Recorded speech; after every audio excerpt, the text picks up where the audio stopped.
not yet. This is the mermaid bit. Just think wherever there's a space. Limited. Right. As Jad.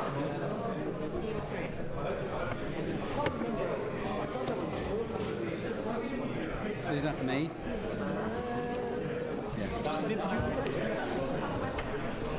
Right. I'm going to sit. I'll sit at the back. Are you going to sit on back row here? Don't.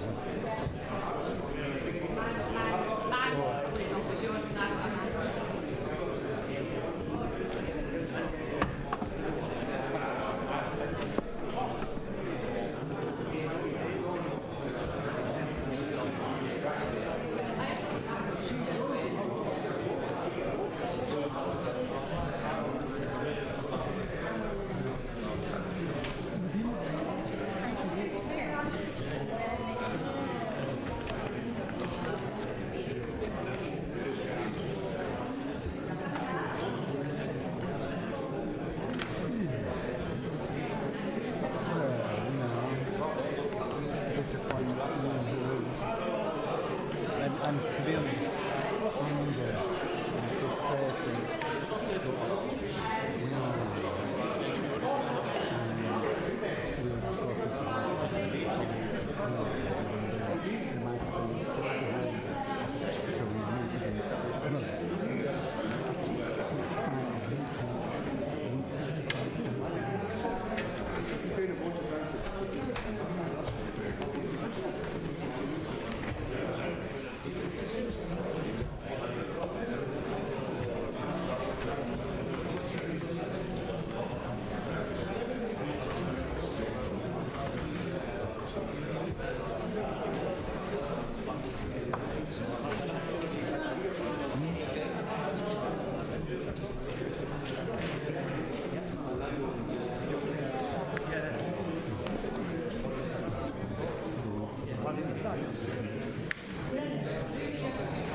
Next to your best mate. Yeah.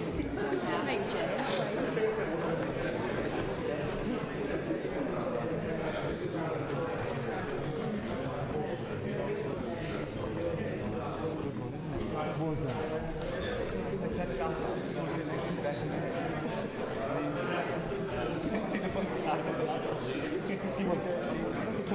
Tom, why don't you sit in the middle and take on the palm?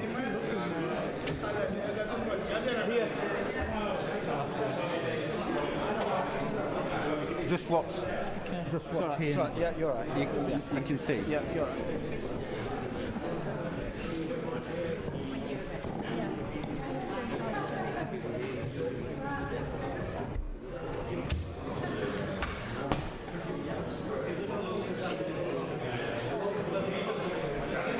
Again, just watch behind Yeah, me. thank you. Yeah, cheers. Thank you.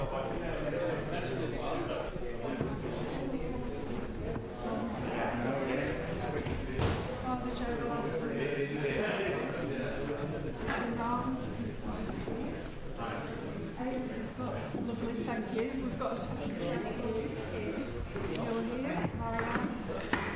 So, yeah. Lovely. Right,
Thank you. Please be seated.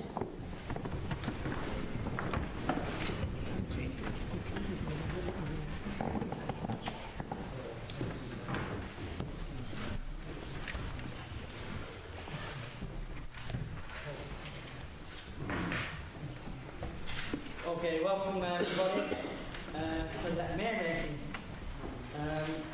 Can I call on Councillor, can't see, I've got my glasses on me, I do apologise, Mohammed Hanif to move the new mayor. Thank you, Mr. Mayor. Mr. Mayor, fellow councillors, ladies and gentlemen, good evening and assalamu alaikum. I'm honoured, Mr. Mayor, to be moving the motion that Councillor Yasser Iqbal is elected as the Mayor of Pendle for 2022-23. Mr. Mayor, it's a special honour for me. Yasser is my fellow ward councillor in Blyfield West and Reedley. I've seen Yasser grow up from a young age. He first got elected on the Blyfield Town Council in 2010. Then in 2012, Yasser became mayor of our great town, Blyfield. In 2014, Yasser got elected onto Pendle Council. And now, Mr. Mayor, in 2022, Yasser is becoming the first citizen of our wonderful borough of Pendle. Mr. Mayor, when Yasser's grandfather came to this country, and he's sitting at the back, I can say that he would not have imagined that their grandson would be wearing the mayor robe and chains this evening. It's a testimony to the hard work that the son of an immigrant is once again blessed to be the first citizen of Pendle. Yasser, for those who don't know him, is a successful barrister and is still living in a wonderful town of Blyfield. Mr. Mayor, I know that Yasser and his wonderful wife Mariam will do the role of the mayor the justice it deserves. They both will do us proud. He has been and will continue to be a role model for all young people across Pendle. Mr. Mayor, this is a proud day for me and his family that a Blyfielder is confirmed as the mayor of Pendle. Mr. Mayor, I move the motion as set out. Thank you very much.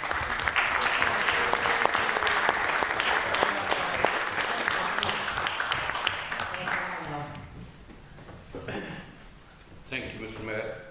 I, Councillor Mohammed Aslam, very happy to move this second Mr. Hanif's motion. Mr. Yasser Iqbal, for the 22-23, he will be a very good mayor, and I will support him, and our group will support him all the year wherever he needed. Thank you very much. Thank you very much.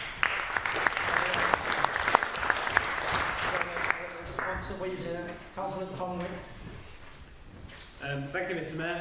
I, on behalf of my group, would very much like to support that Councillor Yasser Iqbal be appointed as the mayor of this council and the first person in Pendle. Thank you.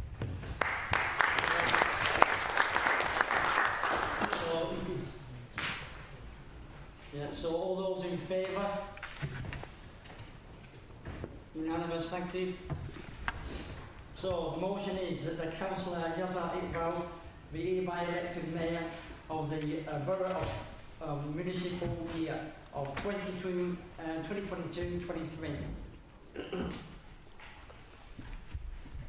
Okay. So Councillor Yasser, Mr. Mayor.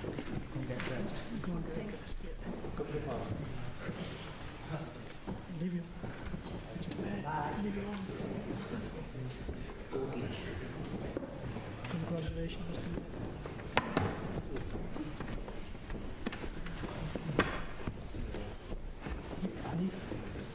Thank you, Mr. Mayor. Allow me to come now. You have to come and dress him. It's a pleasure.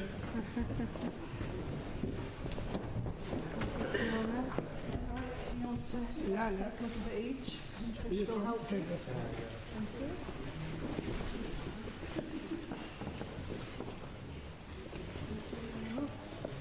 Oh, shall I? Shall I with you?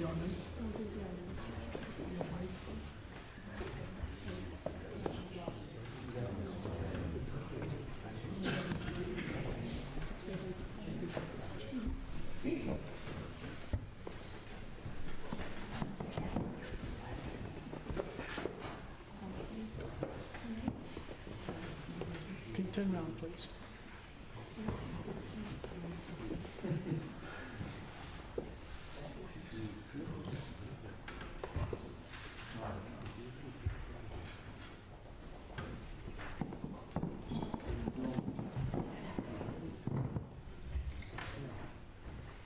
Mr. Mayor, can you turn round? It's a shame you have to English Turkey for your head.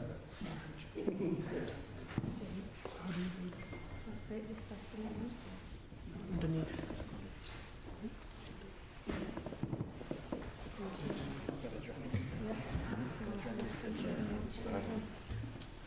Yes,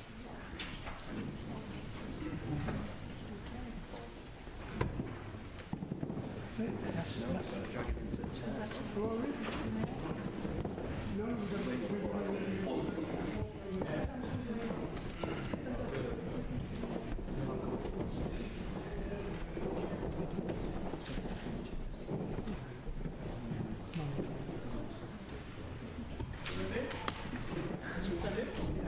I, Yasser Iqbal, having been elected to the office of Mayor, declare that I take that office upon myself and will duly and faithfully fulfil the duties of reporting to the best of my judgment and ability. I undertake to observe the conduct which is expected of members of Pendle Borough Council.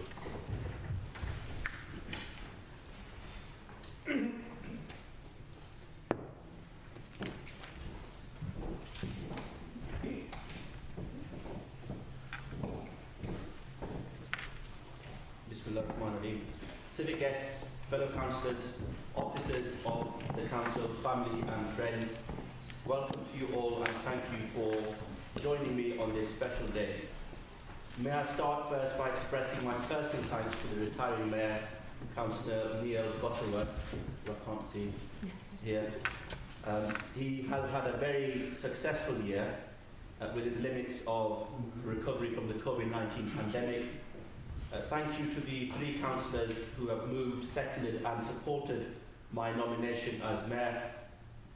Can I in particular thank Councillor Hanif, who not only is my fellow ward councillor, as he said, he's also my mentor and my guide. I have a very long history with Councillor Hanif. He was a fellow classmate of my father's when they studied together at Mansfield High School.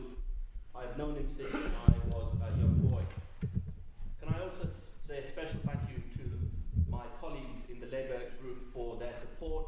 In particular, I would like to single out Councillor Naeem Ashraf and Councillor Amma.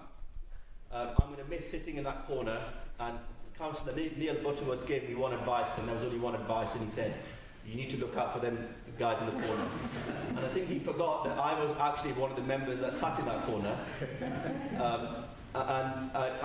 In terms of Councillor Amma, can I welcome him back to this chamber? It's very nice to see him.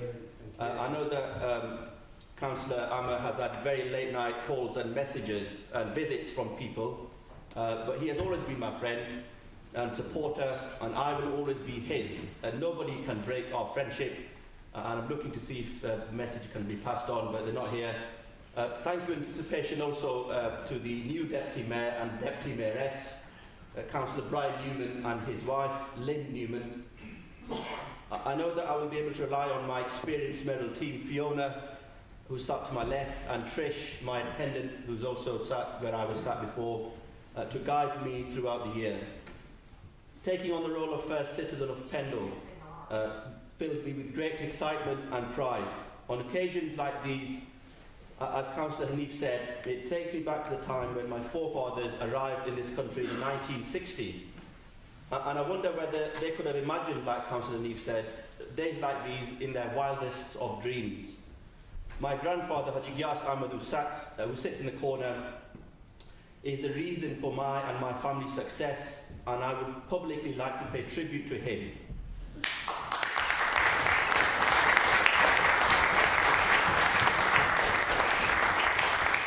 Touching on my personal background, I was born and brought up in Pendle. I started my education at Water Street Primary School in Briarfield, then went on to Mansfield High School in Briarfield, and then obtained a place at Clitheroe Royal Grammar Sixth Form before I went on to graduate from the University of Manchester. I then studied to be a barrister and was called to the bar by Lincoln's Inn in London after completing my training, and I qualified as a barrister in 2015. I'm a very proud father of two. My son Ayub, who promised me I shouldn't embarrass him, is sat here, and my son Amina, who's turning 2 in July, who can't be here today. In terms of my political career, I first stood for local elections at the tender age of 22 and became the mayor of Briarfield at the age of 24, which is nearly exactly 10 years to the day. I am an example to anyone that with hard work you can do anything. I'm a proud son of a Pakistani immigrant taxi driver, and if I can make it, anyone can.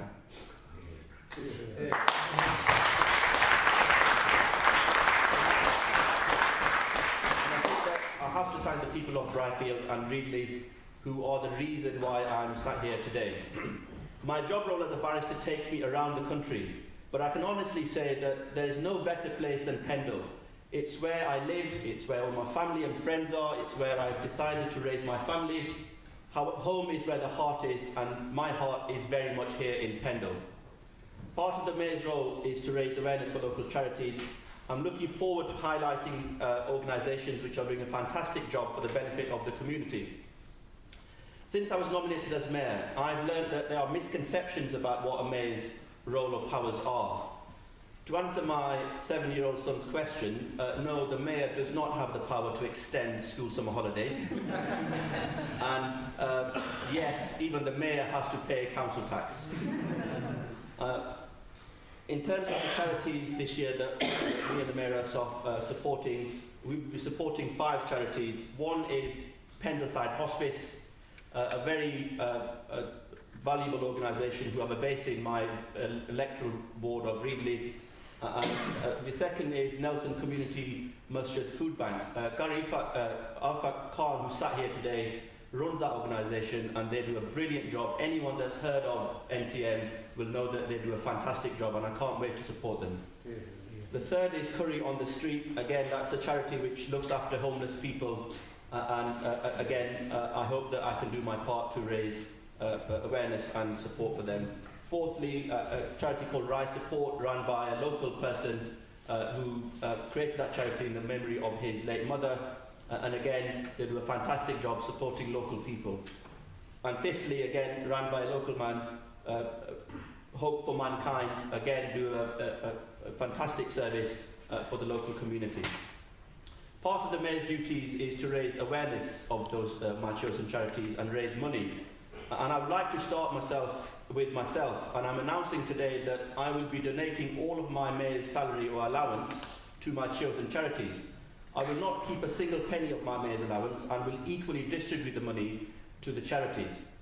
We are living in times where people are literally struggling to pay for food and energy, and I hope that my small contribution throughout the year will allow them charities to help people. I'm lucky that my mayoral year coincides with the Queen's Platinum Jubilee, and I'm honoured to be representing the people of Pendle at a range of forthcoming Jubilee events.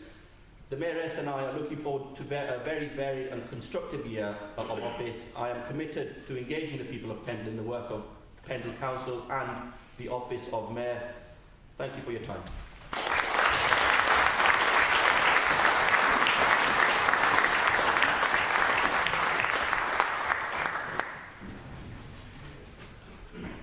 Can I invite Councillor Nadeem Ahmed to move the minutes of the last council meeting, please? Thank you very much, Mr Mayor. But before I do, huge congratulations to yourself, to the Mayoress, to your children and to your parents, granddad and the entire family and community of Briarfield, and really, we'll be really proud of you. I'm sure you'll be an absolutely wonderful Mayor, and I have to say your speech was amazing and eloquent as always, and really, really touching, and I think perfectly you summed up. If you can do it, anybody can do it, and that's a real positive message on your first meeting as chair, to send that message out to our young people, and also setting the example by donating your allowance to your chosen charities. I'm sure you'll have a wonderful year, really successful year, and wish you all the very best to you and your family. On that note, I will move the minutes as set out. Thank you. And I'll second the minutes. All in favour? That's carried.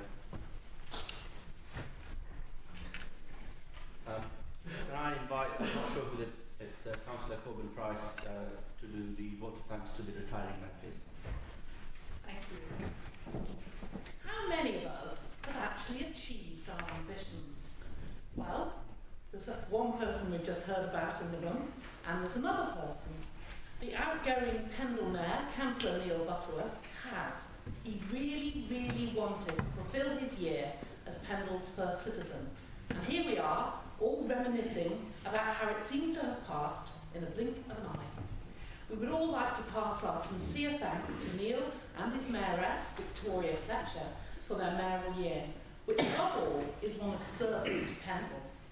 After taking up the role in a socially distanced venue in the vast sports hall of Nelson and Cone College, in a time of stringent COVID controls, initially, the former Worships Mayor seemed beset with difficulty.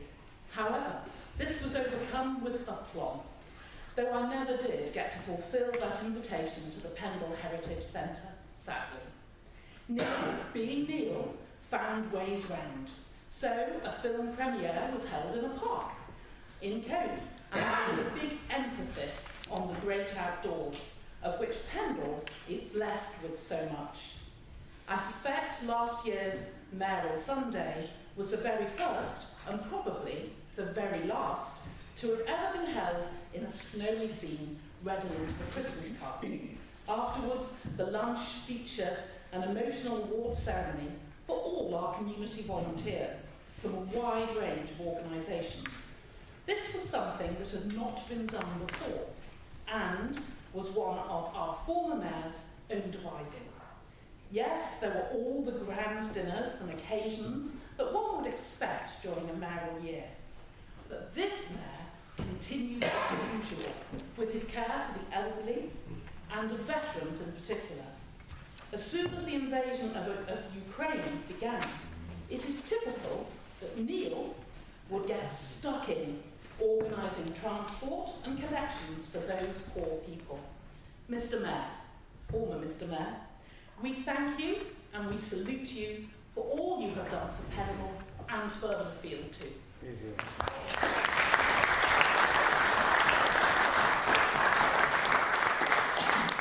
Can I call on Councillor Zafar Ali to please second that motion? Thank you, Mr. Mayor. Can I also congratulate you on taking up your position as the first citizen of Pendle? We'll have more to say on that, but tonight, of course, we have to remember Councillor Neil's contributions as the first citizen of Pendle. So, for myself and on behalf of my group, our group, thank you very much. You've shown how your authoritative style has meant that these meetings sometimes can go on till 11 or 11:30. But that being said, I think you've done a fantastic job. My fond memories with my other hat on, in my former hat on rather, as chair of Nelson Town Council, you supported us on many events in Nelson and of course across Pendle. You've done a fantastic job. Congratulations to yourself and your family, and thank you on behalf of the council.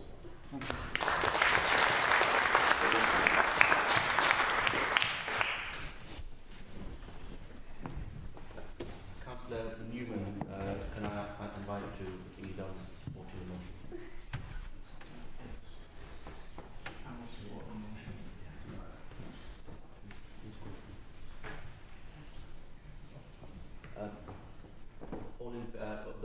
All in favour?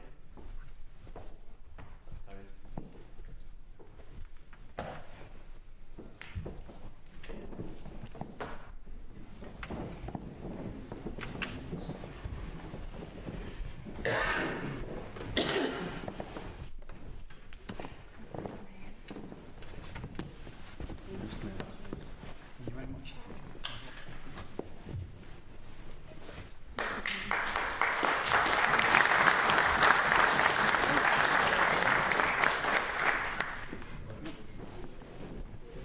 So, all those of you that know me and my style, remember the red light when it comes on next in about an hour's time? Remember the red light.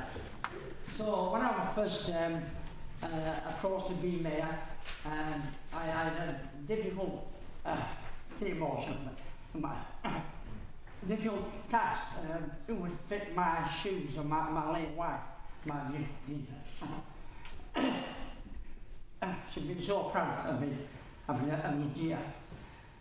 Victoria, I pondered over her and over and over, and then suddenly decided that she would be my mayoress. And there's no connection, no love connection, just friendship. And what a good year we've had. We've laughed with our would-be driver. Hello. Just a word for the Mayor. Buy a new sat-nav. Tends to get lost right on a straight road. So the year I've had has been amazing. I've met, just excuse me, I want to say that. I met some wonderful people like yourself in different moths, and I do believe that we can all live and work together, no matter who we are or where we are. We can work together. Just imagine a council that all had the same thinking and all had the same way. What a wonderful world it would be. But that is politics. So some of the highlights of my life. The last one was last night. I did my last function as mayor. And I went to Elisha House. It's for drug addicts and alcohol people. That's amazing. The stories made me cry. Amazing. But I'm going to carry on supporting them. But the highlight of the night was we moved over to an orchestra in the rats of some building miles away. It was all work getting there and getting out.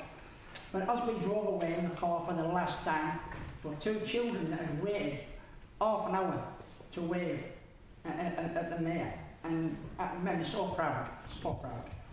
So I think we've done in my life very quickly, Ukraine, when that happened, we sent 14 tons of aid from Pendle. That's from everybody, from going on the street, from everybody. We met a mayor in Nowey Zimrod. It's in Poland, it's just over the border, so we support people. We sent it's not to him, not a big organisation, just to him in his town. I've spoken to him many times. We sent £4,000 in cash so he could buy anything he wanted, what they really wanted. And it's just amazing to help other people. I was actually mentioned in the Polish government. I was mentioned that the Mayor of Pendle supports Ukraine. That was a feat. But it's not just a Mayor of Pendle, it is Pendle. The chain that I used to wear is your chain. And the chain that you wear is your chain. So it's been wonderful. I hope to see you for the next 4 years. Obviously I've got back in. And I'm looking forward to speaking to you all again as friends.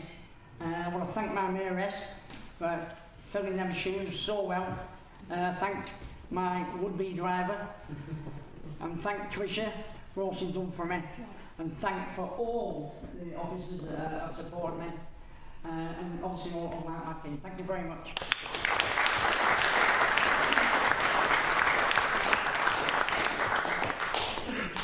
Thank you, Councillor Butterworth.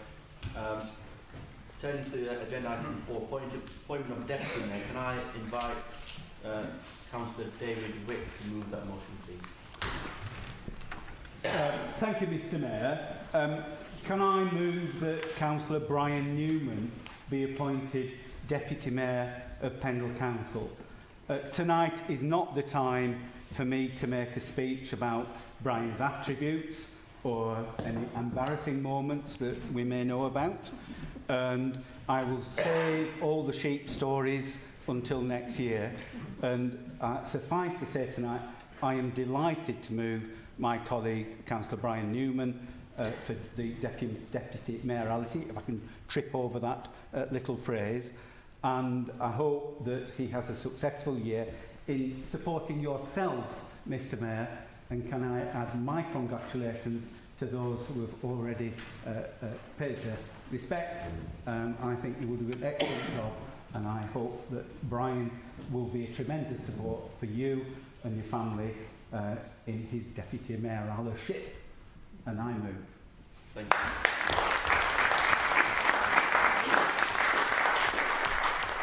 Can I call on Councillor Ashad to move, please, to second that motion? Thank you, Mr. Mayor. Mr. Mayor, first of all, can I congratulate you on your elevation, congratulate Madam Mayoress and the family. This is a high and responsible position. I'm sure you will be a great ambassador for our borough of Pendle, and I hope you have an excellent, successful mayoral year. As a former mayor of Pendle, I'm delighted and honoured to be seconding Councillor Brian Newman as the deputy mayor of this great borough of Pendle. I hope you enjoy your year in office and you will be great help and support for the new mayor. I move.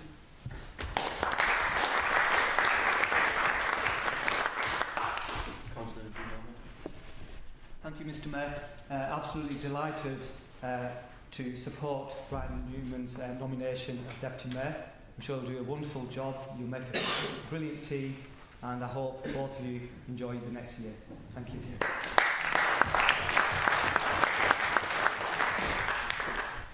All in favour of the motion to appoint Councillor Brian Newman as the Deputy Mayor? That's carried.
Yeah, you just got to do it.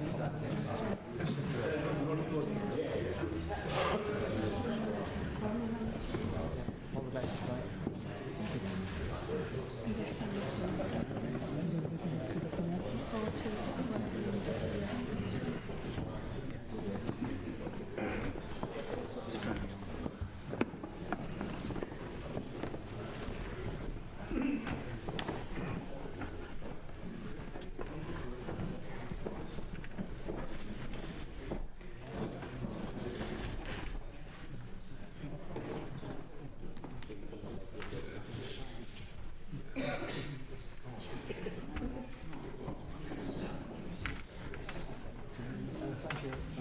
I, having been appointed to the office of Deputy Mayor, declare that I will take this office upon myself and will duly and faithfully fulfil the duties of it according to the best of my judgment and ability. I undertake to observe the code as to the conduct which is expected of me as a member of Pendle Council.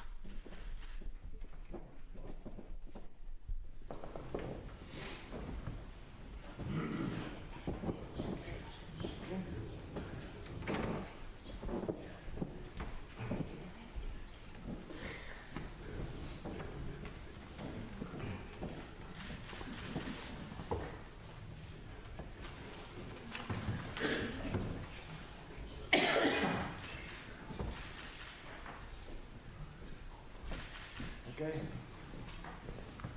Thank you, everyone.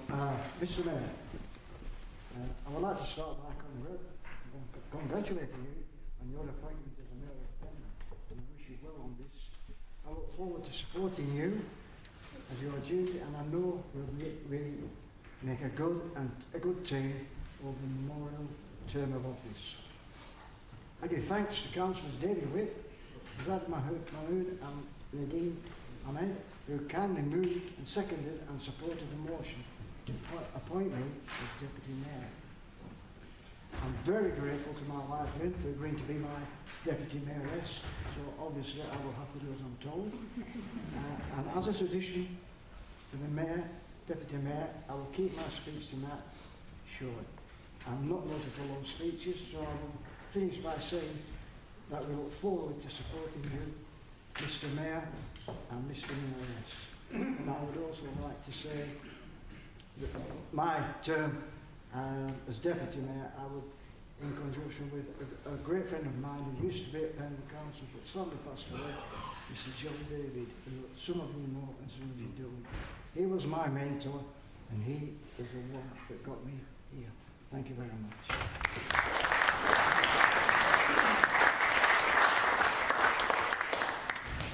Mr. Deputy Mayor.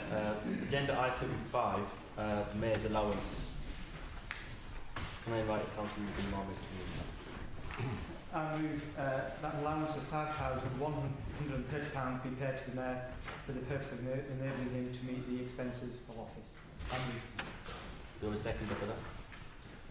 Mr. Mayor, can I offer my congratulations to you and second the motion? The 5,130 has been there, I think, for the last 15 years, so maybe it needs looking at. Tonight, I'll take it.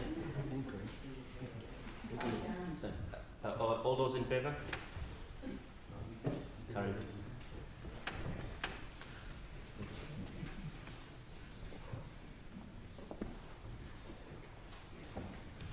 In terms of agenda item 6, appointment of Mayor's chaplains, I'm reporting that I've appointed Imam Afaq Khan, who sits there, and Father Gerald Kelly to the office of Mayor's chaplains for the municipal year 2022 and 2023.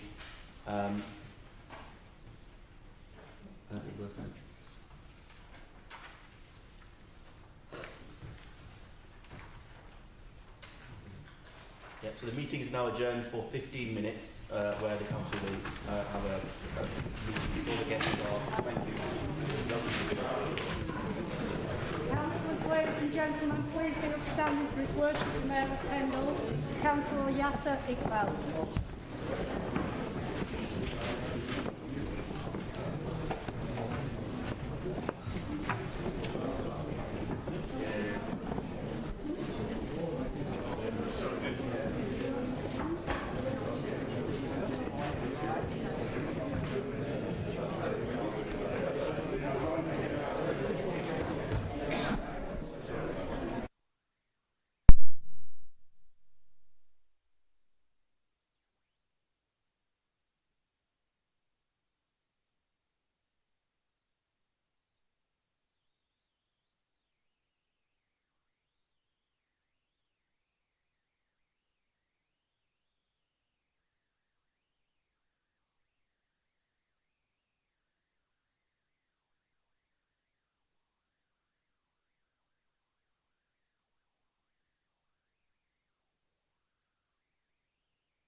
Councillors, ladies and gentlemen, please be upstanding for His Worship the Mayor of Pendle, Councillor Yasser Iqbal.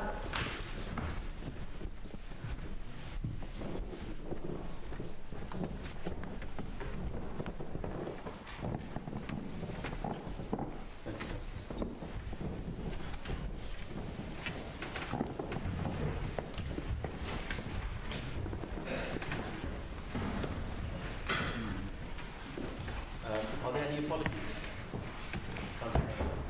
Yes, Mr Mayor, with very great regret, I give apologies for Councillor Chris Church, who is stuck on the Isle of Arran, having been unable to get an earlier ferry due to his election, and he very much regrets that he's stuck on holiday. Any other apologies? No. Before I come on to the declarations of interest, councillors have received an email of an emergency motion which I've approved to be on this meeting. We'll obviously discuss that when it comes to the motions, and that's the issue of the Palestine, which Councillor Iqbal has moved, and the people's got the... I think Trish's hand is So that's the emergency motion which we'll come on to towards the end of the meeting. Any declarations of interest? No. Item A, appointment of leader and deputy leader. Yeah. Thank you, Mr. Mayor. Can I propose the appointment of Nadine as our leader? Do we have a seconder? I'd like to second Councillor Ahmed as the leader of the council. All those in favour?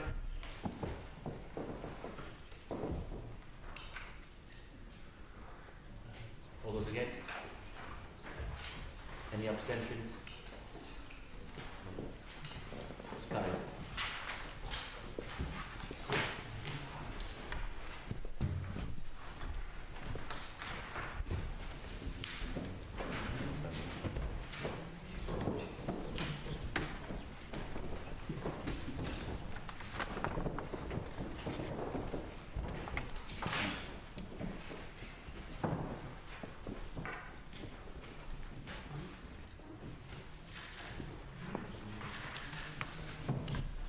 Can I invite the leader to appoint the deputy leader, please? Thank you, Mr. Mayor. Can I move that Councillor Mike Goldthorpe be appointed as deputy leader of the council? Do you have a seconder? I'd like to second that. All those in favour? Any against? Abstentions? That's carried.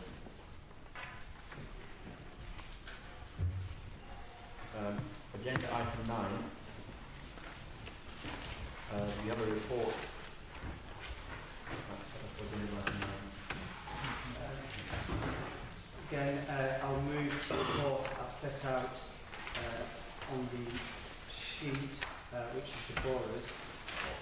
I'll come on to the numbers on item 10. I'll move that. Thank you. A seconder? I'll second that. All those in favour? Any against? Abstentions? That's carried.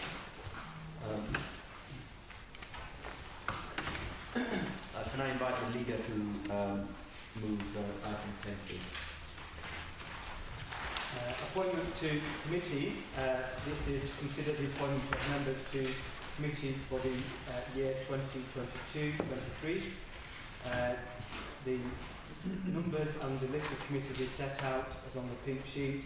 Policy and Resources Committee, 9 members. Council Audit, 5. Licensing Committee, 9. Employment Appeals Committee, 3 members. Standards Hearing Committee, 5. Taxi Licensing Committee, that's a mistake on the pink sheet. It's actually 7 members as it was last year. I'll move them on block. Thank you. Do a seconder? I second that, Mr. Mayor. Councillor Goldthorpe. All those in favour? Any against? Any abstentions? No, that's carried. Apologies, Mr. Mayor. I should have moved area committees as well on that pink sheet as well. Yeah, sorry, Councillor. Thank you, Mr. Mayor. In terms of area committees, we have an amendment, but it hasn't yet been moved, so I'd like to come in.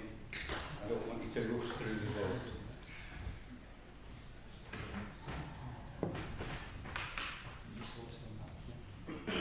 Okay, item B, as set out on the pink sheet, that with effect from the 1st of September, area committees no longer be responsible for planning matters, and that a planning committee be established to take on the function, and that the corporate director be requested to report to the next full council meeting and on these consequential changes to the terms of reference and operation of area committees. And the reasons I'm proposing this change, there's several reasons in fact. The first one being, recently we've had the Corporate Peer Challenge, which actually highlighted the need to consider how we operate our planning service in order to make sure it's more efficient, fit for purpose, and that we make robust and defensible planning decisions. Pendle is actually very unusual in how we operate, having area committees who decide on planning matters.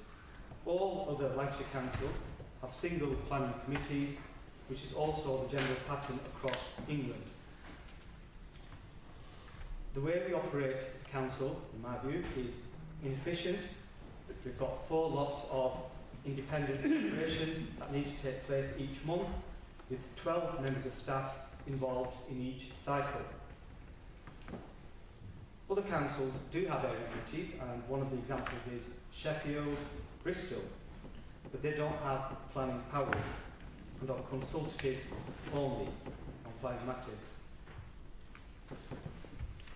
There's an argument which I'm hearing about a democratic process around planning, that it will be undemocratic if area committees do not decide on planning matters.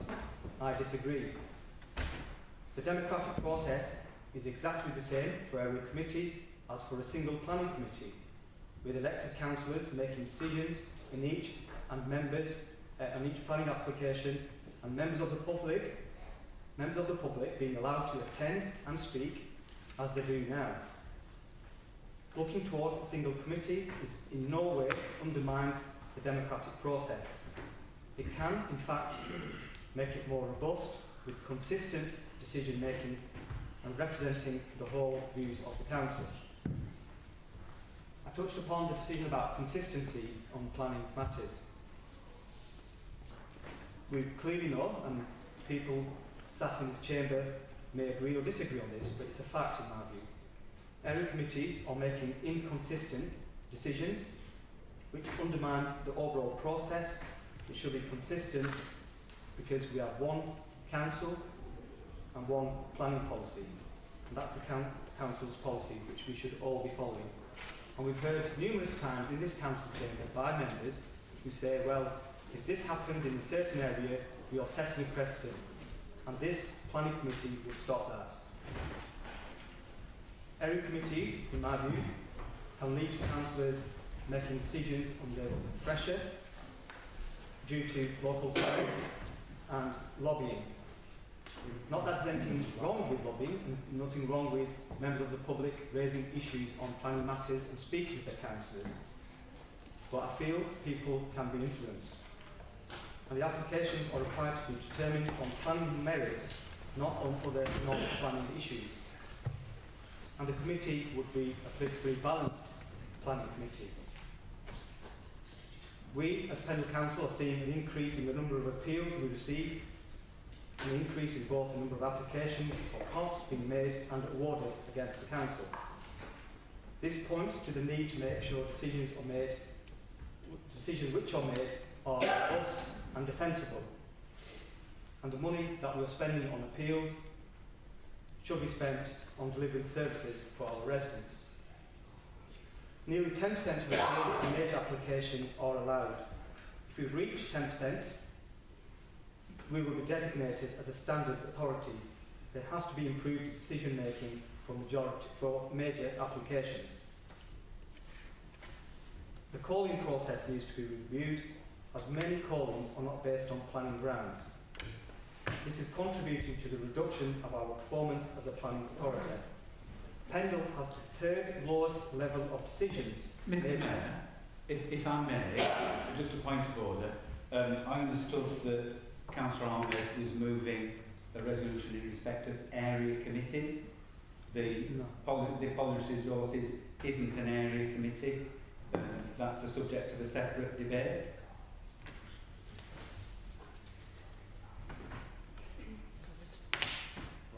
Yes, it's to do with planning. I'm talking about planning matters and how councillors call in planning matters to area committees. Mr. Mayor, with respect, the constitutional arrangements were changed to remove any planning matters from the calling process.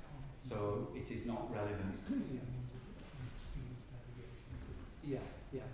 So, sorry for the confusion. I'm referring to when a councillor says, I want a particular planning application coming to the area committee for discussion. And not decided under the scheme of delegation, but a councillor can request the planning officer to send the planning application to committee for consideration. That is a planning matter. Mr. Mayor, I'm terribly sorry and I do apologise, but that's not what is written. This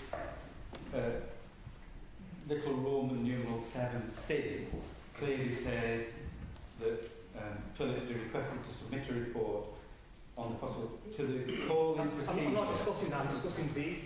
I'm on B. Councillor, wait. I think that's sorry, leader.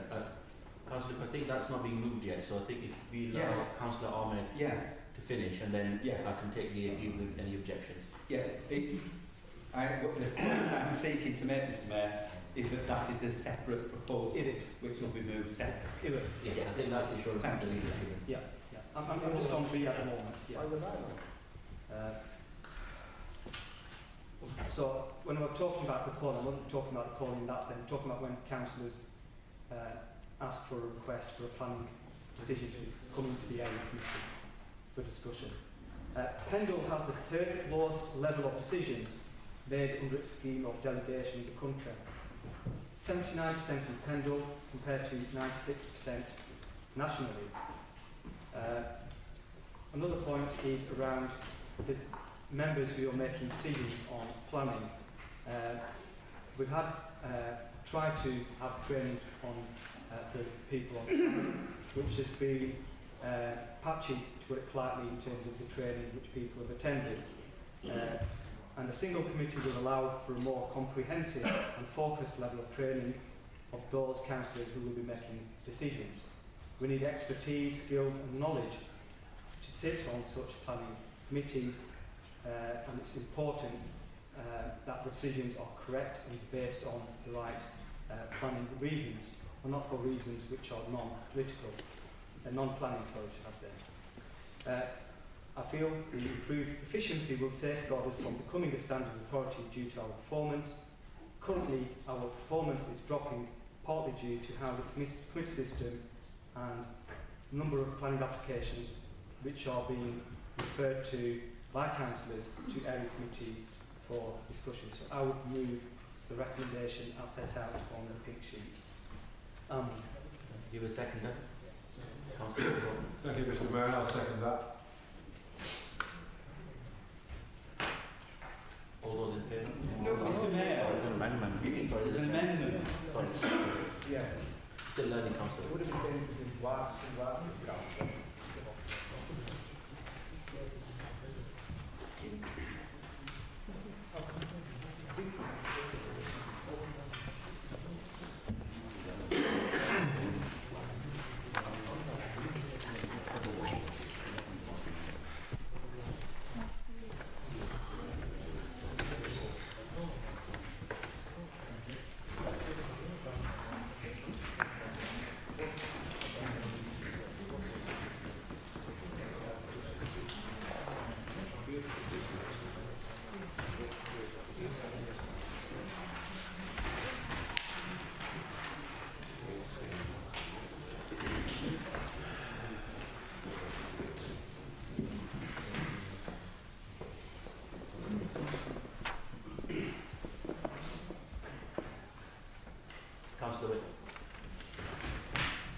Thank you, Mr. Mayor.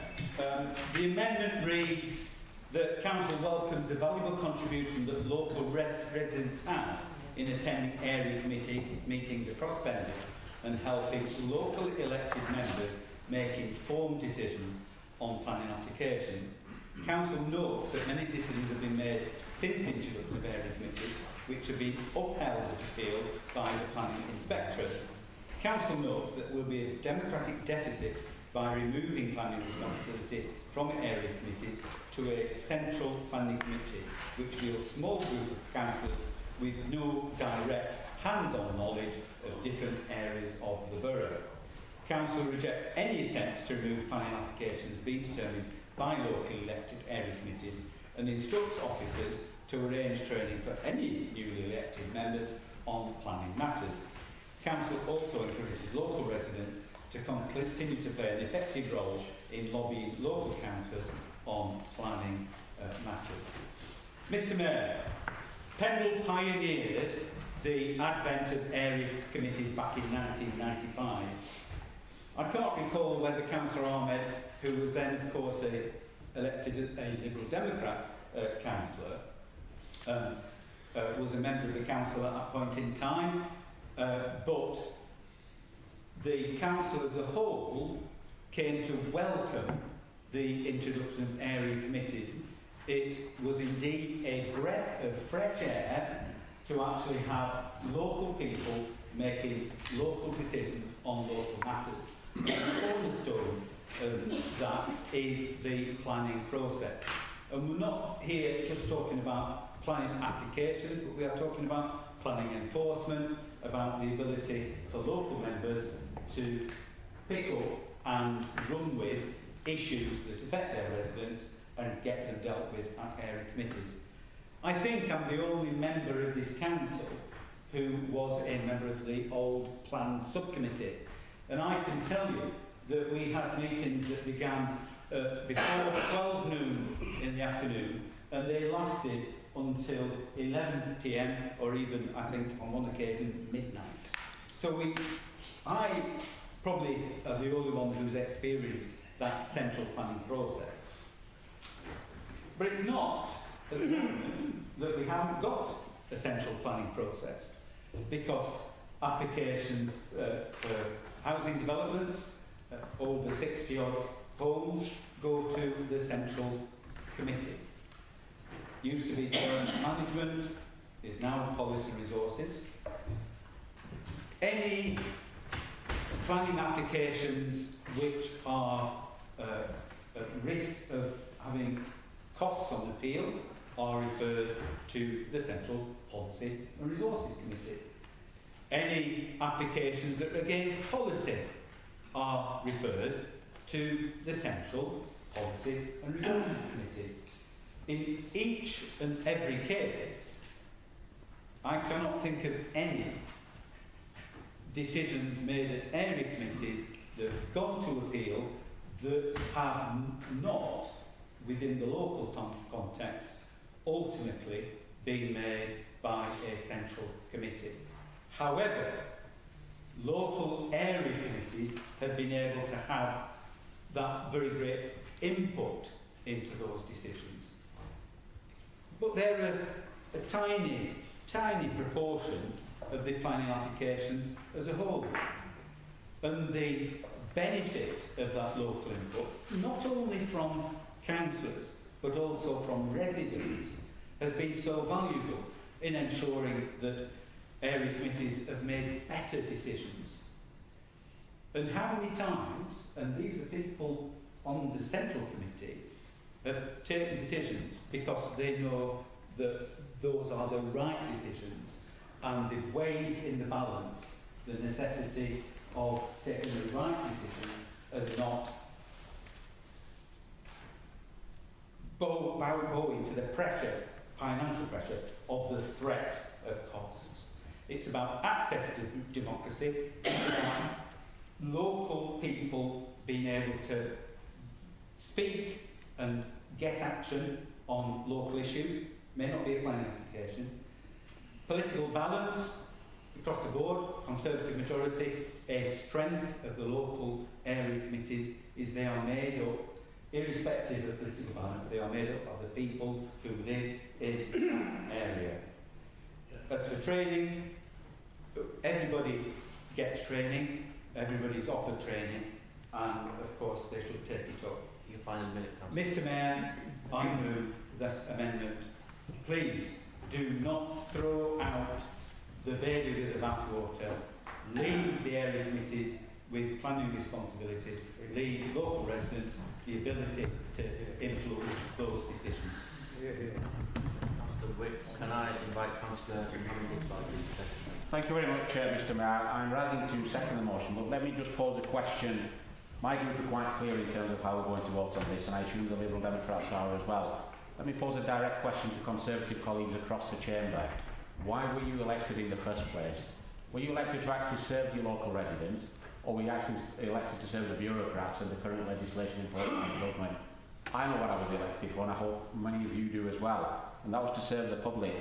The area committees, I joined the council in 1998, Mr. Mayor. The area committees were functioning. For the last 24 years that I've been on this council, Councillor Nadeem Ahmed is right that there is public pressure, but I welcome that public pressure because, and I'll give you one example of a recent planning application that was determined on the area committee that I sit on. That was for a housing application down in Briarfield on Quakers View in your own ward, Mr. Mayor. The officer advice was to approve that application in outline.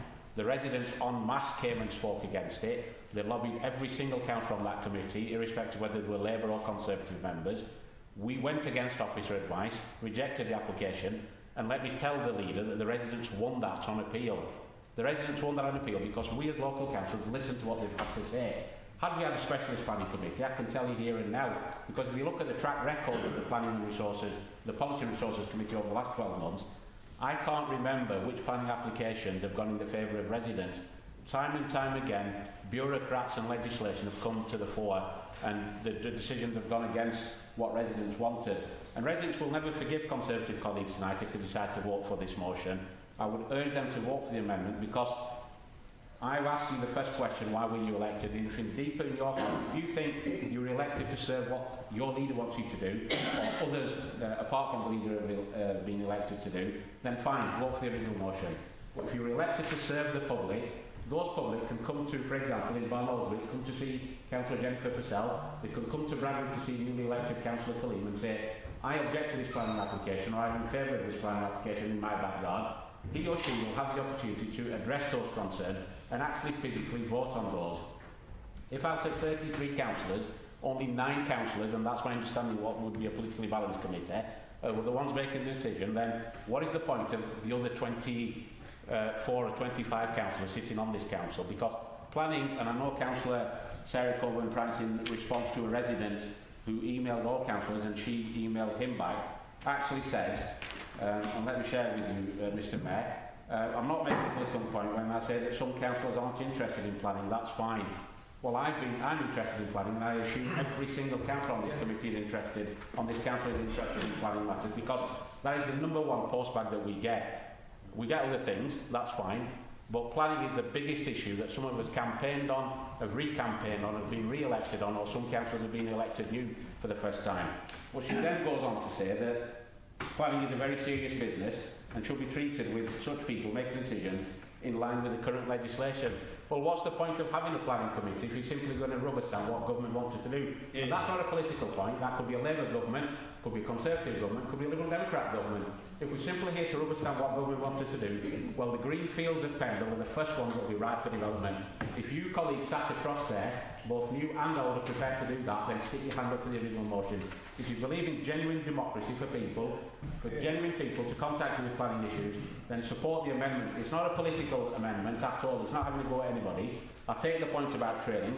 If on licensing and tax licensing we're making training compulsory, well, make planning compulsory then, that every single one of us is trained in planning. But I've been through the training. Councillor Colburn-Price says in the email to the resident that she's never had training. Well, that's her issue, not mine. I've had planning training, and Council I've just put planning training on for newly elected councillors, and I'm sure some of them have been on it recently. But the fact is, colleagues, that if Conservative councillors tonight vote against this amendment, vote for the original motion, then I hope you can sleep at night. And I would ask Mr Mayor that we have a... Yeah, it's not read yet. Maybe you'll learn that in due course, but I hope that that Conservative colleagues, irrespective of their party politics, support the amendment for common sense to prevail, and let's work with the current system as it is. I'm not bothered what Sheffield does, or Bristol does, or Preston does, or anybody. I live in Pendle, I represent Pendle, and if the people of Pendle support area committees, then we should support what the people of Pendle want. And I would urge Conservative colleagues to really think about before they vote in terms of the amendment. Vote for the amendment, and let's have some common sense. And I would ask for a name vote on the amendment, Mr Mayor. Yeah.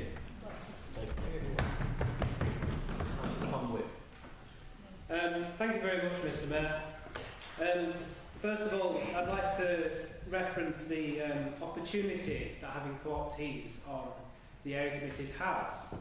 Mr Mayor, all of our area committees have co-optees from the relevant parish and town council bodies, and they have an opportunity there to represent the councils, those local councils, during that planning process. Mr Mayor, they don't have a vote, but their voices there are incredibly important, and they then have a platform to express their views.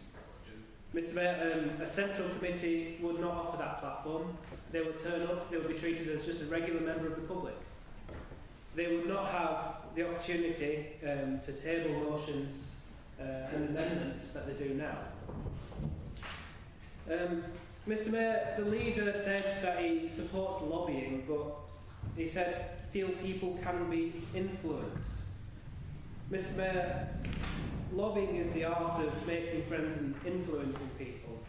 And if you as a councillor are not being influenced by your residents lobbying you, I don't think you're being a councillor properly. You are meant to be influenced by your residents. That is the point of democracy.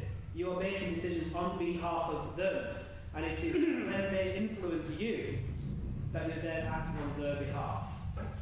And I think if you guys don't see that, there's no point in being here. Mr Mayor, I'll support the name vote. I think it's incredibly important tonight that we get this right. And if this amendment fails, I would like to give notice of a further amendment. Thank you. Can I invite Councillor Ashton to move? Thank you, Mr Mayor. I echo what has already been said by Councillor Iqbal and Councillor Wood. Area committees have been working well for many years. What has been proposed in the original motion goes against the localism agenda that was set by the Conservatives and has been supported by the government over the years. Area committees provide and ensure housing and planning issues are taken by local councillors who understand local needs It provides a planning system that is more democratic and more effective. It provides freedoms and flexibilities in local government at local level. It provides rights and powers to local elected councillors who understand, again, local issues. This proposal will stop all of that. Like I say, what I don't understand is why the Conservatives are against this original area committees, because this has been on the Tory government's agenda for the last 12 years, and this is another U-turn on one of their policies. I support the amendment. I think the leader wants to come in. No, I'll let other people give options. Councillor Coleman Price. Councillor Iqbal says that he can't remember a time when the decision was overturned at P&R, where P&R went against what the officers wanted. Well, thankfully, there's a member of the press here. I'm hoping he's got some memory. I'm looking at my Conservative colleagues. That does happen. But it's true to say that we commissioned, or we had the opportunity, to do a peer review. And not very many of you came to hear that debrief. But we had several debriefs, both formal one and informal ones. And one of the things that was said to us was that the leader of Pendle Council had come along to watch one of our very ordinary P&R meetings. And he was astounded that we spent about an hour and a quarter arguing over a fence in Nelson and about 45 minutes or something like that, really doing very, very major decisions about the budgets of this council. Just because you want a P&R doesn't mean that you have an interest in planning. And a deep interest in planning is what you need. I have read the National Planning Policy Framework, and I've also read the core strategy. And I confess, a couple of times, knocked it off in the middle, had to reread it.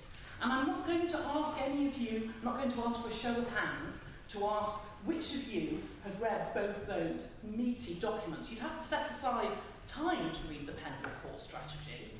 And that's the minimum that really you can do if you're to make a sensible planning decision. I've had no training at all. I've been a councillor for 8 years. I've had no training in planning. I am, I suppose you could say, time served. I am reasonably knowledgeable, but I am so grateful that I can write to Mrs. Watson's husband and say, oh, this is one I've never had before. Please tell me more about solar arrays in the landscape. Or please, can we discuss motorhomes? I don't know the answers to these things. I would feel more confident if I did know more about planning. And I would also feel more confident because of the topography of Pendle. If for the very serious applications, all the people who are making the decision have stood in the field, have looked at the landscape, have really assessed it. Because what looks okay on a map, actually when you get there, it's quite often a totally different kettle of fish. We had a visit last week where we went and we stood in the landscape and we were amazed at that particular application. There's been an awful lot of hyperbole tonight about anti-democratic and people not having their say. Pendle is completely parish. Those councils will still be there as statutory consultees. The Conservatives are the only party on Pendle Council with councillors right across Pendle. We don't have a particular power base in Nelson or in Barnoldswick. We have representatives right across the borough. And I would hope that the people that are on this planning committee are fully trained, and I would also hope that they are balanced from right across the borough. And I would also hope that if there's a contentious planning application, that the planning committee moves to the place where members of the public can have their say. Of course, the members of the public can have their say. And it's worth noting too that the local councils can have their say. I wasn't always on P&R, and I used to go sometimes to P&R and have my say. I didn't have a vote, but I stood up for my local residents in that way. And this would work just the same. So we're not proposing something wild or strange or something that other places don't do. We are proposing to have a more professional planning system in Pendle that, and the stat that really stuck out for me was this 96% not passed on, or are passed on delegation here, 96% nationally a pass on dedication, 79% here. It's a totally different way of running things. But that doesn't mean to say that the value of an area committee and the value of that link with those local residents isn't still upheld with a planning committee. Thank you, Councillor Corbyn-Price. I think Councillor Hanif wanted to speak now. Thank you, Mr. Mayor, I'm just honestly really confused with this proposal. Local means local. Bradfield doesn't mean Barnoldswick. That's not local, you know. And I'm just a bit confused for yourself. There's no Conservative councils in Bradfield. Okay, so Nelson might have 1 or 2 now, but definitely Bradfield, none at the moment. Okay, and we'll make sure that stays as it is. On the lobbying issue, I can't understand. One of the things politicians do, and our leader does it all the time, he lobbies the government for more funding. He lobbies everybody for everything for Pendle. So lobbying is part of the game of being a politician. So when did this come about? Why are we introducing lobbying? Lobbying is a good thing. People, residents come and tell us about what they feel, what they want, and how they want it. So I'm just going to talk local, Mr. Mayor. Bradfield as an example. In the last 4 years, Mr. Mayor, we've had 3 large applications, which officers recommended approval. Now, all 3 were turned down. 2 of them went to the government, to the planning inspectorate. And the inspector spoke to the residents.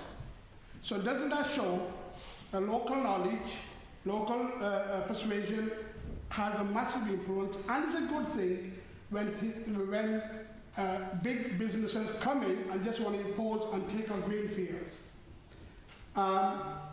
So it just, I can't really understand why the system is, okay, it's not perfect, it can be improved, and I appreciate that. And nothing is perfect, so if you want training, we want something else, well, let's go for that. So I'm suggesting, I'm proposing the amendment, I'm supporting the amendment, I'm saying, let's keep it as it is. Otherwise, where are the local residents going to go? You think people from Corner, Barnoldswick and other places, when there's 2 planning applications for green fields to be built, who are they going to defend? Are they going to defend the local patch, or are they going to come into Bradfield and defend Bradfield? Because 9 people, Mr. Mayor, are going to be sitting on that committee. Maybe 1 from Bradfield, if we're lucky. The rest is going to be west of the Pendle. And I'm saying, and who's going to be defending our patch?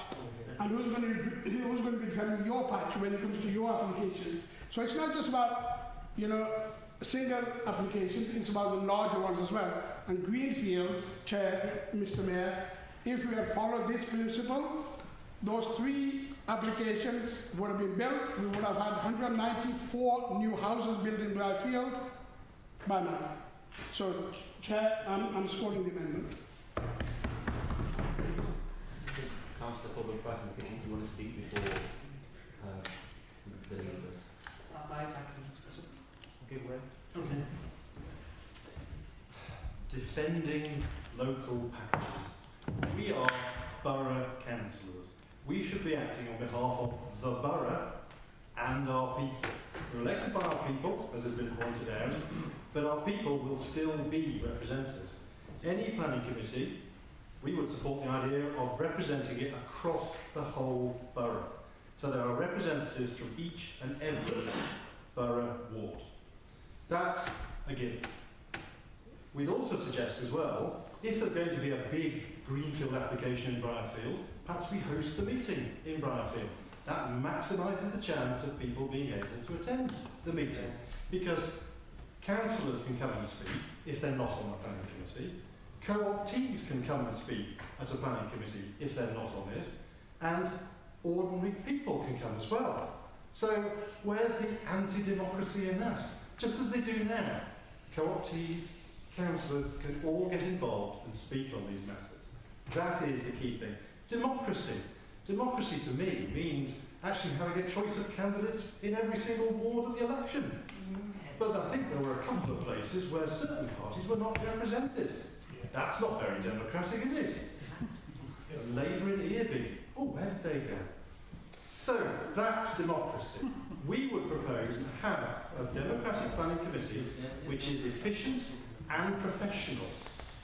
Just like we have on my dearly beloved accounts and audit committee.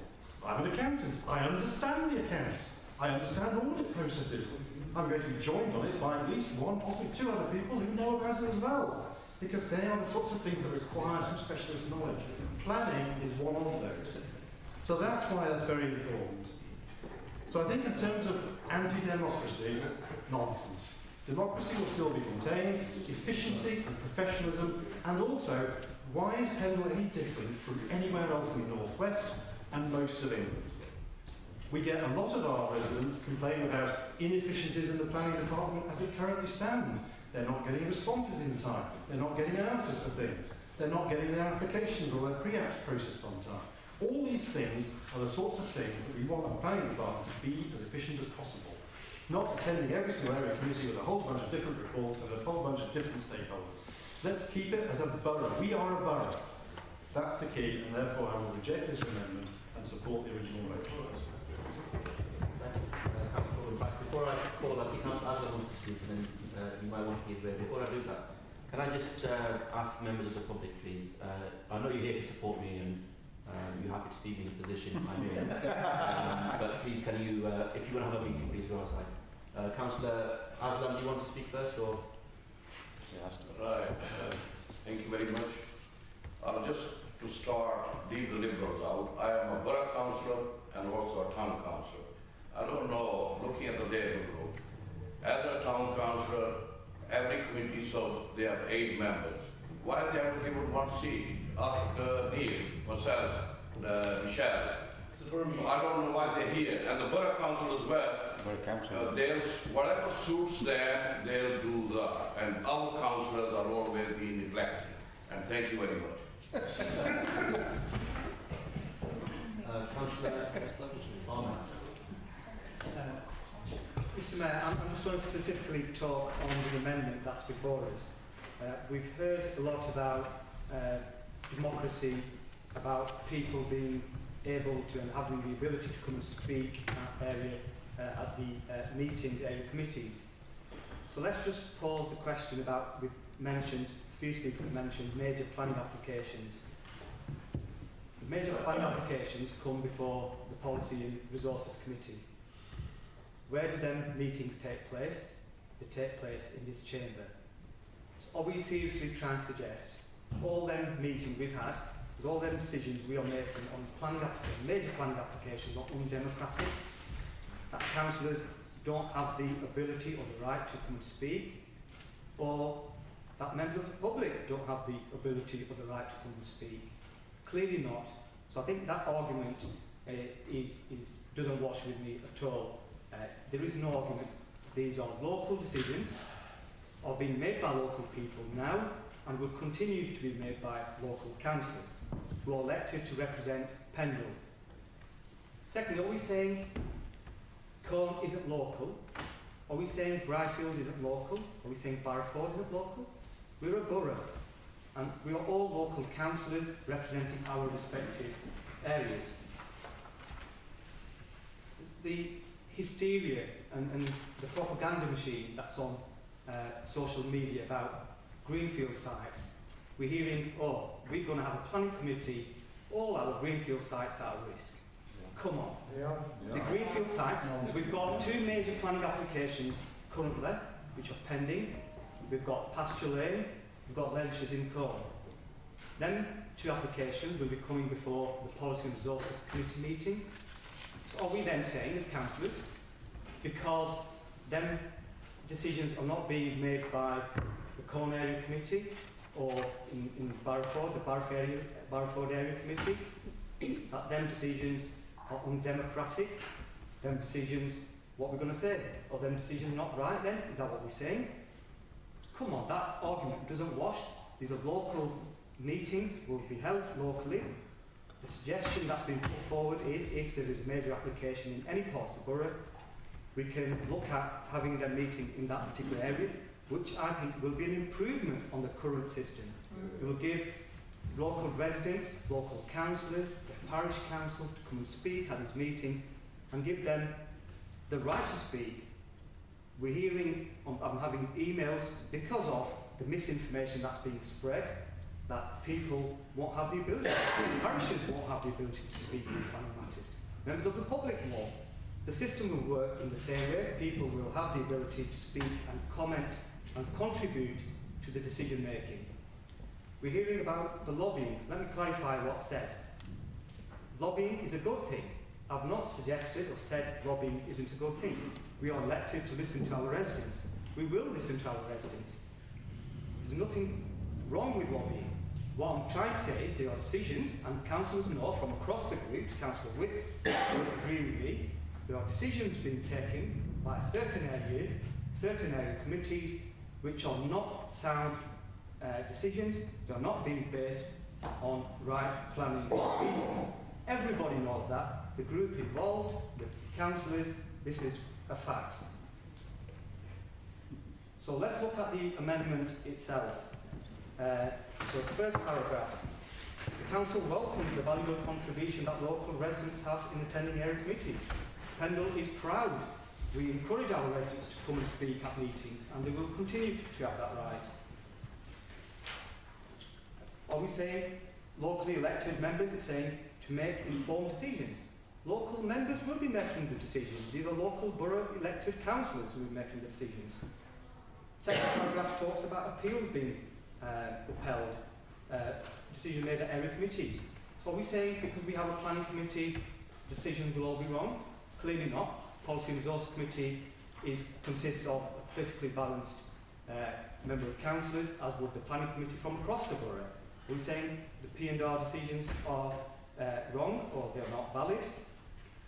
I want to talk about it talks about different areas, knowledge of different areas. The members will get specific training to sit on the planning committee. Those people who are genuinely interested in planning matters would want to take part because they'll be site visits. And those people who are genuinely interested in planning matters, anything in the borough, it's making it sound like it's in another part of the country. It's not. We are still talking Pendle. Councillor Almond, can you wrap up, please? I will do, yes. Thank you. So, area committees, yes, they do a job, and the point that's being made is 1995 area committees were introduced. That doesn't make something right. That shouldn't mean we shouldn't be looking at improving the system, improving efficiency. And just because we do things in a certain way doesn't mean we always have to.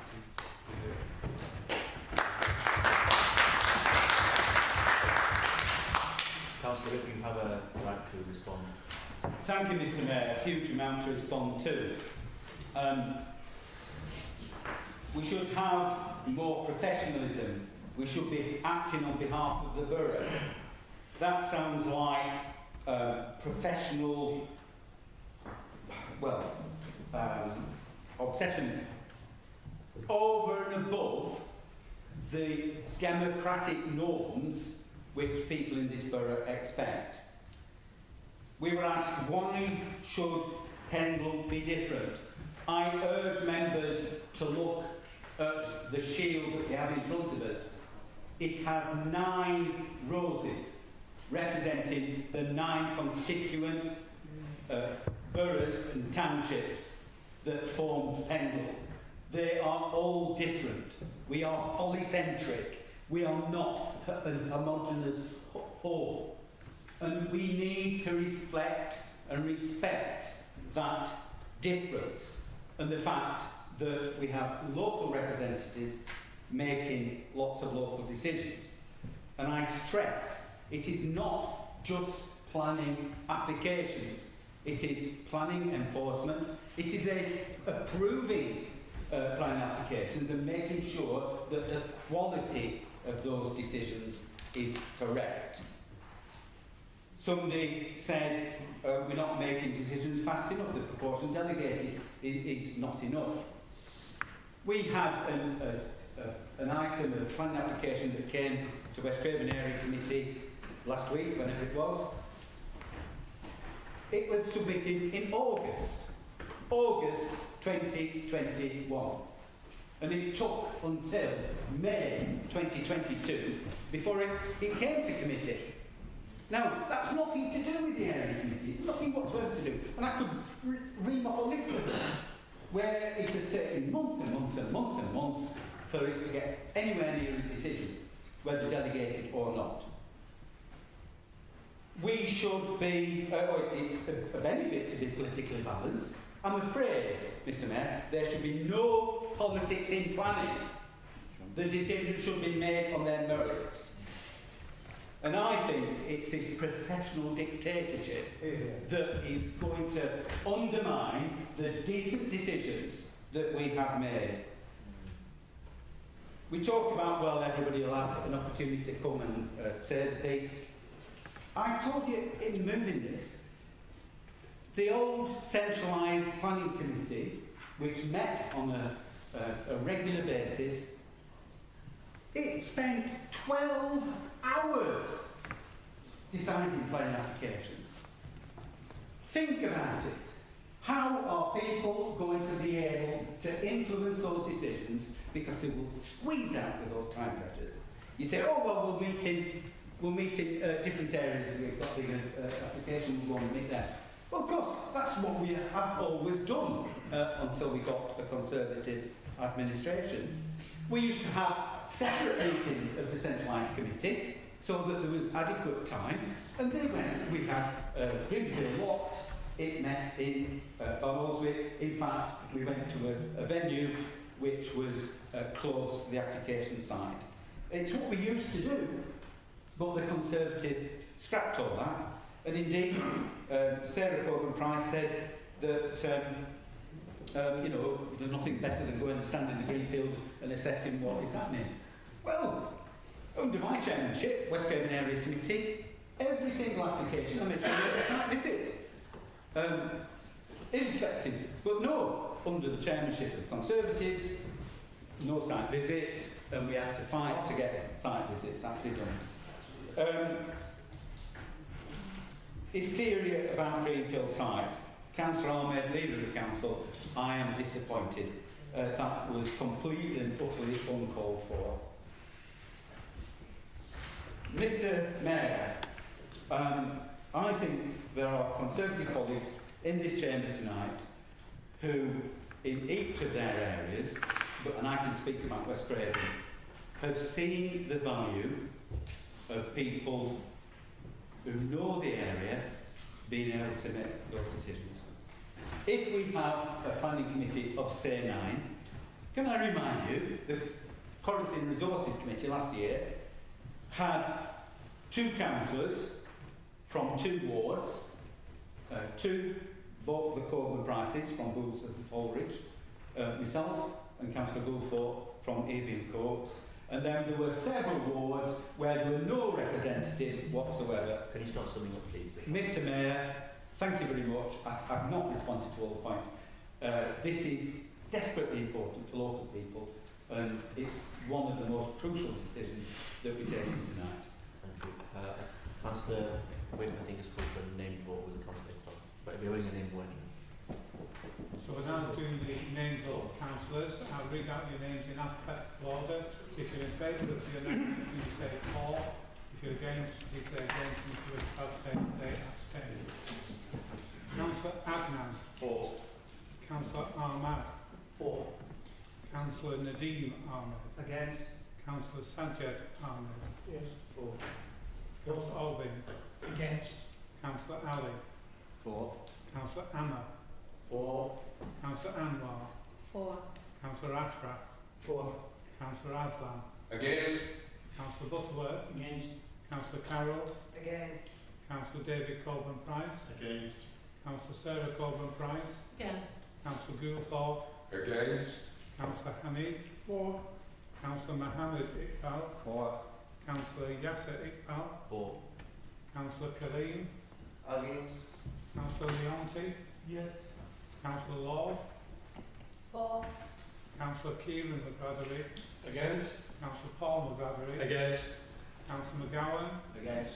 Councillor Mahmood. For. Councillor Newman. For. Councillor Purcell. Against. Councillor Salter. Against. Councillor Stone. Against. Councillor Sutcliffe. Against. Councillor David Wick. For. Councillor Tom Wick. For.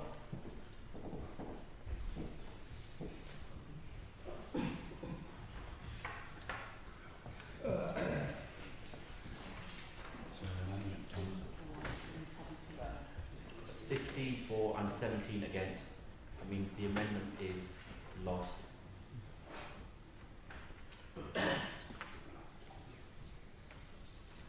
Further amendment. Does Councillor Ahmed say anything in closing? What further amendment, Philip? For further Further amendment. We have noticed for further amendment. From Councillor Wick. Junior. Don't it was not. No. I did give notice, Mr. Mayor, that if this did not pass, I would... Yeah, that's fine. I'll take that amendment. It is. Thank you, Mr. Mayor. My amendment is very simple. It's that the central committee that will be formed, if this passes, will have at minimum one member from each ward of the borough. Thank you. Is there a seconder? Can I second that, Mr. Mayor? I suppose in responding to the amendment that's just fallen, that the 9-member Policy and Resources Committee does not have representation from across the borough. Even if the membership had been split so that it had more members from different wards, then it would be impossible to have a member from each borough, from each ward across the patch. And so, if you are true to your word, well, I'm sorry, but if you believe that yes, everybody will get this opportunity, then you should support this one. Earlier, Councillor Tom Wick referred to parish councils, town councils, who currently have a seat at the table. Each and every parish and town council has a seat at the planning committee table. That will not be the case in the future.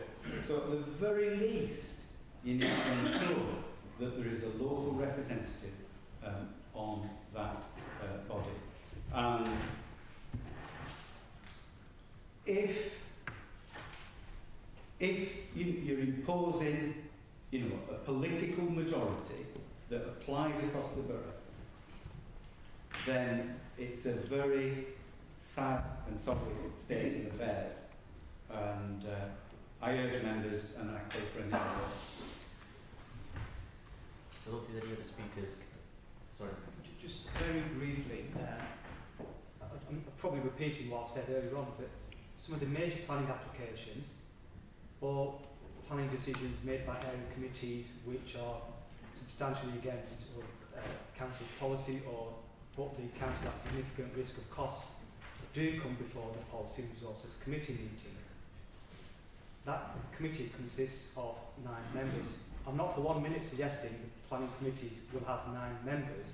I'm just referring back to the argument Councillor Wick is making. It carries no weight whatsoever because that committee has 9 members and we are making significant major decisions on planning applications, and that committee does not have councillors from every ward making them decisions.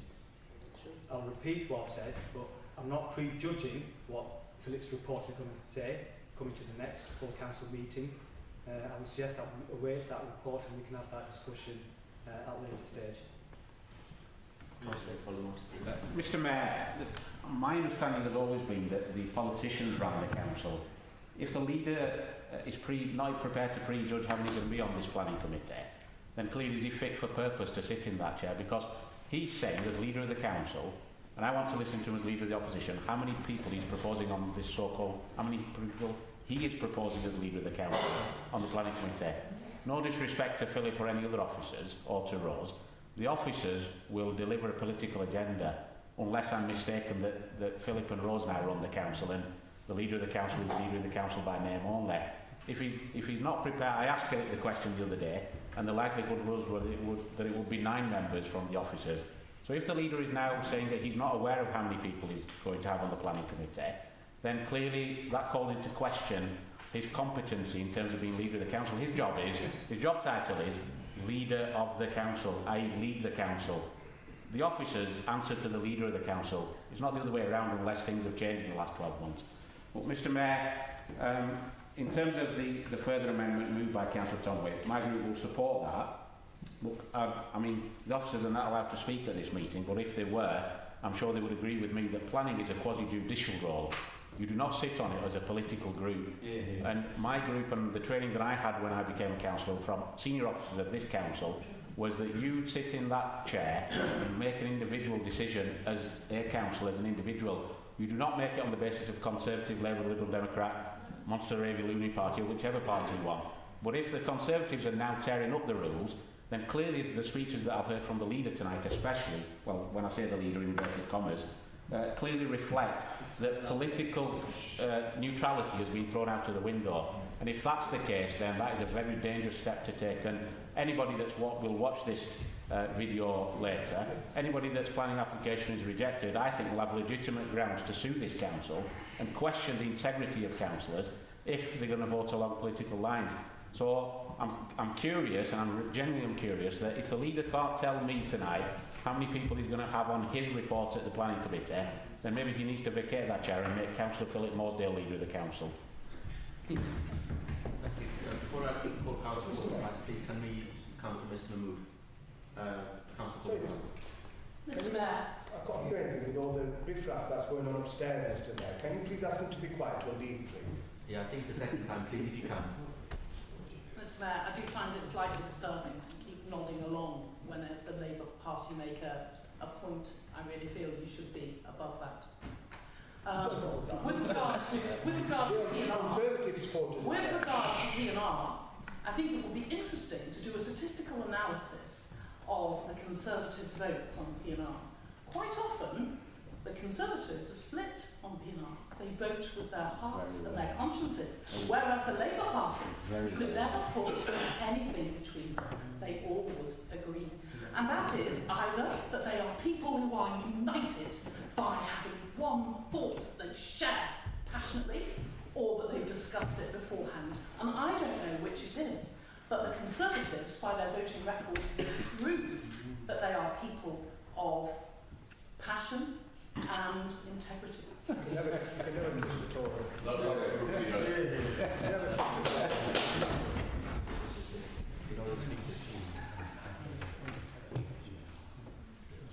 It's a name vote, this. It's a name vote, so can I... Hang on. Sorry, you have the right to... And try not to nod at what you say. Thank you, Mr Mayor. It's a shame, I think, that during that debate, very little was said about the actual content of my amendment. I heard no arguments against what I just proposed. I heard Councillor Nadeem Ahmed, leader of the council, boffing off this decision, saying Philip can make his mind up and will follow his whim. Mr Mayor, I think the council tonight can make a very clear direction for Mr Rosedale's report. It can say what its ideas are, and then he can make his recommendations to this council at a later date based on the influence that we are saying we want it to look like. There's no point setting him off without a steer. That is the leader's job. It is this council's job to steer the officers in the direction that this council wants to go and to make those decisions. Mr Mayor, there has been no debate on this side of the room. Not with Councillor Whip. Sarah Corbyn-Bryce stood up to make a political point, and that's just sad, I think. Every opportunity was had to actually make an argument against my proposal, and that was not had. Mr Mayor, I'd urge all councillors here to think about what I put on the table. It is that any committee set up for planning will be made up with a minimum of 1 member per ward. Councillor Corbyn Price said himself that that would be a good thing.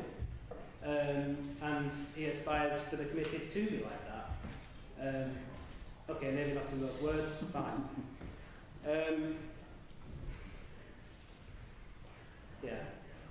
Mr Mayor, it's important that we do see representation throughout the borough with the councillors that sit here tonight on these planning applications. If we have a committee with membership less than the amount of wards, it does mean that sadly at least 1 ward will not be able to be represented no matter what. Under the current situation, even if there's enough seats to have a member from every ward, without it written in writing that there's a minimum, it can be the case yet again, like on P&R, where there's duplicate members from the same ward, maybe even 3 members from the same ward, and others left by the wayside with no proper voice in the vote at that meeting. Now, the difference between 9 and 11 is not great. It's 2 people. It's saying that the committee will be too large is a nonsense. We've had P&R committees with more members than that. So I'd urge everyone to support this tonight. Thank you. No, you can't. What you've done, we're going to clarify something.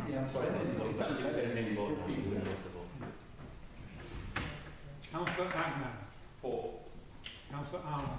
4. Councillor Nadeem Armour. Against. Councillor Sanchez Armour. 4. Councillor Albin. Against. Councillor Allen. 4. Councillor Anna. 4. Councillor Anwar. 4. Councillor Ashraf. 4. Councillor Aslam. Against. Councillor Butterworth. Against. Councillor Carroll. Against. Councillor Coburn Price David. Against. Councillor Sarah Coburn Price. Against. Councillor Goulthorpe. Against. Councillor Hanif. 4. Councillor Mohammed Iqbal. 4. Councillor Yasser Iqbal. Councillor Kareem. Against. Councillor Leonti. Yes. Councillor Lord. 4. Councillor Keelan McGladdery. Against. Councillor Paul McGladdery. Against. Councillor Gower. Councillor Mahmood. 4. Councillor Newman. 4. Councillor Purcell. Against. Councillor Salter. Against. Councillor Stone. Against. Councillor Sutton. Against. Councillor David Witt. 4. I give notice of further amendment. Councillor Tom Witt. 4.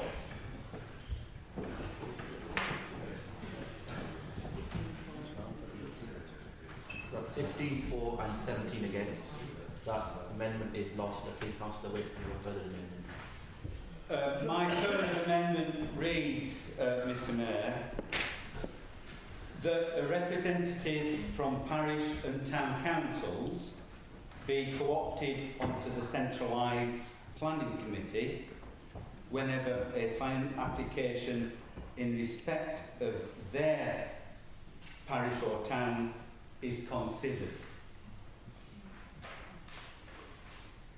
Mr Mayor, Kelvins and Suffolk Parish Council met early this week, and the chairman of Kelvins and Suffolk Parish Council emailed a very comprehensive letter to the local representatives, certainly for the ward, and I'm not sure if it went any further than that. And the new chairman, reincarnated chairman of Kelvin and Suffolk Parish Council, Councillor Paul Maskell, put a brilliant argument as to why the area committees should retain the planning powers. Clearly that has been lost, but we need not lose the local input that we get from those parish and town council representatives.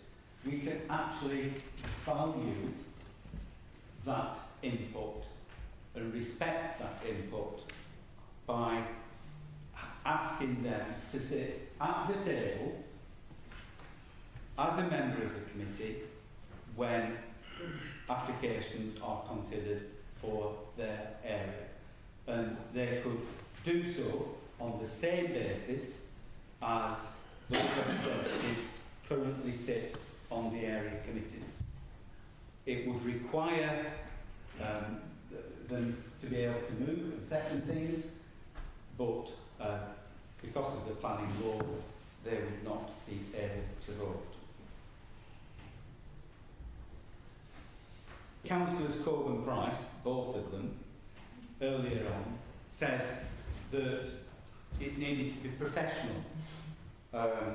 You needed to read the National Planning Policy Framework and the core strategy. It's the minimum that you can do. Actually, that was a councillor who said that someone wanting a dormer was a criminal. Now, I don't think that, having the professional output includes that sort of slanderous statement. But clearly, there's some people who think that, there's only their way. There is a diversity in this borough. Yeah. There is a richness in the representatives that we have from each and every parish and town council, and there is a strength in having that input on a level with the professional input. Having that input on a level with the borough representatives, because that input truly represents the local views, the local impact and the local knowledge, which unfortunately through your previous decision of the Conservative group, this council has just jettisoned. Here is an attempt to save something from the pyre of the planning processes and the planning principles that have held dear in Pendle for over 2 decades. And the system that we have today isn't the system that we introduced in 1995. It's a system that has been finessed, and it's been made sharper, and it's been made better. And all you people are doing is destroying it. Mr. Mayor, I move this amendment. I call for a further nay vote. You have a seconder? Councillor Clark. Yeah, Mr. Mayor, I'll second that. And I'll give you an example. Maybe colleagues opposite will remember former councillor Pauline McCormick, who sits on the Nelson and Bradfield area committee. She was here earlier, I'm not sure whether she still is with us, but she represents Reedy Hallows Parish Council and religiously comes to every area committee meeting and makes a valuable contribution on things that affect her particular parish. And we value those. I certainly value those because she's coming from that particular parish, speaking on behalf of that particular parish, and her comments are taken validly. And I think that would reflect for all town and parish councils that sit on the area committees. But because of the previous decision of Conservative colleagues opposite, and I'll make the point again, because of their cowardly action to deny the people of Pendle their democratic voice, we're here where we are tonight, Mr. Mayor. Because time and time again, Councillor Corbyn Price and even the leader of the Conservative group have said that if we have if we have a major application, we'll go to that particular parish.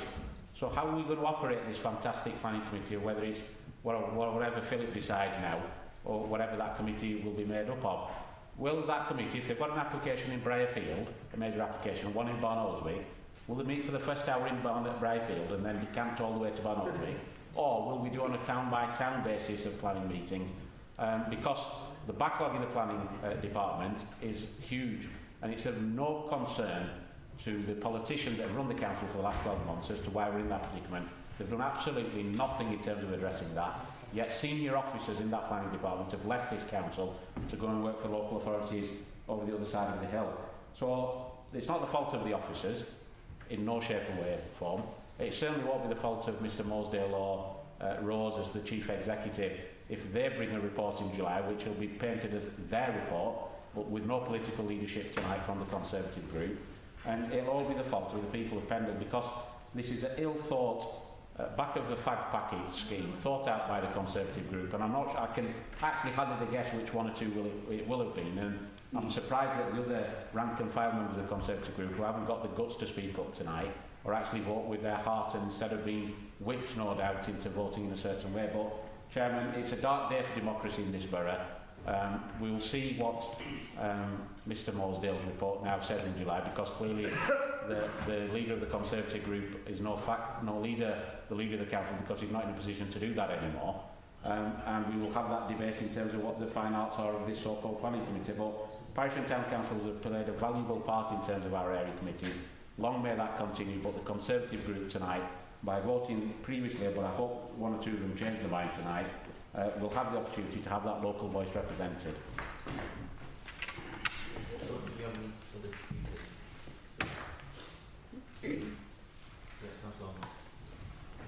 Yeah, just in terms of the amendment that's put forward, I can assure members that will be considered by myself and my group. We will seriously look at the suggestion, which I think could be a good one.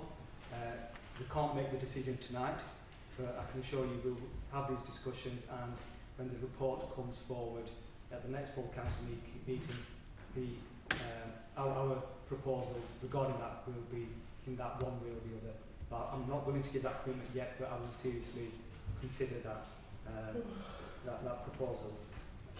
In terms of some of the rhetoric we've heard from Councillor Iqbal, very unhelpful. I think we are making a serious decision, and I want to keep this debate and discussion serious. I don't think it's helpful, the usual comments which we hear every month.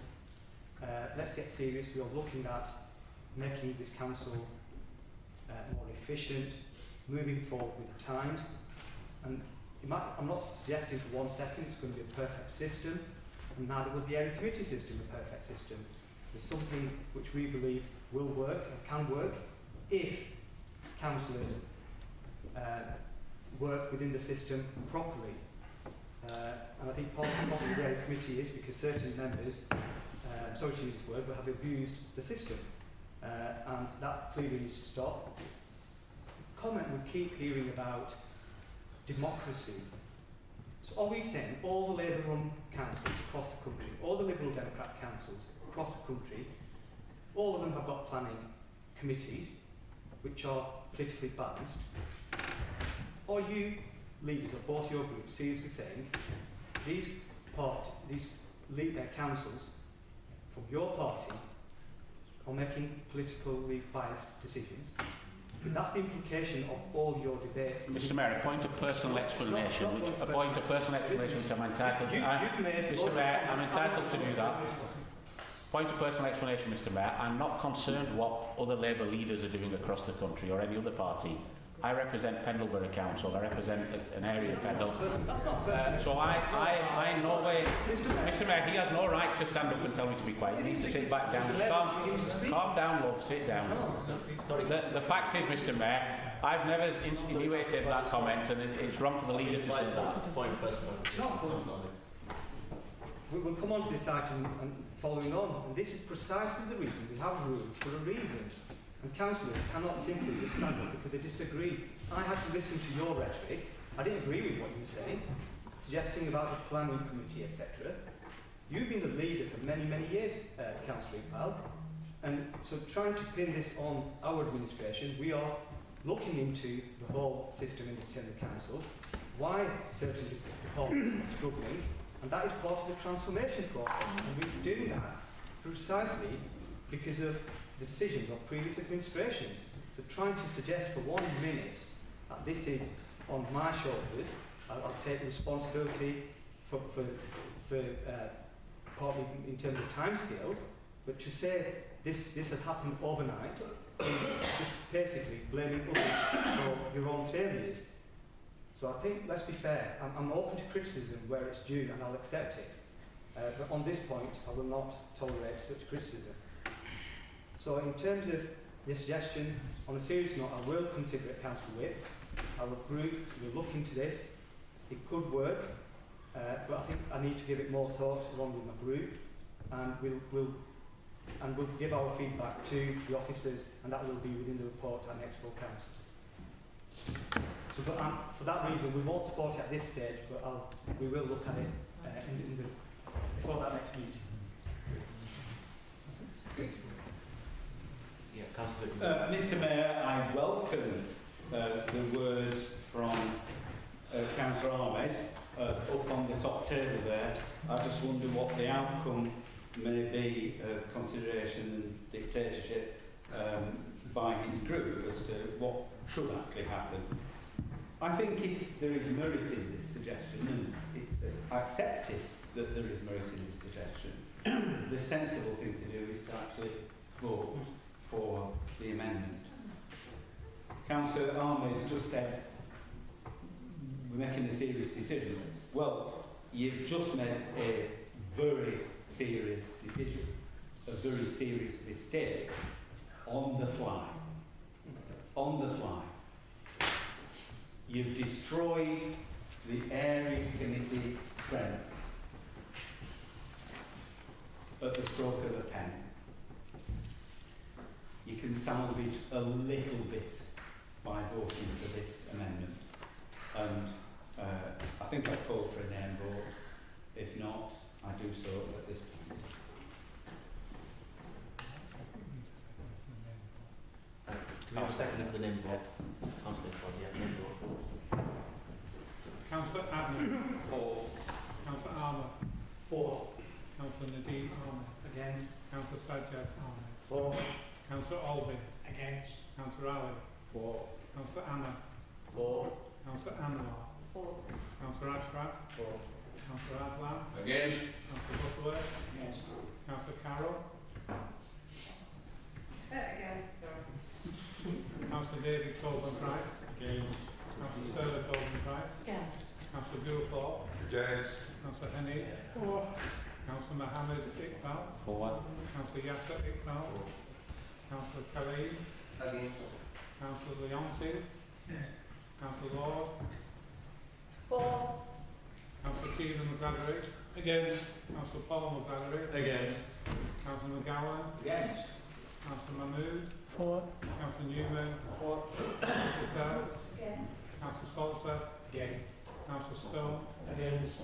Councillor Sutcliffe. Against. Councillor David Wick. For. Councillor Tomlin. For.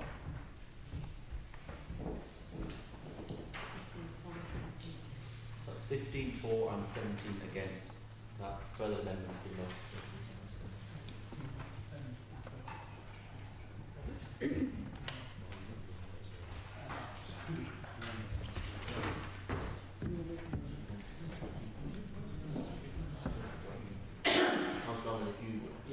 Yeah, very briefly, I'll urge all councillors to support the original recommendation, which is on the sheet. Those members who are concerned about the democratic process being hindered or reduced, I can assure you that is not the case, despite what's been said. Councillors from all areas, parish councillors, borough councillors, members of the public, will be entitled to speak and can speak as they do currently. That will not change. In terms of the decisions which are made by the current Policy and Resources Committee on planning matters, again, just to remind all members, them decisions are taken by councillors. A politically balanced committee from across the country, that is a politically balanced committee, just like every other planning committee across the country works. They are politically balanced planning committees. So to suggest that them systems or that they are politically balanced or influenced in any way is not correct. And in terms of the decisions which affect other parts of the borough, in terms of the main strategic decisions which are taken by the Policy and Resources Committee, or some of them are referred to full council, particularly those which are simply made at Policy and Resources Committee are significant strategic policy decisions which affect the borough. They affect all parts of the borough from one corner to the other. The councillors who sit on the Policy Resource Committee represent the borough. So just because they're not individual councillors from every ward, which they are not on Policy Resource Committee, are we saying then councillors who sit on P&R are not making correct strategic or planning or policy decisions? That is not the case. So please bear that in mind when going to the vote. This is a lot of scaremongering by certain members. Please do support the motion on the council. All those in favour of the motion?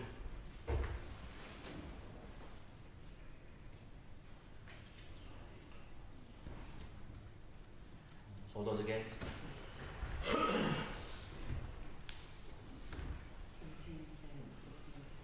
17 in favour and 15 against. So that motion is carried.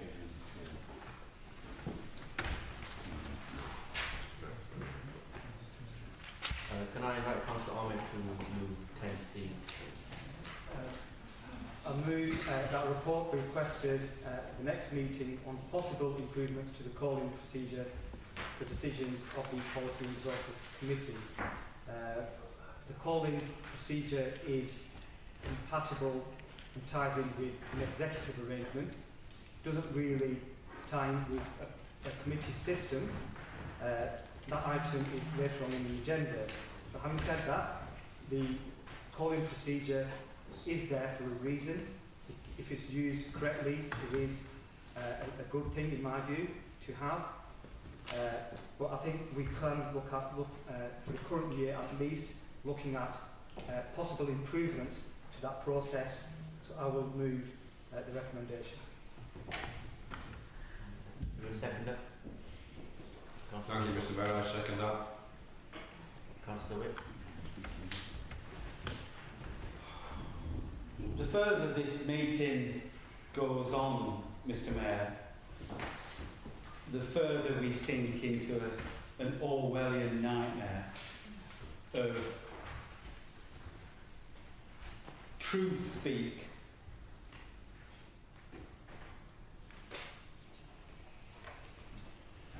That the corporate director be requested to submit a report on possible improvements to the calling procedure. This, Mr. Mayor, is an important part of the checks and balances that we have in this council's constitution.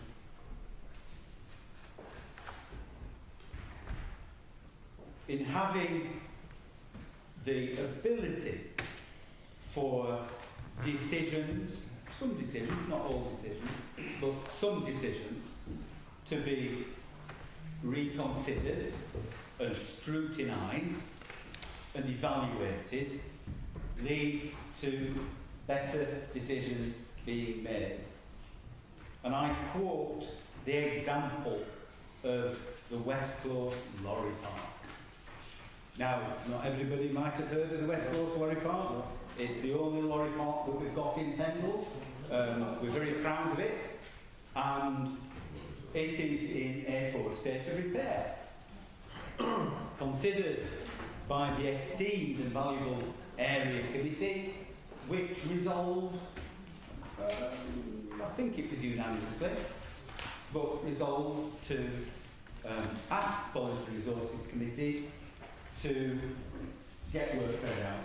It's a centrally held asset, and in common with other assets like the Town Hall or Fleet Street Depot, car parks, the funding for repairs, maintenance, held centrally. So, West Birmingham Area Committee said, please, Policy Resources, can you put some money into doing it up? And suggested that Pendle Council asked Lancashire Council if they would share the cost, because it's the access to the household waste recycling centre. Now,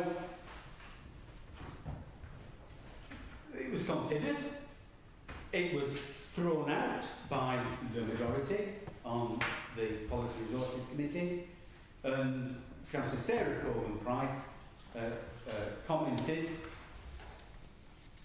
quote, "It's a nonsense. It's a nonsense." Because it's not a lorry park. Unquote. It's not a lorry park. There you go. That's local knowledge coming to the fore. Thank you very much. So, quite correctly, that decision was called in because there were clear reasons. I mean, potholes, craters, dangerous. Council asset, somebody injures themselves, council liability. There should be the same care and attention to that lorry park, which is also used by members of the public going to household races, waste recycling centre, or indeed parking their cars there. Oh, it's a nonsense, says Councillor Sarah Corbyn-Price. So it was reconsidered. Well, what happened? We did get the approval from the County Council for half the funds to get the car park resurfaced. Our good officers said, well, yeah, we have a responsibility and we can't find the money. The area committee chipped in a little bit to make the job complete, and bingo! The decision has been called in, it's been reviewed, and the majority on the Policy Resources Committee, including Councillor Sarah Corbyn-Price, who said, it's a nonsense, agreed with us and accepted and voted through the funding. So that's an example of the value of that calling process. A review, evaluation, scrutiny, oversight, and hopefully better decisions being made. But no, the Conservatives want to improve the system. Well, let's see what it comes back with, because any improvements, I am sure, will destroy and devalue that check and balance that we currently have. I'm voting against this, and I urge all members of all parties to vote against this. Councillor Iqbal. Thank you very much, Mr. Mayor. The actual thing said that it's asking the corporate director, who's going to be quite busy over the next few months by the sounds of it, to submit a report to the next meeting on possible improvements. How on earth can I vote for something if I don't know what those possible improvements are? And I would have expected the leader of the Conservative group to stand up and say, these are the possible improvements that I'm thinking as leader of my group and leader of the council that I will instruct officers to go away and do some work on. There is no point saying on the one hand that there's some strategic thought to the council if the leader of the Conservative group is not prepared to share those strategic thoughts with us, because it's not fair on the corporate director to bring the report in July and spring it upon the council if there's no political input from the Conservative group. If there is, I'm intrigued to hear it tonight. If you've got some very, very early thoughts, let us hear what those thoughts are, then I may consider supporting it. But simply to say, well, let's just vote on some possible improvements with absolutely not a single item that suggests what those improvements could be. I'm sorry, Mr. Mayor, that I would urge all members of the council not to vote. It's like turkeys voting for Christmas, that, you know, turkeys will vote for Christmas knowing full well that they won't be around after Christmas. This is talking about possible improvements. There's not a single item that he's brought forward, and I'd urge him to, if he's going, I know he's going to wrap up at the end of this particular debate, if you can share with us, then I'll form an opinion whether I can support it or not. Yeah, I'm not sure if councillors Whip and Iqbal deliberately try and wind me up or trying to say they don't understand. Nothing to wind up. To me, it's because all I'll say is please read the pink sheet. We're not voting on any changes to the rules. We're saying we can have a report back. We will discuss it again in July. Then you can make your mind up as to the suggestions we are making. If you like them, vote for them. If you don't like them, vote against them. Yes. All those in favour?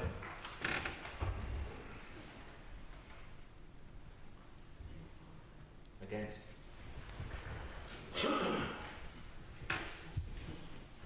The 17 in favour, 15 against. So that motion is carried. The then D. Can I call on Councillor Arnold? Yes, I'm moving that we request a report to the next meeting on rules of procedure at council and committee meetings in relation to members speaking and points of order and personal explanation. We've had a perfect example this evening where meetings are being interrupted, the speaker is speaking and you have to stop halfway through the issue, and I think that is unacceptable. Of course, we need to have a system where there is a genuine point of order, a personal explanation. We need to keep that system, but it has to be genuine. That's the point we're making. So again, we're not voting on anything just before people start shouting. We're just asking for a report. Let's see what the report says. Again, if you feel you can't support that at the time, then don't vote for it. If you feel you can support it, vote for it. But that's all we're asking for is a report, just to set out some suggestions. Thank you. I'll move. Sorry, sir. Do you a seconder? Councillor Woodcock, thank you. Thank you, Mr. Mayor. I'll second that. And Councillor Conway, if you want to speak. Thank you, Mr. Mayor. Once again, we have a motion on the table for reports with no idea what the report is supposed to include. By the wording, I would assume it's a report on the rules and regulations of how members can speak at meetings and points of personal clarification, explanation, etc. Mr. Mayor, I would advise the leader that those are on the council's website and we are informed of them when we take office. And to say that we are not voting on anything tonight is a lie, because we're voting on a motion that is just wasting Philip's time here. If he wants to put proposals down for what improvements could be made, I'm sure we could debate that properly. But this right now is just a motion saying, Philip, please write us a report, what are the current rules and regs? And I mean, that's just pointless, I'm afraid. Councillor David Wick. I wasn't going to speak on this, Mr. Mayor, honestly. But Councillor Ahmed just said we've got an example tonight of somebody making a point of personal explanation. And we've got a record of the meeting. Councillor Ahmed said, referring to Councillor Iqbal, that Councillor Iqbal was saying that leaders of Labour councils elsewhere in the country were abusing the system and making decisions on planning matters on a party political basis. I think quite rightly, and I don't need to defend Councillor Iqbal, but I think quite rightly Councillor Iqbal said, oh, point of personal explanation, I didn't say that. Yeah. Because he didn't say that. And fortunately, thanks to Councillor Tom Witt and the Liberals capturing all this and streaming it live, we can look back and we can hear what Councillor Ahmed said, and what Councillor Ahmed said was incorrect. And it's quite valid for somebody to have a point of personal explanation, and it's a fundamental rule of debate. And not only is it a fundamental rule of debate, but like other things on this agenda tonight, it's part of this council's written constitution. Now, you're making constitutional amendment after constitutional amendment tonight. There has not yet been a single reference to consulting the residents of this borough about tearing up that constitution, destroying the democratic structures and processes that we've put in place over decades to ensure that there is fair and equitable debate, and we don't have an elected dictatorship with a single vote majority on this council, an administration that is like a zombie administration, bumbling about and destroying everything in the way. Because that's what we're ending up with. For goodness sake, there are some decent people amongst you. Think about what you're voting for. Don't be dictated by your group about you've got to vote for this, you've got to stick your hand up. Think about it. And if we're going to start tinkering with the basic rules of discussion and debate, and we're going to twist them in unacceptable ways, then that is fundamentally wrong. It's something that, together with the constitutional changes that you are assiduously putting together through tonight's agenda, insidiously I should say, needs to be the subject of proper consultation as required actually by the Constitution. And yet no, let's drive this forward, let's throw everything away. Well, quite frankly, I am sickened, and I dare say as we get later on the agenda, I'll become even more sickened. And no doubt people over here will be quite glad about that, but it just really, the residents of this borough are being failed and failed again. Thank you very much, Mr Mayor. Mr Mayor, can I draw your attention to later on in the agenda? There's an item called 12B, Governance Working Group. And irrespective of who's run the council over a number of years, things like this have always gone to the Governance Working Group for cross-party discussion. Well, sorry, I'll rephrase that. Cross-party discussion up to last year, and then it became a two-party discussion for the last 12 months.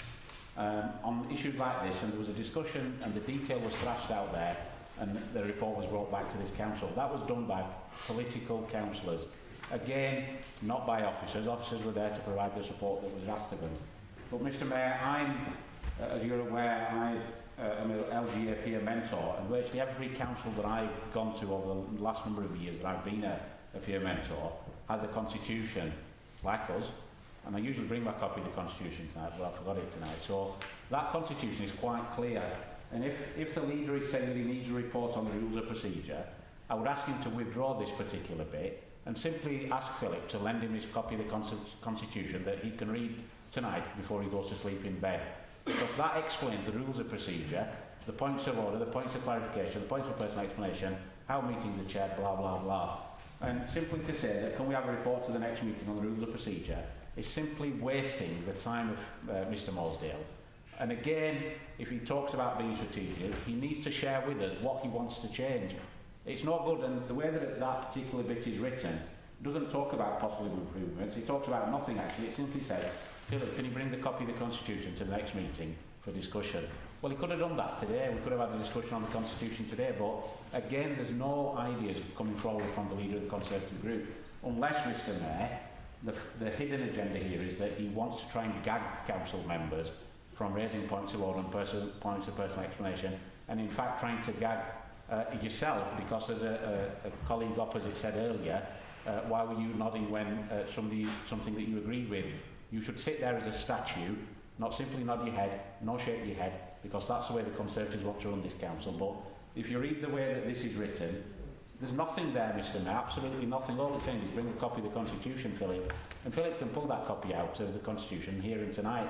And I want to hear from the leader of the Conservative group what his idea is. What is he actually asking officers to go away and think about? If he wants to gag councillors from speaking, then he needs to be man enough to say that tonight rather than trying to hide behind Philip's report in July.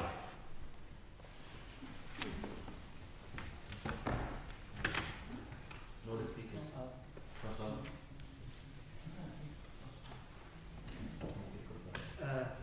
Yes, thank you. Again, we are simply asking for a report, and we hear the scaremongering yet again, saying this is people are going to, council is not going to be allowed to speak, they're not going to vote on things. I mean, it's ridiculous, some of the stuff that's coming out, and it's deliberately just trying to spread the typical misinformation and mistruths, and it's not right. I think we are trying to look at our systems, our procedures in a proper way. A proper report will come before members. Members can look at it in advance. They'll be able to read it and come to a view whether they think there will be improvements to the system or not. Again, to suggest otherwise, I give up. Honestly, give up. Thank you. All those in favour of that motion?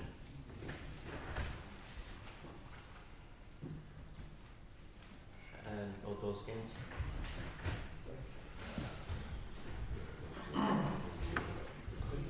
That's 17 for and 15 against, so that motion is carried. So item 11, appointments of chairman of committees. Councillor Moore. Mr Mayor, I move the following committees and the chairman for each committee. Policy and Resources Committee will be myself. Accounts and Audit Committee, Councillor David Corbyn-Price. Licensing Committee, Councillor Jennifer Purcell. Taxi Licensing Committee, Councillor Kieran McGladry. Employment Appeals Committee, Councillor Jennifer Purcell. And the Standards Hearing Committee is the independent person. So I move them as set out. Second that. Second that, Mr Mayor, thank you. Thank you, Councillor Goldthorpe. All those in favour?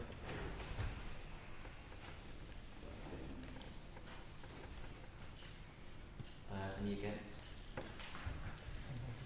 All those against? Any abstentions? 2 abstentions. So that's carried.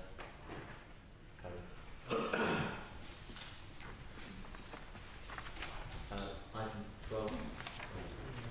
Sorry, 11B. 11B is chairman of area committees. The rules of procedure currently say that the area committee appoints the chairman. However, members will be aware of the difficulties that have arisen at West Craven Area Committee since last year. Clearly that position isn't satisfactory and it's recommended that Rule 5.2 of the Rules of Procedure be amended by addition of the following. Where, for whatever reason, the Area Committee is unable to appoint a chairman, the Council shall make the appointment. I move. Second. I'll second that, Mr Mayor, thank you. Mr Mayor, this isn't the first time that an area committee has been deadlocked. For those of us that can remember Brighfield Area Committee, at one time there was 3 Labour councillors, 3 Conservative councillors, so there was deadlock. And it was simply decided between both groups that one would chair it for the first 6 months, second would chair it for the second 6 months, and the budget would be split accordingly. That was fine. If that can't happen in West Craven's case, then if elections can be decided on pulling the straw out of Philip's hat, or elections can be decided by a toss of a coin, then simply it's a case of the people of West Craven voted for 3 Conservatives, 3 Liberal Democrat members. That's a fact. If the Conservative group are trying to now gerrymander the chairmanship of the area committee, again, that is, in my belief, wrong. And I think that if the constitution needs changing, it's simply a case of that toss can happen tonight, and whoever wins the toss chairs for the first 6 months, and second one chairs for the second 6 months. I think that's a democratic way to deal with it, Mr Mayor. But the way that the Conservatives are trying to move the change of the constitution, I don't have a crystal ball, but I suspect, and I hope to be proved wrong, I suspect that Councillor Dean may well stand up and move Councillor David Whipple as chairman for the next 12 months. I doubt he very much will do, but he may want to move one of his Conservative members, and I think that is unfair on the people of West Craven. Simply a case of if you want to change the constitution, do it 6 months each, and if they can't agree, do a toss of a coin here and now.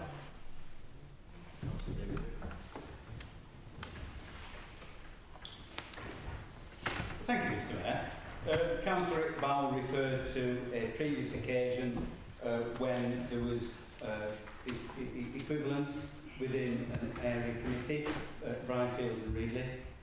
Actually, I think that's happened more than once, and I can recall a previous period when there were equal numbers of members, and as Councillor Iqbal has just said, the chairmanship was shared.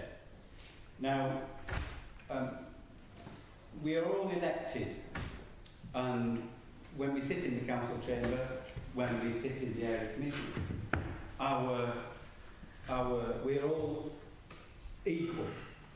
Apart from myself, Mr Mayor, who sits above us, but we have all got the same value. So an area committee with 3 members of one group and 3 members of another group is balanced. No doubt about it. And last year, West Craven Area Committee, it was 3 Liberals, 3 Conservatives. Councillor Goulthorpe refused to accept that there should be equity, that we should take it turn about, or do it 6 months on, 6 months off. He insisted that the Conservatives had the right to take the chair of the area committee and in effect take control of the area committee through the use of the casting vote, because the Conservatives had won the most votes at the recent elections. That's what he said. It's on record. Everyone can look back at it. We argue equity, fairness, and a fair say, and a fair value of each vote from each individual councillor. No, not good enough, said the Conservatives. We got the most votes, so we should have the chairman. And Councillor Rosemary Carroll took the chairmanship, and the Conservatives had a casting vote. They've had a year. This year, still got that equivalence, and I think it was Councillor Tomwick or Councillor Chris Church who proposed that the chairmanship should come to us. 12 months on, 12 months off. New elections next year could well be different if we still have area committees by this time. But no, this year the Liberals, no votes, Conservatives, no, we can't have that. We'll take it to the full council meeting where we have a single vote majority and we will impose a chairman from this full council meeting. Now I go back to the Constitution. And I'm not an admirer of the US. Well, in some cases I am, but I'm not overblown on the United States of America. But I admire their defence of the Constitution and the way that they agonise over the amendments and the changes to the Constitution, the importance which they place on it. And tonight, this is yet another way. Oh, the Constitution is getting in the way of us dominating, dictating, and determining everything that happens because they just happen to have one vote, one single vote extra in this council meeting, this council chamber, on this full council.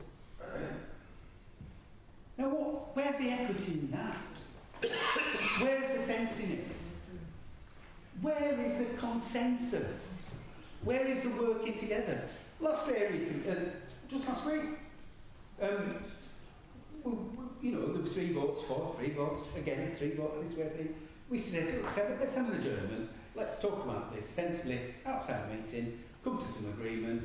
The Conservatives wouldn't even leave the room. We traipsed out, and after a few minutes, we thought, we're wasting his time here, aren't we? And I had to go back in. So, Mr. Mayor, the Constitution, where's that? Where are we consulting? Is it an elected dictatorship? And are these dictators just driving through these changes? Yes. Party political advantage. It's an absolute and utter disgrace.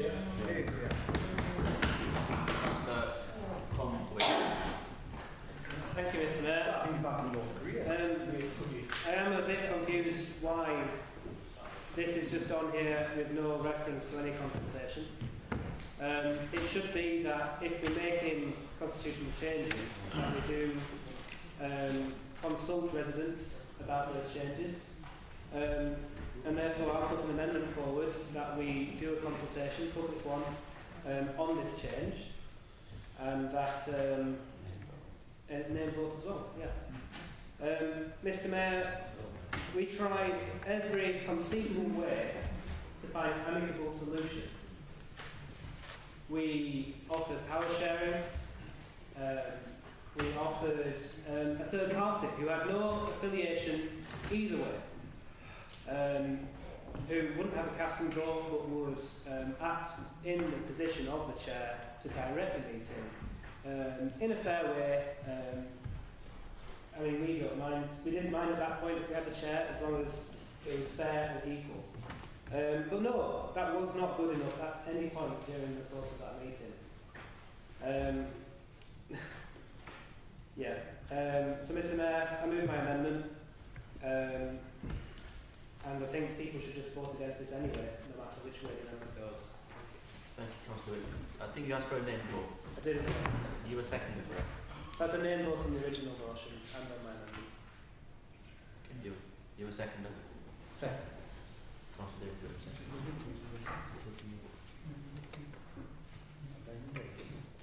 We're voting on now. Amendment. We're voting on the amendment. Voting on the amendment. We haven't had a debate on it. So if you're in favour of Councillor Tom Whip's amendment, say for, you'll get more against. Mr. Mayor, the terms of the amendment are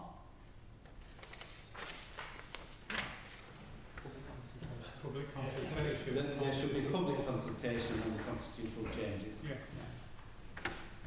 Councillor Adnan. For. Councillor Armour. For. Councillor Nadeem Ahmed. Against. Councillor Sanchez Ahmed. For. Councillor Albin. Against. Councillor Ali. For. Councillor Ahmed. For. Councillor Anwar. For. Councillor Ashraf. For. Councillor Aslam. Against. Councillor Butterworth. Against. Councillor Carroll. Against. Councillor David Colburn-Price. Against. Councillor Sarah Colburn-Price. Against. Councillor Goulthorpe. Against. Councillor Hanif. Councillor Mohammed Iqbal. Councillor Yasser Iqbal. For. Councillor Khalid. Against. Councillor Leonti. Councillor Lord. For. Councillor Keaton McGladdery. Against. Councillor Paul McGladdery. Against. Councillor McGowan. Against. Councillor Mahmood. For. Councillor Newman. For. Councillor Purcell. Against. Councillor Salter. Against. Councillor Stone. Against. Councillor Sutcliffe. Against. Councillor David Wick. For. Councillor Tomley. For.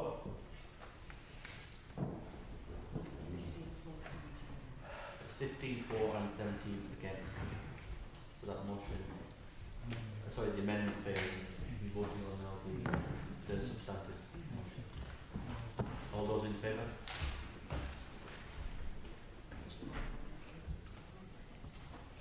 Mr. Mayor, I asked for a name vote on Oh, sorry. Name vote on the was it?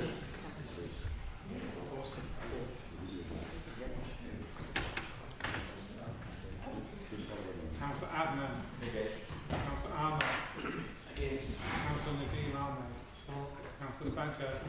Against. Councillor Albin. For. Councillor Ali. Against. Councillor Emma. Against. Councillor Anwar. Against. Councillor Ashraf. Against. Councillor Aslam. For. Councillor Butterworth. Councillor Carroll. For. Councillor David Colburn-Price. Councillor Sarah Colburn-Price. For. Councillor Goulthorpe. For. Councillor Hanif. Councillor Mohammed Iqbal. Against. Councillor Yasser Iqbal. Against. Councillor Khalid. Councillor Leonti. Councillor Lord. Against. Councillor Keelan McGladdery. For. Councillor Paul McGladdery. For. Councillor McGowan. For. Councillor Mahmood. Against. Councillor Newman. Against. Councillor Purcell. Councillor Salter. For. Councillor Stone. For. Councillor Sutcliffe. For. Councillor David Wick.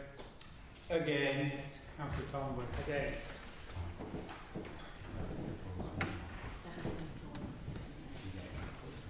17 for and 15 against. Mr. Mayor. Councillor Whitman. Thank you, Mr. Mayor. I would then like to make I have a proposal that Councillor David Wick takes the chair of the Constitutional.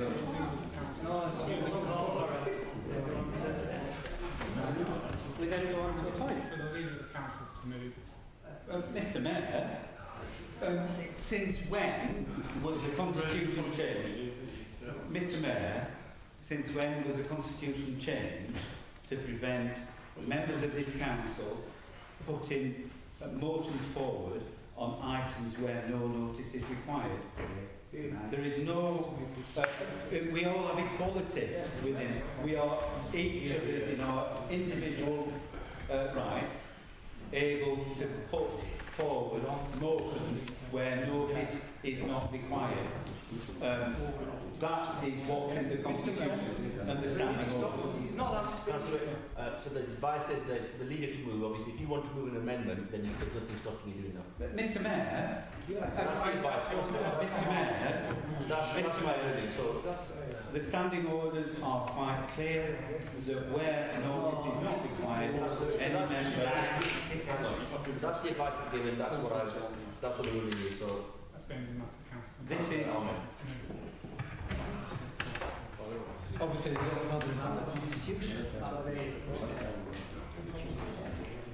Mr Mayor, could I move the appointment of Councillor Rosemary Carroll as the chairman of West Craven Area Committee? Mr Mayor, Point of order. this council. you stand on. Hang on, point of order. Well, maybe he is. If mine was not accepted, Just stand on. Can we allow Councillor Purcell to speak? Councillor, sorry, just allow him to speak. Councillor Purcell.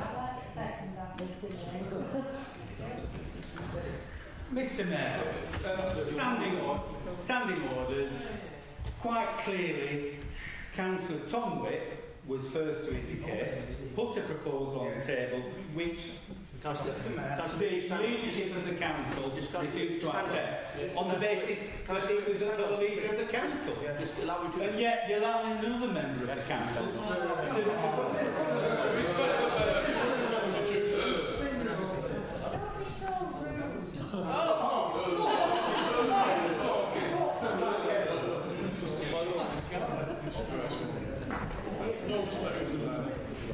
So obviously the rule is that if you want to move an amendment, Councillor, then nothing's stopping you doing that.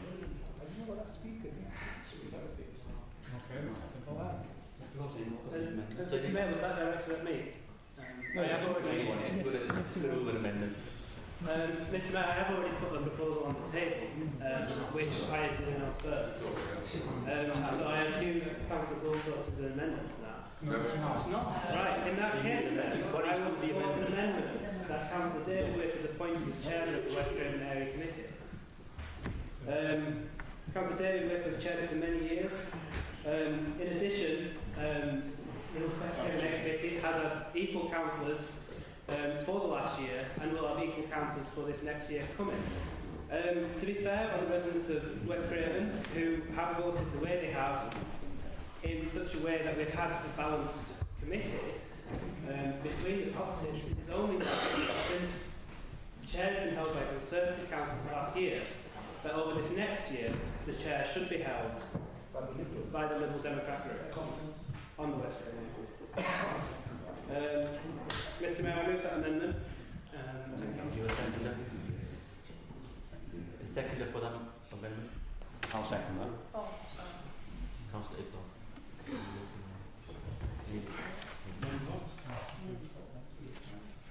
You want to name I want to reply to that, Councillor. Name vote. I'll second Councillor McGladdery's call for name. The request is for the main vote on the amendment. Kieran McGladdery does. Is there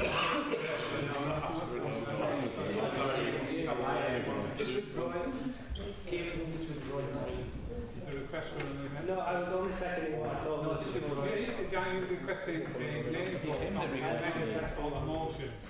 It's him that requested it. No, there isn't. Mr Mayor, sorry, I withdraw the motion that I didn't make. Councillor Wick, Councillor Conway, were you requesting a name vote? I was not. I was seconding what I thought. That's fine. So if you're not asking for a name vote. Mr Mayor, I'll call for a name vote. Could you have a seconder? I'll second it. Name vote then. On both. On both. Councillor Adnan. This is, this is on the amendment. Councillor Adnan. 4. Councillor Ahmad. 4. Councillor Nadeem Ahmed. Against. Councillor Sajid Ahmed. 4. Councillor Alby. Against. Councillor Ali. 4. Councillor Ahmed. 4. Councillor Anwar. 4. Councillor Ashford. 4. Councillor Aslan. Against? Councillor Butterworth. Councillor Carroll. Against. Councillor David Colburn-Price. Councillor Sarah Colburn-Price. Councillor Goulthorpe. Against? Councillor Hanif. Councillor Mohammed Iqbal. 4. Councillor Yasser Iqbal. 4. Councillor Khalid. Against. Councillor Leonti. Councillor Lord. 4. Councillor Kieran Bradbury. Councillor Paul McGraddery. Against. Councillor McGowan. Against. Councillor Mahmood. 4. Councillor Newman. Councillor Purcell. Against. Councillor Salter. Councillor Stone. Against. Councillor Sutcliffe. Against. Councillor David Witt. 4. Councillor Tomlin. 4.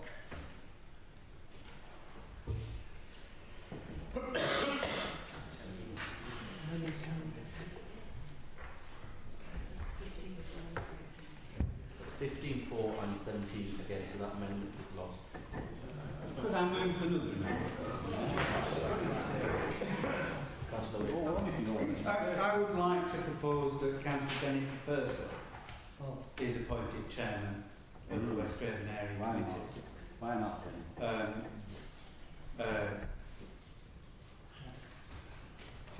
Those members who were on the council during last year will recall that Councillor Carroll caused this authority to act unlawfully in excluding members of the public from discussion that should have taken place in public.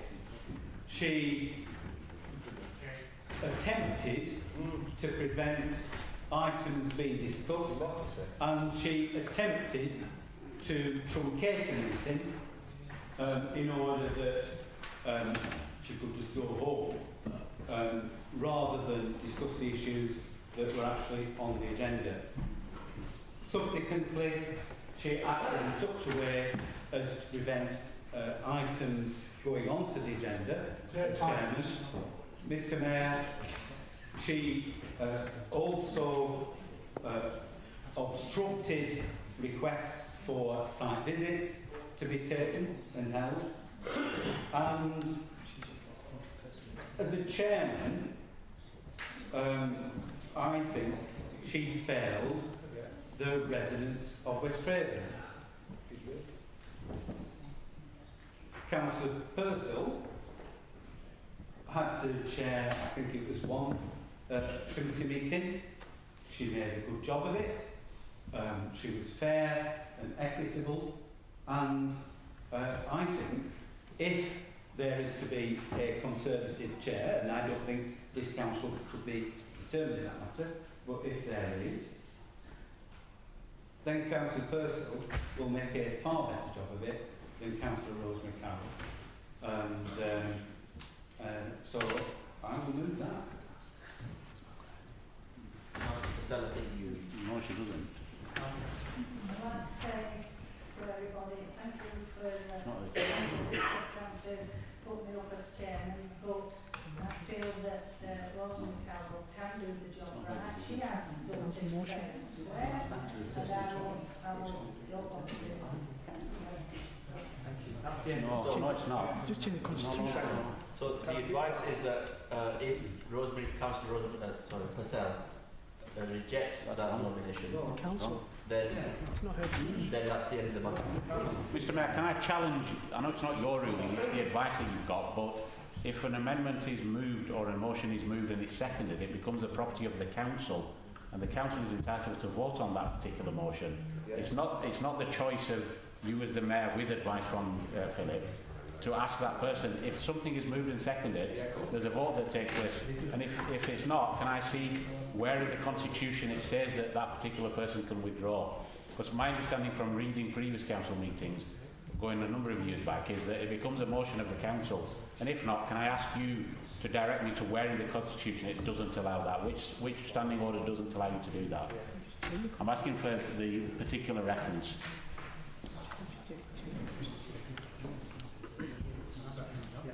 Oh, I'm asking the mayor. Yeah, sit down. Mr. Mayor, you've not allowed Councillor Iqbal to speak. I've asked a question. I'll answer it. I'm asking the mayor. Mr. Mayor. I mean, I'll show respect unlike others, and I'll sit down. I think Councillor Ahmed, Councillor Butterworth, just if you allow me just to finish, and you might make speed things up. Yeah, may I suggest we meet to the vote, sir? Yeah. Thank you. In terms of the vote, I don't think if Councillor Purcell has rejected that offer made by Councillor Wick, then it's the end of the matter from the advice I've given and the common sense ruling. I think otherwise we're going to go around in circles, so I think I'll stand by that. Mr. Mayor, we've just passed a motion that said that the council will make the appointment. It is not in the normal way where you propose someone and they either accept or decline. The reading of this says the council shall make the appointment. I would like to second Councillor Whitford's proposal myself. That meeting is last year with Jennifer. Otherwise, if you speak, Councillor Ahmed wanted to speak, and Councillor Whitford wants to speak. So I think we've made a ruling. If you sit down, we'll make progress and move on to the things that are voted on. Mr. Mayor. Mr. Mayor, if you refer to standing orders, what it says is, if it is proposed that the vote be put, the mover has the right to respond to the debate. However, the motion, the motion is the question be put, just needs itself to be voted on. Yeah, I hear what you're saying. I've made the ruling, and I think we're going to move on and make progress. Otherwise, we're going to go around in circles, and I think that we're not going to make progress. And we've already had a long meeting tonight. Councillor Ahmed, if we allow you to speak, and others will want to speak. We're allowed to speak on this item. I'm not spoken. So I'm allowed to speak like just like Councillor Iqbal. So I think, Councillor Ahmed, I think I want to be Listen to the mayor. Respect the mayor. Respect the mayor. Stand up. I want to move on to the next. I want to move on and take the vote. I want to take the recorded vote on the original motion. Amendments. Councillor Whitford is the chairman. What have you voted on that? The original motion, which is Councillor Carroll is the chairman. As moved by Councillor Hewlett. Councillor Adnan. Against. Councillor Ahmad. Against. Councillor Nadeem Ahmed. For. Councillor Sajid Ahmed. Against. Councillor Alvin. For. Councillor Allen. Against. Councillor Ahmed. Against. Councillor Anwar. Against. Councillor Ashraf. Against. Councillor Aslan. For. Councillor Butterworth. For. Councillor Carroll. Councillor David Coburn-Brown. Sarah Coburn-Brown. Councillor Beaufort. For. Councillor Hanif. Against.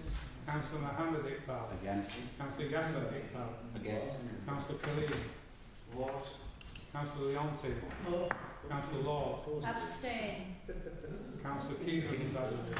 Councillor Carroll will do an excellent job, I'm sure. Sorry, just to, yes, sir. Councillor Paul McGavin. For. Councillor McGowan. For. Councillor Mahmood. Against. Councillor Newman. Councillor Purcell. Councillor Purcell.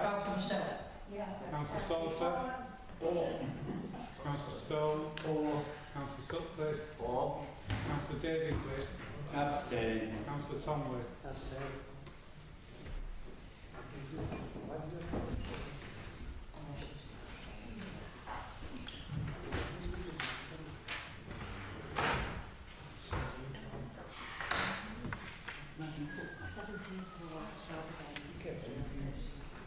For 12 against and 3 abstentions. carried. Item 12, appointment to working group. So this is appointment to working groups to consider the appointment of members to the following working groups for the year 2022-23. So it's climate emergency working group, 7 members, 4 to 1. Governance working group, 5 members, 3, 1, 1. I move. You second that? Mr Mayor, I'll second that. All those in favour?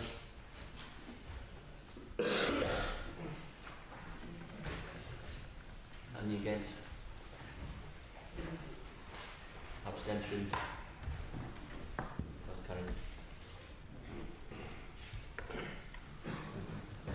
Item 13, dates and times of council meetings for 2022-23.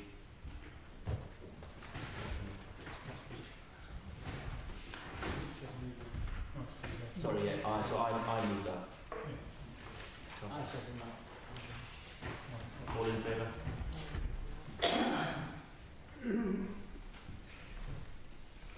All those against? That's carried.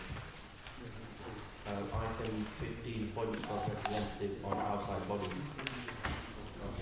Yeah, I'll do this page by page if that's okay with members. So I will move Birmingham District Society for the Blind. There's a vacancy there. I'll move Councillor Carlo Leonti. Birmingham and Pendle Citizens Advice Bureau, Councillor Aslan. District Early Years Development and Childcare Forum, Councillor Paul McGladry. And Forester Bowling, Councillor Rosemary Carroll. I'll move that page and then we'll do page by page. Mayor, I'll second that. Second that. Okay. So all those in favour? All those against?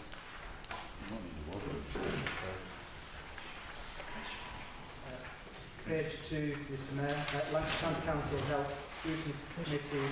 I'll move Councillor Rosemary Carroll. Lancashire Police and Crime Commission, Councillor Ash Sutcliffe. Lancashire County Council, Lancashire Waste Partnership, Councillor Paul McGladry. I move. Mayor, second that. Councillor Wick and then Councillor. Mr Mayor, I'd like to propose an amendment that the appointment for the Police and Crime Commissioner for Lancashire is Councillor David Wick. Do you second that? I'll second that. Councillor Ball is seconding that. Just on a practical point, Mr Mayor, just in terms of that, I mean, the administration moving Councillor McGladry, but I think based on political balance rules across the county, there needs to be a fallback position because in the past, this council has been asked to nominate a Liberal Democrat to make sure there's political balance across the county. So I'm just wondering to accommodate if Councillor McGladry goes over the political balance rules of the county, then the fallback is Liberal Democrat.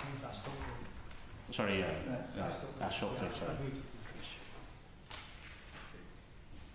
Mr Mayor, if I can just help, the political balance is an important issue because the Constitution, it's actually the Lancashire Police and Crime Panel rather than the Commission, but the political balance rules do require that there is representative numbers from each of the different parties. Now, should the council vote to put me into the nomination, I would be delighted to accept. And clearly, as someone who's had police authority experience and authority on the panel, I'm a good candidate to scrutinise. However, if that is not successful, then my suggestion is that we put forward 2 nominations. First nomination of Councillor Sutcliffe and then a second nomination in order that we might be able to actually take one of the floating places that we did successfully do a few years ago when myself and Councillor Margaret Foxcroft were able to be members of the Foxley, put me on. Councillor Margaret Foxley and myself were able to represent Pendle, and we had a good strength, and we were able to work together on that. Councillor Ahmed, I think you want to... Well, I've moved Councillor Ash Sutcliffe. If the rules county council don't allow that for political balance, then we'll have to reconsider that at that stage.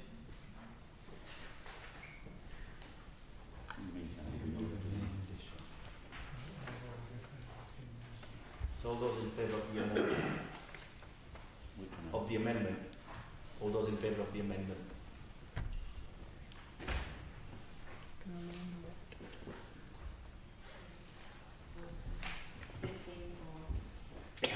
All those against?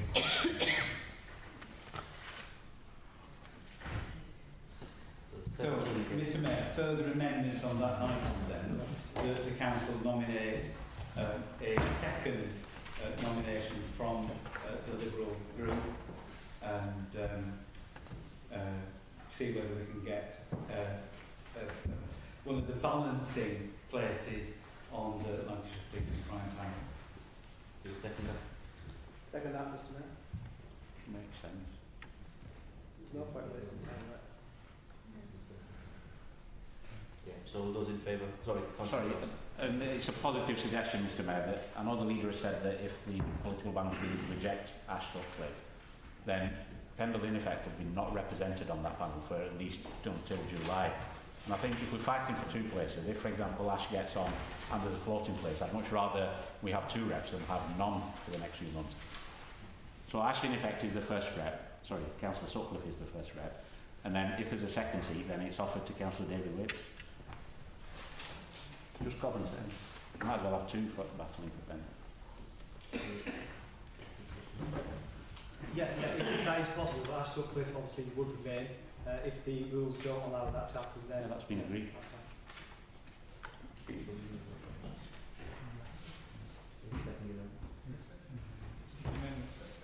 The amendment's accepted. We don't need a vote then, do we?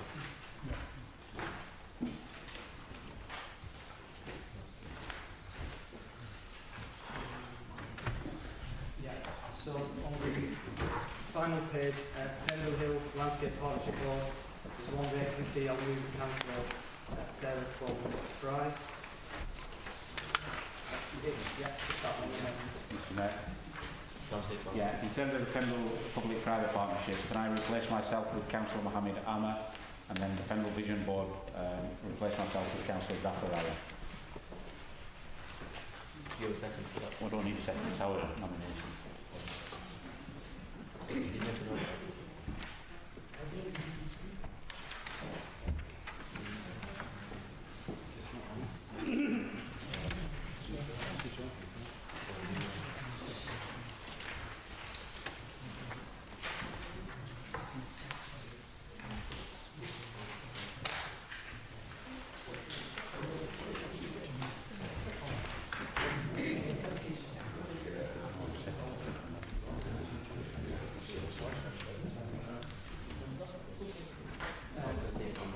There is one omission from this list, and that's the new joint venture company, and it's usually the three group leaders, so I'll move that's the three group leaders on the board for that. I'll move. Second that, Mr Mayor. All those in favour?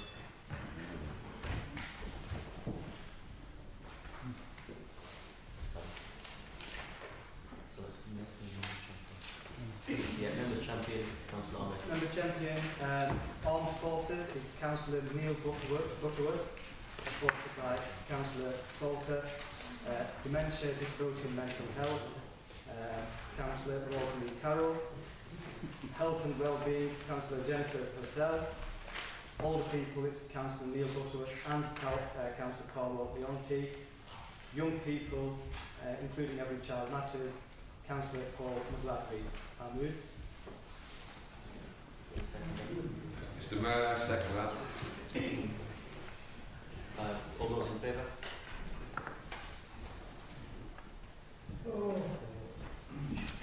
Any against? That's carried. Item 16, council governance arrangements. Councillor Arnold. This is a request from myself to look at the governance arrangements of the council and to go back to the executive arrangement that we had very successfully for many years. So the policy and resource committee was introduced in 2018. We've had that for 5 years. I think the executive arrangement leads to efficiency with a cabinet and leads to leadership and clear decision-making processes. And with that, of course, comes responsibility and accountability as well for the cabinet. A crucial part of the executive arrangement, which I think again worked really well previously, was the scrutiny committee, and they did some fantastic piece of work looking at different aspects of the work the council is undergoing. And I think as part of the executive arrangement we have to have a scrutiny committee, and I think that would work really well. So I'll move the recommendation I set out on the sheet. I'll move. Mr. Mayor, I support that. Councillor David. Mr. Mayor, yourself and my group will be voting against this. But I want to move an amendment that the governance arrangements of this authority be the subject of consultation with the residents of the borough.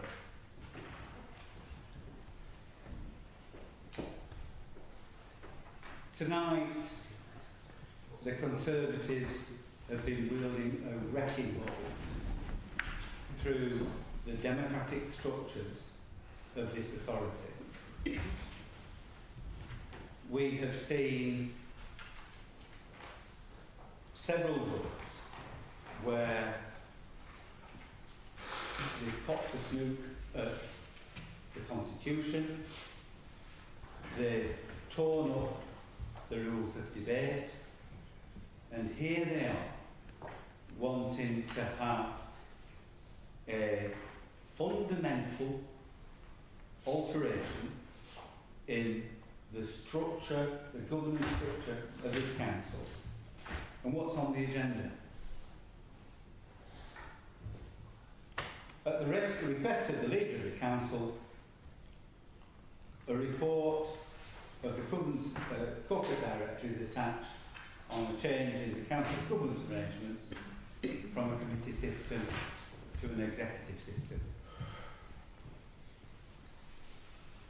Report to follow. Eventually followed, didn't say a great deal more. Certainly didn't really go through the pros and cons. Now I'm aware that councils up and down the country have exercised their option, the freedom that was given in legislation that came after the initial legislation, which actually forced authorities into having the leader and cabinet system. When the rules were changed, the legislation was changed, lots of authorities took the opportunity to move away from the leader and cabinet system to the executive committee structure, policy resources committee that we've got. Why did we do it in Pendle? We did it in Pendle because we are a pluralist borough. I refer to the 9 roses on the shield there. And the former executive, the leader and executive, which over the time that we've had that, we've had different flavours. we've had sole Conservatives, we've had shared administration between Conservatives and Liberal, shared administration between Labour and Liberal. But what we never had under that system was a system that fairly included all parts of the borough and fairly reflected the demography and the different townships and villages that we have. So moving to a committee system was something that this council did in the full knowledge that the committee system would be inclusive, that it would allow different shades of opinion to be considered and put into the melting pot in forming decisions. And we have the pluralistic approach, and we have the ability to continue with that. And in terms of cohesion, that is so important because we've got 9 different townships in the rural areas, and we have a very diverse borough, and we need to reflect that diversity within the governance structures of this council. So the amendment that I would move is that we consult the residents of the borough. We don't spring this on them and commit them to it for a further 5 years without them having any say. I move, let's hear from the residents, because nobody's asked them. Thank you, Councillor. Do you want to second that? Councillor Conway. Thank you, Mr. Mayor. I second Councillor David's proposal. It's very important in Pendle that we as a council reflect the areas that we represent. We are not a single township or city. We don't just have one populace. We are separated into our individual townships and collectively work together to form Pendle. Mr. Mayor, an executive would not represent that shared existence that we have here in Pendle, the 9 flowers on the board over there. It flies in the face of what we as a borough are, and fundamentally it's important to remember that this cannot be changed again for another 5 years. There's an election next year. You've only got 1 seat in it at the moment. Only 1. That's not a lot of flipping. And so you're committing yourselves to the next half decade to be under an executive system that in 11 months' time might very well be a different colour. And are you prepared to accept that? Apparently they are. That's why we propose this. It's democracy. Mr. Mayor, thank you. Thank you, Councillor. So we have, sorry, Councillor Paul. It's all right, I'll withdraw my right to speak, Mr. Mayor, and ask you to move to the vote. Councillor Government Price won't speak at all. Just very, very procedurally, I fully remember... Mr. Mayor, I've asked you to move to the vote. If that's seconded, you take that vote, I understand. Councillor Government Price indicated she wanted to speak, so... I did. I'm often denied, but I did. I just remember the day, I'm looking at some of my long-serving council colleagues, when the Liberals decided that, having been in coalition with the Conservatives, that they would spring the committee system upon the council. They came first of all to the Conservatives and said, do you want to come into coalition with us on the committee system? And we went and sat in the Wilson Room and we discussed the fact that we wanted this council to be efficient, to be streamlined, and not to be mired in endless points of order, name votes, and general grandstanding. And we've seen a perfect example of that tonight. So, I remember our leader at the time, the great Joe Cooney, said to us, you do realise that you are voting to put yourselves in opposition? And we said, yes, we do realise was that. Wow. And yes, we did. But meanwhile, because of power, the Liberals, they didn't consult the populace of Pendle on how they felt. The Labour Party, they didn't discuss the populace of Pendle on how they felt. They did their little deal, presumably in, I don't know, the members' room, and that is how the council came to have a committee. And that's a little history lesson for the rest of you that weren't here. That's how it came about. So we Conservatives are being consistent. We are sticking true to what we said then, all those years ago. We've had lengthy times in opposition during that time, because we believe in efficiency and consistency, and that's why we're going back to the system that we stood up for back then.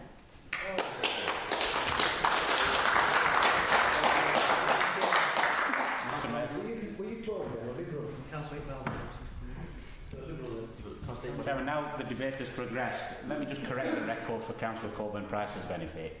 Her party lost control of this council in 2015. The council moved at the 18th of May 2017 meeting to go through the committee system. And let me just correct the record for her benefit. Clearly, she's been put away in a corner by the leadership to being forgotten about. But actually, it was all parties that supported it in 2017. Because I remember it wasn't Councillor Joe Cooney who was leader then, it was Councillor Paul White who was leader of the Conservative. Yeah, you weren't around, so that's why I'm correcting the record for you, Councillor Coburn-Price. Why we, the Liberal Democrats, lost confidence in Councillor Joe Cooney, hence I was installed as leader in 2015, and the record confirms that. The committee system was approved by all political parties, I've just checked the minutes, in 2017, hence it came into force in 2018, and the 5 years finished in 2023. So maybe Councillor Coburn-Price needs to retract the statement that she's just said, that there was a deal done in the members' room. Actually, we met in the Chief Executive's office in 2015 for her record. But in terms of the amendment, Mr Mayor, again, this is asking for a detailed report on the implementation, and there's no meat on the bones until I assume the July meeting yet again. So at this stage, my group won't be supporting this proposal, but we will see what happens, I assume, at the July meeting. I'm looking at the leader to either nod his head or shake it. Yeah, he's nodding his head. And then we'll see what the detailed implementation is. Councillor yes, what we're doing tonight is giving notice, because we've got to give 12 months notice, and that's what we're doing, to move to an executive arrangement from next year. Like I said, the executive arrangement, in my view, people might disagree, some people prefer the committee system. That's preference, isn't it? I thought it worked well. The committee system's okay. I mean, we've got pros and cons for both of them. So we're talking about doing the public consultation yet again. What public consultation was carried out when we went to the committee system? Unanimous. It doesn't matter. We're talking about a public consultation, not talking about members. We're talking about members here. Us councillors are going to vote on it. We're making a decision. There was no consultation with members of the public then, so that's the answer to that one. In terms of having members from other political groups in an executive arrangement, being inclusive of the terms being mentioned, well, that'll be up to the leader at the time. If we don't know who's the leader, if it is, for example, Councillor Iqbal next year, he can be inclusive and he can give seats to some Conservative councillors if he wishes. That will be up to him and the coalition at the time. So, if that happens. So, I mean, that's a nonsense argument about being inclusive. That will be up to the leader who he offers the seats to. So, them arguments, again, no arguments other than just objecting for the sake of objecting. Councillor Wick, you have the right to... I do. Mr Mayor, I haven't heard a retraction from Councillor Sarah Coburn-Price, but I really do think that her attempts to rewrite history, when, you know, the public record is there, we didn't have live streaming of meetings in those days. It was introduced by the shared administration that we had prior to the Conservative dictatorship that we currently have. Because, the streaming, yes, let's see, they stopped doing that, didn't they? And the streaming that we've got now is only here because of the efforts of Councillor Tom Wick. So they don't even want people, residents, to see what's going on in this council chamber. They want it all, ooh, let's have it in quiet corners behind closed doors. That's the way that they operate. Now, I am proposing here that if there is to be a look at the governance arrangements, let's ask the people of Pendle what they think about it. Going back to the previous occasion, away from the executive, which was a failed system, we certainly did ask the residents of Pendle if they thought that that was a good thing. And we argued during the elections that we should move to a fairer, more equitable and inclusive arrangement. And we got the backing for it. And we got the votes in the council chamber in favour of doing that and making that change. Both Councillor Sarah Cogan-Price and Councillor Ahmed used the word efficiency, that it would be more efficient. Well, the Conservatives had a majority in this council chamber last year, slightly smaller this year. They've still got a majority. But what did they do last year? How efficient were they? Well, let's have a look at the budget. In the previous 10 years, the average savings, and I mean budget reductions, real budget reductions, were averaging £1 million a year. How efficient were the Conservatives in achieving real budget savings this last 12 months?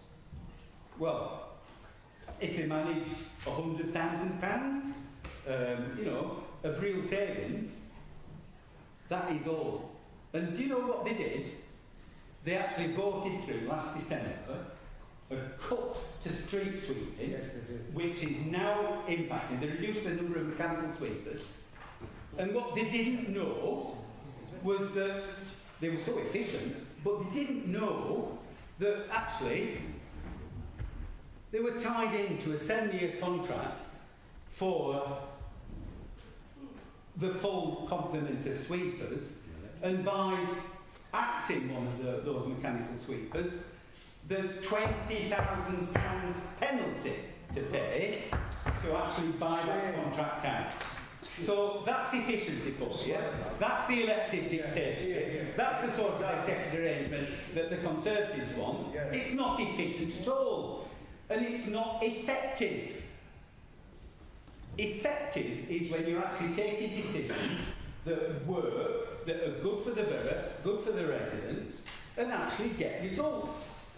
And you are driving down a path, this elected dictatorship.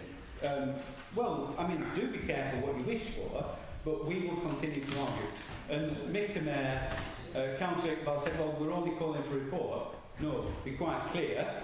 What Councillor Ahmed is moving is 12 months decision, 12 months notice, average decision, which will be implemented this time next year. And we will not be able to do anything about it once the vote is taken. So please, please, please, let's ask residents, let's find out what people in Pendle think and whether they think that having a fair representation from all shades of opinion, all parts of the borough, is the best way of getting the best decisions. Because I believe that it is, and I'm sure that they will agree. Thank you, Councillor. So if we take a vote on the amendment, all those in favour of the amendment?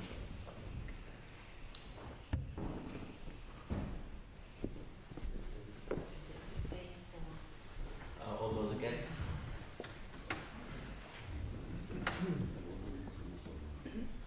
Puppets on a string. That's 15 for and 17 for. So if we vote on the substantive motion, please. All those in favour?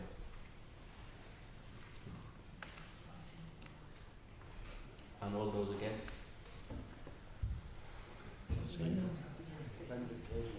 15 against, that's carried. Item 17, Cabinet Land Strategy. I'll move this report, Mr. Mayor. All those in favour? Any against? Carried.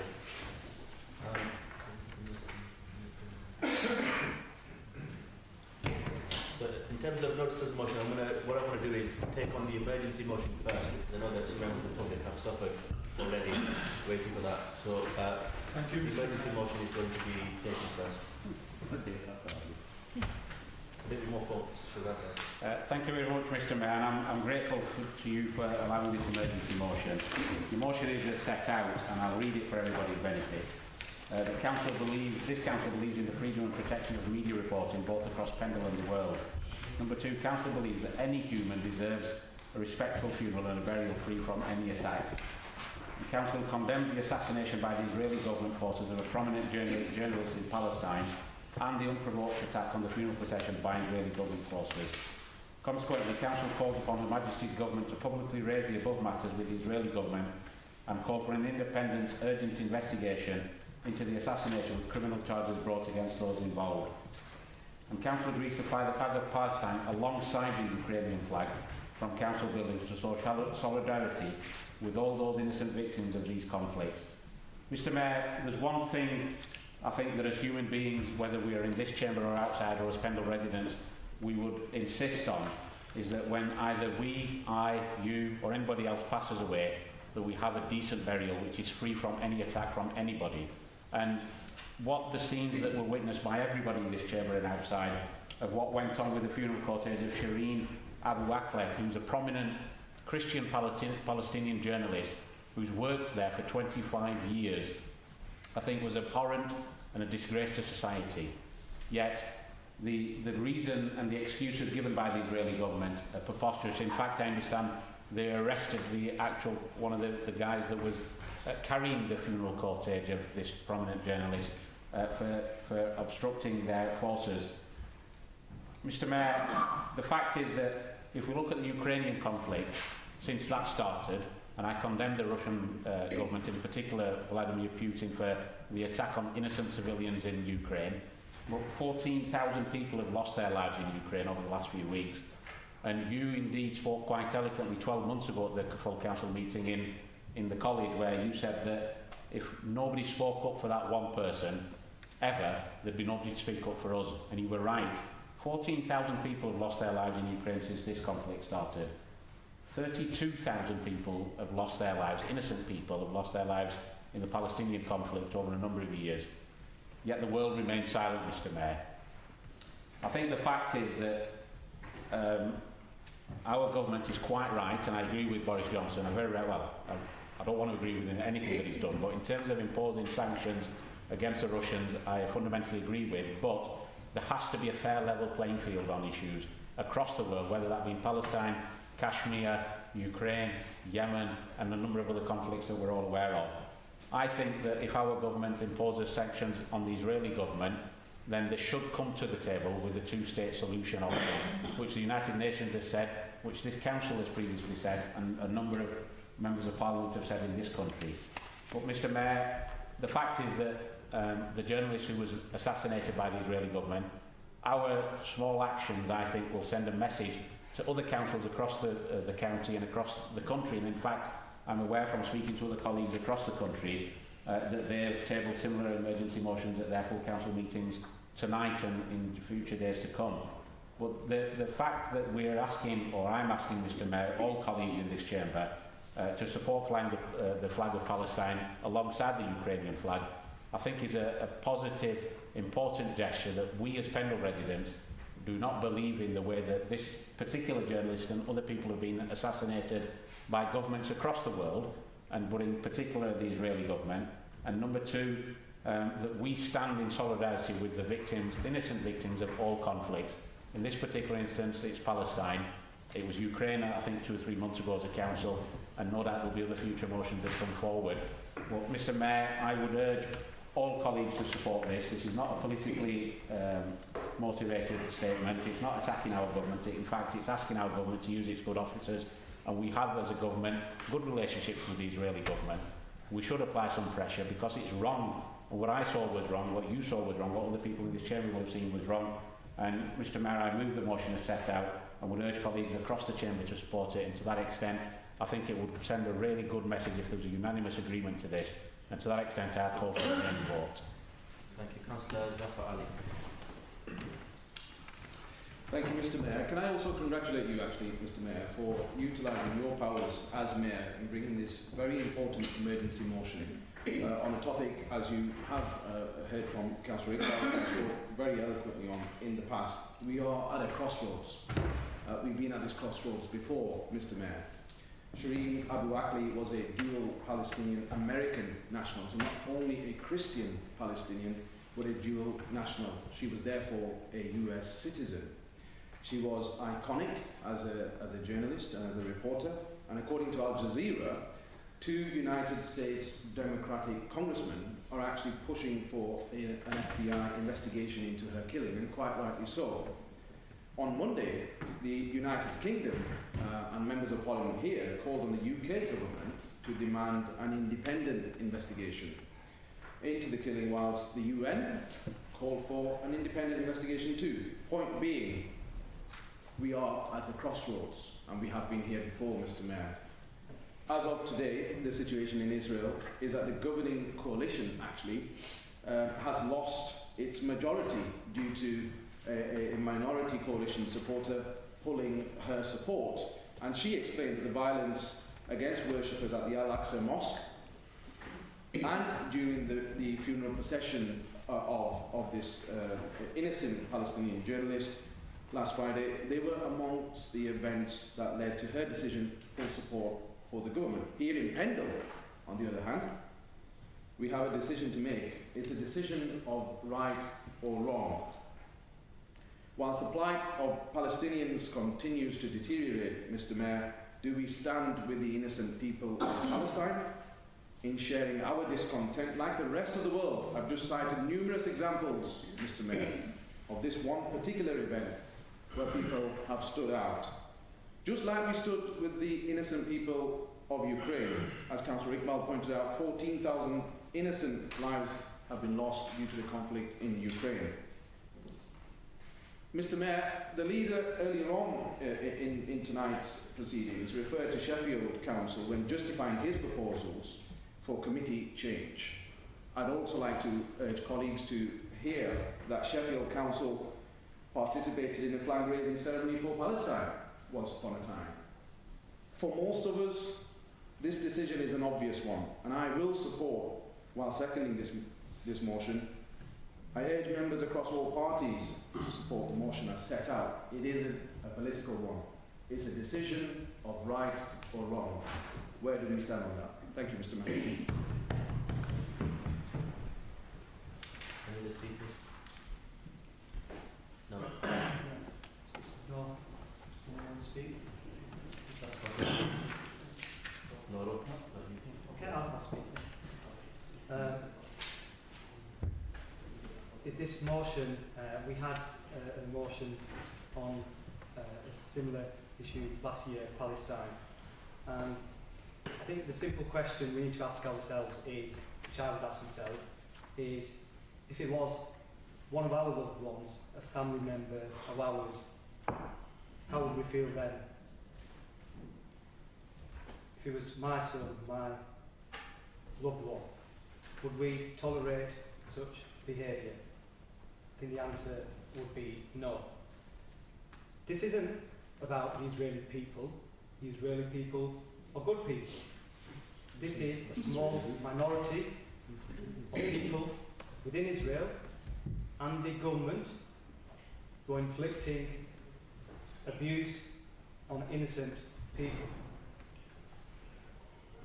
And what we're talking about basic human rights, food, water, shelter, not being allowed to the civilians in Palestine.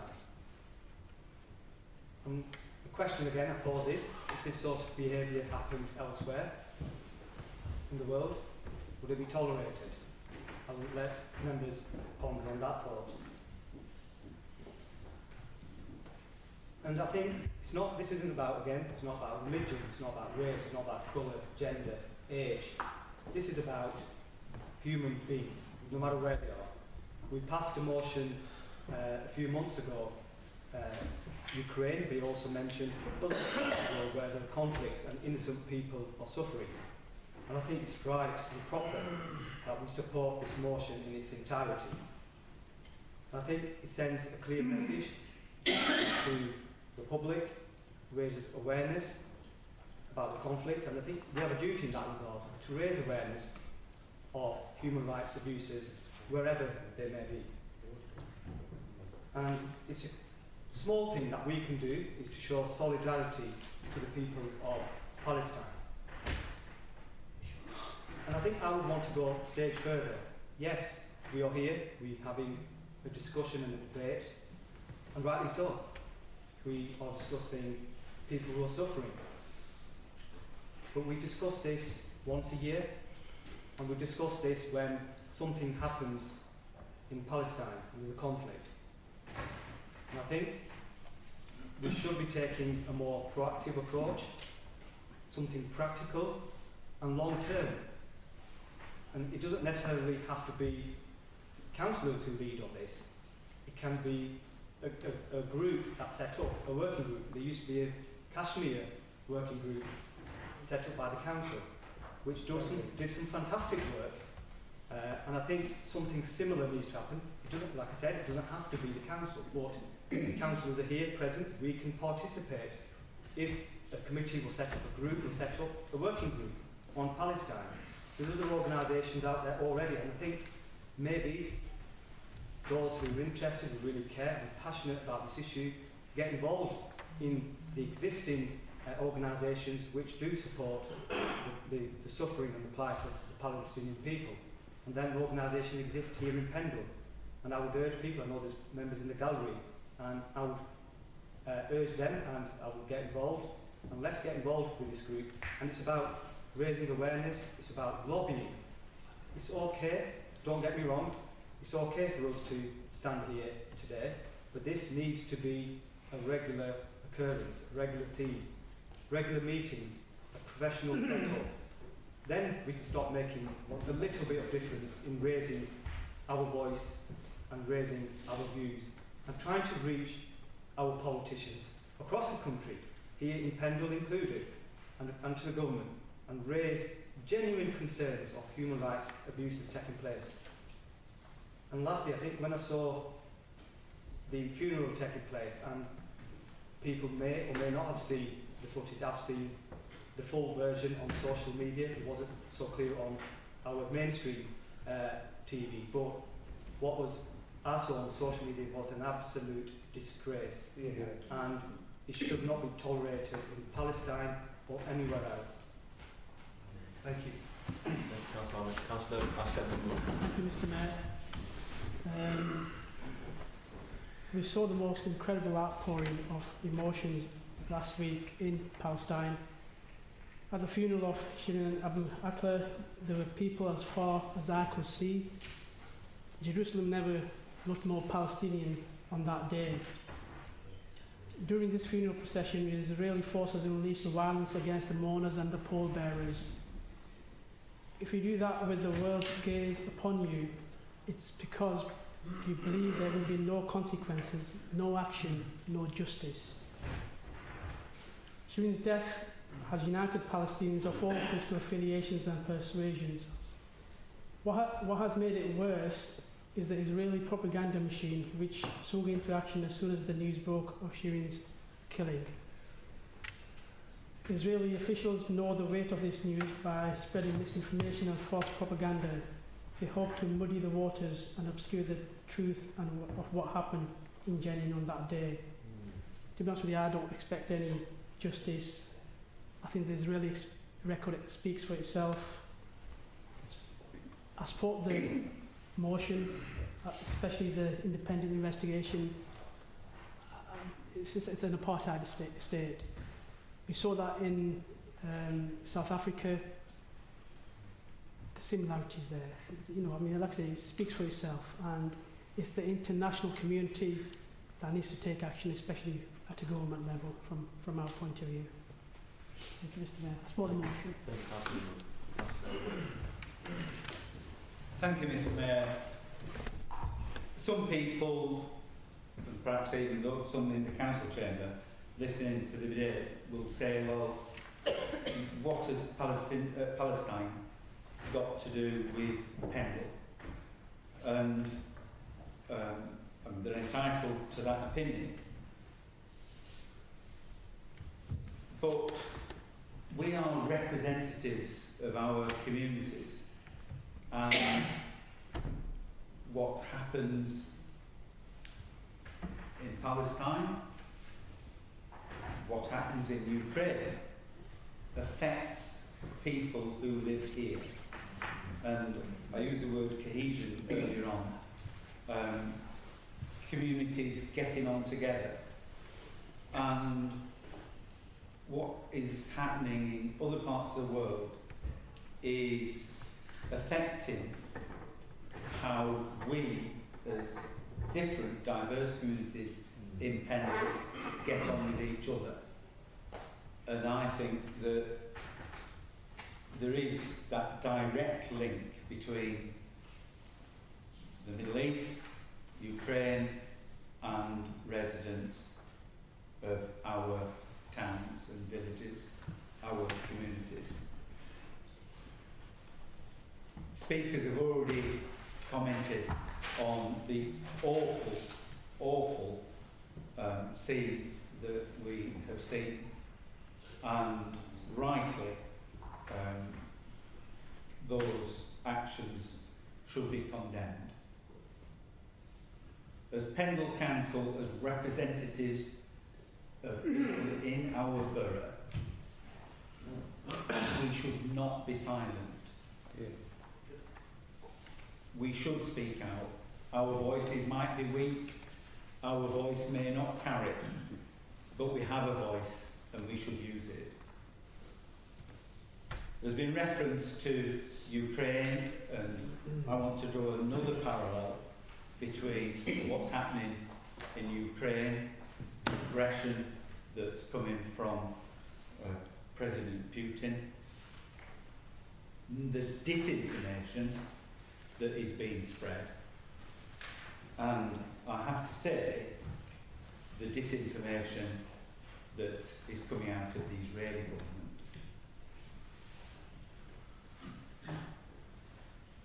I dare say, from the distance that we are, it becomes difficult to discern truth from fiction,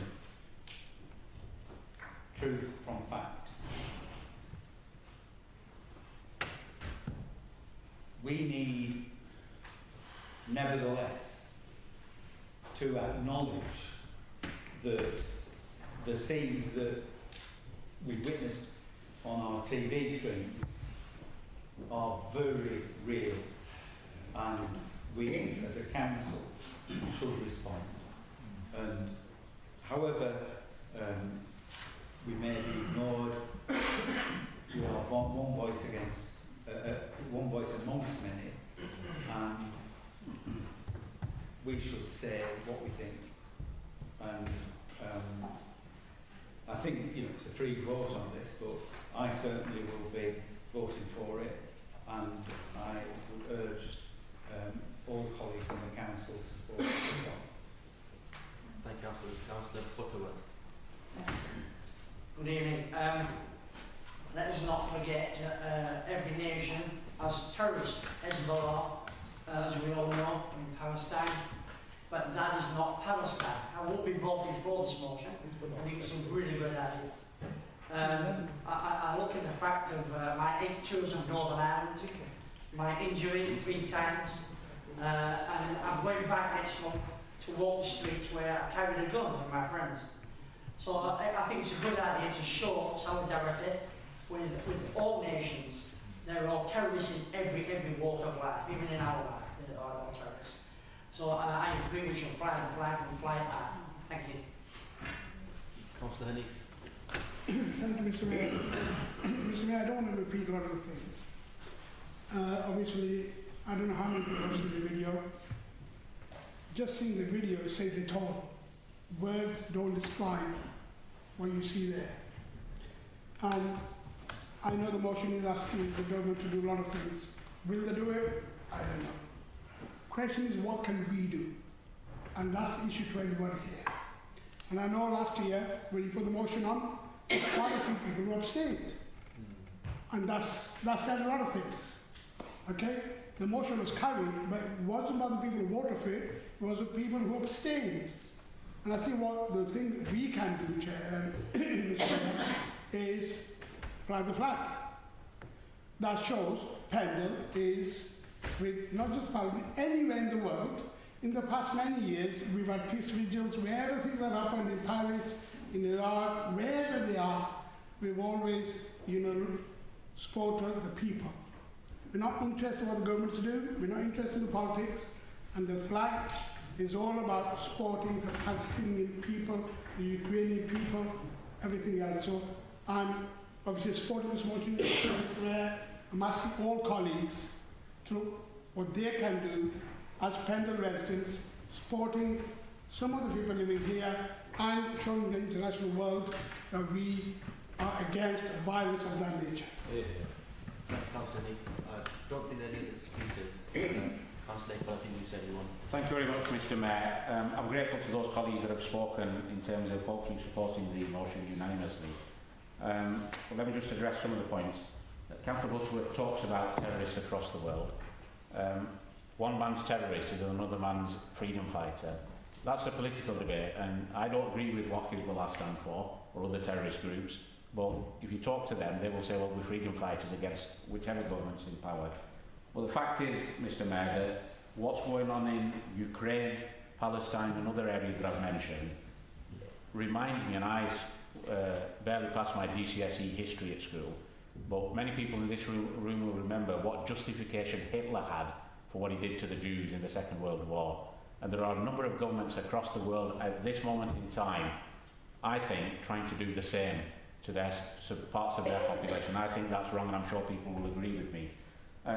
Councillor Dimame talks about how we can help in terms of working with other groups.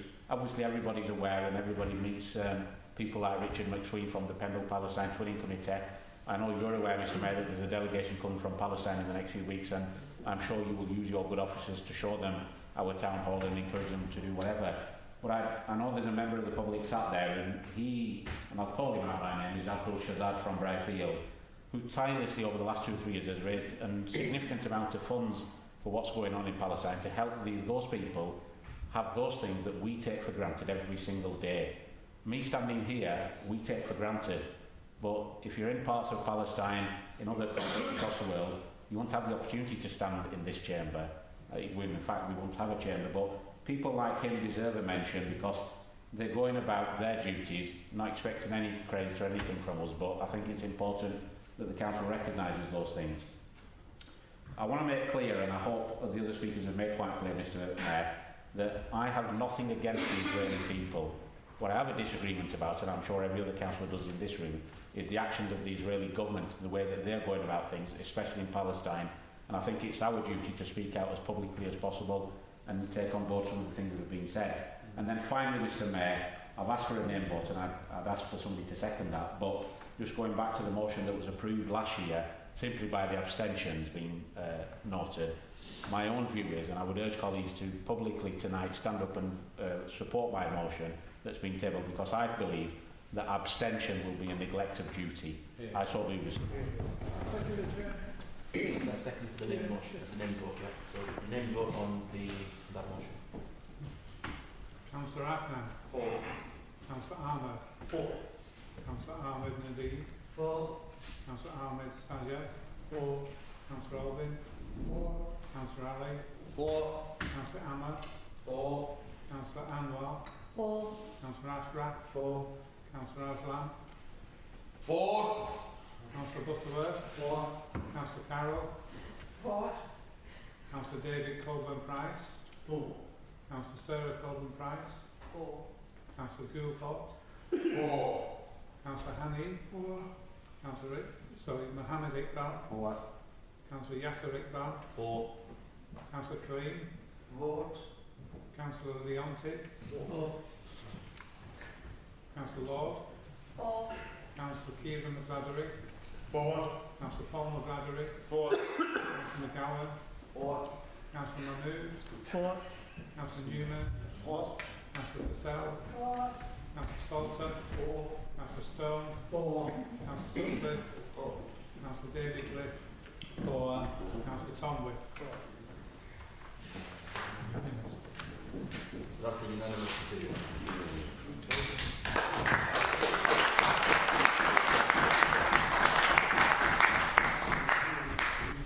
Right, moving on to agenda item 18A. Can I ask to invite Councillor David Wood, please? Thank you, Mr. Mayor. The motion reads, Council notes the drastic impact of the cost of living crisis to Pendle residents and resolves to request the Chancellor of the Exchequer to reduce VAT to 17.5% as an emergency measure and to introduce a windfall tax on the profits of energy companies. Mr. Mayor, I move this in complete ignorance of what the government may have done today in order to address the cost of living crisis. And I'm waiting for somebody over here to say, well, yes, but Russia has just done X, Y, Z. Oh, no. The Chancellor hasn't done anything. And yet yesterday we heard that the poorest in our communities are seeing inflationary increases of over 10% in what they have to pay out for food, what they have to pay out for energy, the basic of any lives. Over 10% inflation. What are people getting? 150 quid off the council tax or a rebate or a payment of £150. Well, quite frankly, for a lot of people, that 150 quid, they've already paid more than 150 quid in the inflation that they've had on their energy prices.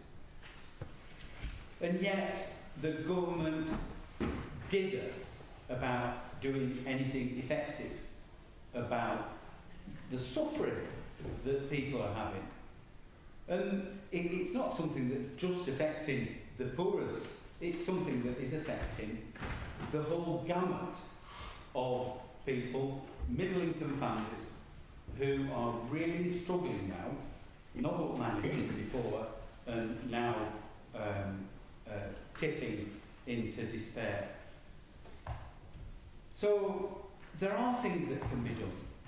We've seen energy companies publicising obscene profits, so much with cash that they've not an idea, not a Scooby-Doo, what they're going to do with it, apart from enrich the shareholders. So why can't the government introduce that windfall tax? You know, actually bit of redistribution, feed the money in where it's needed with those people who are most in need. VAT. It would be quite simple. It was done for leisure venues earlier in the pandemic, and the rate of VAT was cut in order to help them. It was done stroke of a pen, effective virtually overnight. So a 17.5% reduction in VAT would allow those people in the worst situation to benefit the most, because people in the worst situation are actually spending most on essentials, and clearly there's VAT exemptions and the like, but a general reduction in VAT, something easily achieved and would benefit the people worst off the most. We introduced a motion which was specifically about other aspects of cost of living at a recent council meeting, and we got a mealy-mouthed amendment from the Conservatives which said, oh well, you know, government's doing this and that and the other. Most of those programmes have now come to an end. There isn't the funding that people can access to improve the situation, and things are desperate. So I move this, Mr Mayor. I hope that there will be unanimity. I hope that we can send a message to government, and I hope we can get genuine reductions in what people are having to pay out and help where it is most needed. Thank you, Mr Mayor. It is expensive to be poor. I'll paraphrase Terry Pratchett, who wrote how the poor man has to buy a cheap shoe every year, whereas a rich man only has to buy a very expensive shoe every 5 or 10 years. And the cost of the cheaper shoes add up to way more than what the rich man pays. Mr Mayor, that story is rippling across all sectors of the economy in the UK. It is increasingly becoming more and more expensive to be poor. I think the issue closest to my mind is energy. Heating homes is one of the culprit offenders in the UK. We have some of the poorest housing stock in the world for efficiency. And the people who can most afford it do and install insulation, and you end up with the poorest people having the most expense. And that is wrong. Mr Mayor, this calls for a blanket reduction in VAT. That would reduce the expenditure for families all across the UK, across Pendle, and decrease the cost of living for those families. Mr Mayor, Pendle is one of the most deprived areas in the UK. It's in the top 10. And that's a sad fact that I think all of us here should remember when casting our vote tonight. That you represent people among the poorest in the UK, the ones hardest hit by this crisis. The hardest hit. And I hope you'll vote with your hearts. I hope there won't be an amendment that will just thank the government for all it's done. Because it hasn't done anything. £150 little loan is not something. We're getting run at the moment by a government who doesn't care to care, and who has no idea what it is like to live in poverty. The Chancellor is a billionaire married to another billionaire who has residency in India and the US. If he decides to bugger off, he can do. Don't need to stay here. Parliamentary language. Pardon my French. Mr Mayor, I second this motion by Councillor David Witt. It's important that we do represent the people of Pendle and express the need for a fairer society where everyone can get by. Thank you. Thank you, Councillor. Councillor Corbyn, right to you, Thank you, Mr Mayor. Point of information, by the way, the Chancellor is not a billionaire. He did work hard to send him to a good school, and he could achieve anything, just like our Mayor. His wife's affairs are totally horrendous. I'm sure we don't inquire his future your spouses, if you have one. However, in the Commons on Tuesday, the Chancellor addressed a windfall tax. Let's take the windfall tax first. Saying, unlike the Labour Party, we Conservatives do not believe that windfall taxes are the simple and easy answer to every problem. However, we are pragmatic, and we want to see our energy companies, which have made extraordinary profits at a time of acutely elevated prices, investing those profits back into British jobs growth and energy security. That's not immediate energy security, but it's all about the longer term investments. It's all about it. We know the Russian crisis has exposed that. He concludes, I have made it clear and said repeatedly that if that does not happen soon and at significant scale, no option is off the table. Neglect to mention, of course, the fact that they're making some profits now on the prices going up. They also have to abandon all their joint ventures in Russia, costing billions of pounds to their balance sheets and their profit and loss accounts. Previous government responses have highlighted the risk that such a windfall tax may pose to investment in energy security. And it could hit pensioner income. How many pension funds do you think are major shareholders of oil and gas companies? Every single one of them. It's also been pointed out it's unclear how much money a windfall tax would actually raise. Somewhere between about 1.2 to 2 billion has been quoted, and that is a fraction of the 22 billion that the government has already provided and is continuing to provide with the cost of living crisis. Moreover, opposition parties have not yet explained how they would use any revenue. Is it a one-off? Is it a recurring thing? Can gas companies start to expect this every single year? Differential taxing, etc. All too simplistic. And the government keeps all taxes under review, and that includes VAT. We, as a group, would hope really the government comes up with something a bit more creative than just a simple 2.5% off. That doesn't prioritise people who are poorer. It probably prioritises those people who spend more because they'll save more because they pay more VAT. It's as simple as that. Now, of course, the proposal to amend VAT can only be considered, a politics point here, because the UK has left the EU. And the government has used this freedom already to extend VAT relief to include the installation of energy-saving materials in homes.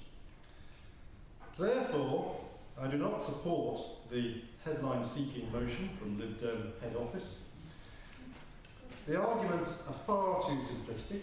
I'm not aware, as Councillor Whip has, what the government has decided today or yesterday or will decide tomorrow. I'm not party to that. But I know they're working on a wide portfolio of options. So there's no point just picking on two, which are too simplistic. Much more complicated than that. Hence, I'm not proposing to amend the motion, I will just oppose it. No more speakers. Councillor Whip, do you? Well, flabbergasted. You don't have to if you don't want. Flabbergasted.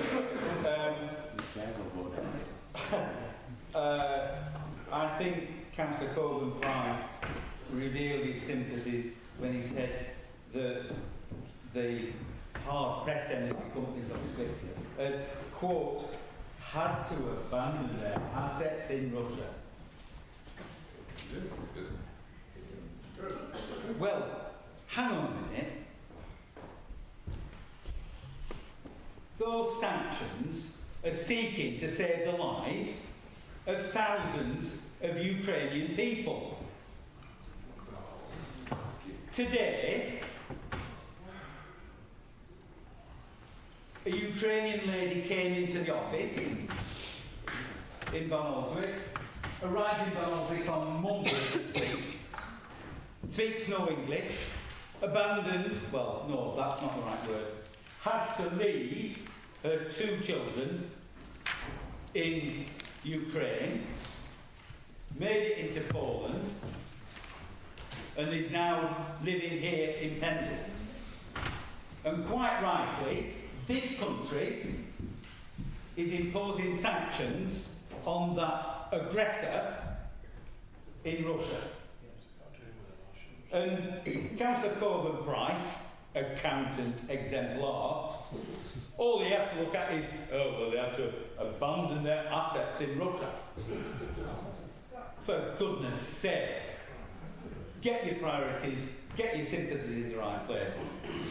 But here, your sympathies should be lying with the residents of Pendle.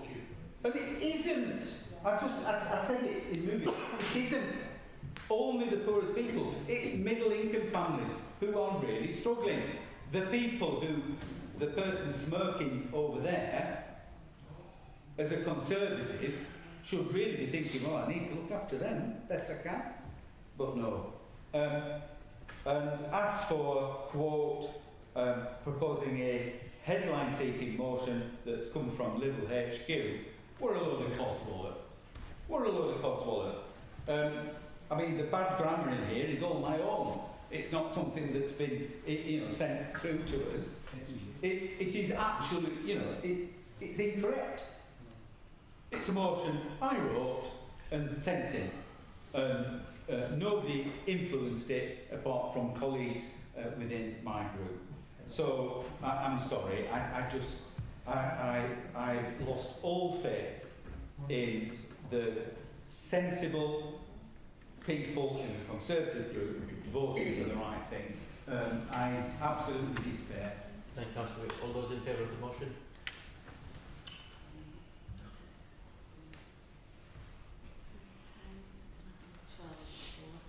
Those against? To a man and woman.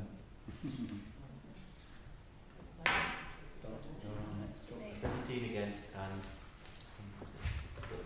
so it's failed. Thank you, Mr. Mayor. My motion is as set out on the pink sheet, and I'll just go through briefly why I'm proposing this motion. 2 weeks ago, yesterday, I had cause to ring my GP, and when I finally got through, I was told a doctor would ring me. I'm still waiting for that call. That's 2 weeks yesterday. On Friday, I had to ring 111 because my condition had worsened, and they had somebody ring me back within 5 minutes, and she advised me to go to A&E at Burnley the following day, which I did, and I got there at 1 o'clock. Had to use a wheelchair, my son took me. I saw a doctor, they did some blood tests, they came back within an hour, and the result was that I was so anemic I had to go to Blackburn immediately for a blood transfusion. I'm still in this wheelchair. We went down there, but we didn't go with the wheelchair, we didn't go on the other end. But from 1 o'clock on Saturday afternoon, I didn't get a bed until 7 o'clock the following morning. So I was sat in this wheelchair for 18 hours, waiting for a bed. Now, I wasn't alone. Down at Blackburn Emergency, the corridors were absolutely jam-packed with trolleys, with chairs, with people standing, with wheelchairs. It was just, as I described it, like a war zone. But I finally got to where I was going to end up. I have to say that the treatment I had was just superb. But the A&E was just a nightmare. I mean, there was one person on, and I asked her what she did, and the patient champion, and she was running around and dishing out sandwiches and coffee, and that went on all night long. And there were paramedics coming in all the time in pairs, dropping people off, taking people away. It was absolute carnage. And watching this for 18 hours, I thought, this, I think, is because people can't get to see a doctor. And I think this is the crux of the matter. And our health centre in Colne is certainly not fully open at at all, well, you can't get an appointment unless you're going for blood tests or, you know, I had a diabetic review last week. It was all over the phone. You know, normally you'd go and you'd see them. Podiatrists. All the patients that go to podiatrists have now been thrown off the list. You can only go if you've got a foot wound or something, you know, as serious as that. So they've all been discharged. No, nobody knows this, but I was told. They haven't sent letters out. You just go and make appointments and say, oh, sorry, you've been discharged. So I think that, I mean, I've asked the question, why is this health centre not fully opened? If you can spend 18 hours in emergency... The motion is on A&E. Sorry? The motion is on A&E.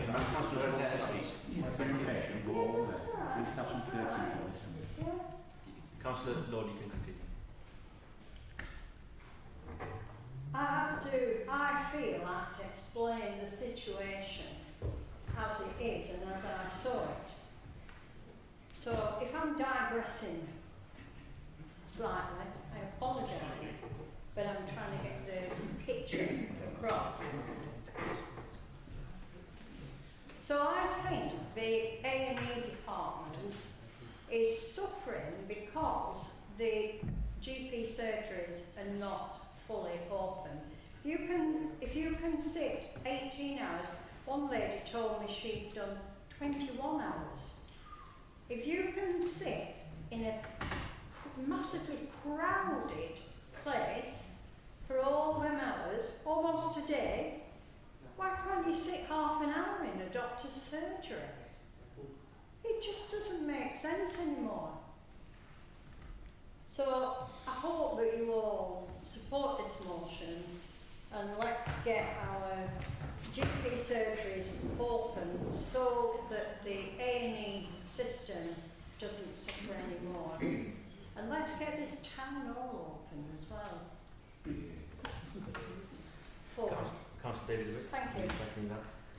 I second the motion for the benefit of anybody that might be watching the live stream. I'll just read out. Council notes the huge pressure on hospital accident emergency departments and the knock-on effect on ambulance services and their response times. Council resolves that the Chief Executive writes to the Secretary of State to request urgent action to address waiting times together with ambulance response times. Mr Mayor, I think Councillor Lord is quite correct that part of the pressure on A&E departments is because primary health care is overloaded. There is undoubtedly a crisis within the healthcare system, and it's a system, it all feeds into each other, that needs to be addressed. And there is a shortage of GPs, there are unacceptable delays at A&Es, and the impact on ambulances queuing up at A&E departments. Blackburn, Airedale, the story is the same. There is unimaginable pressure upon the people who are trying their very best, individuals who are working the fingers to the bone to try and help people.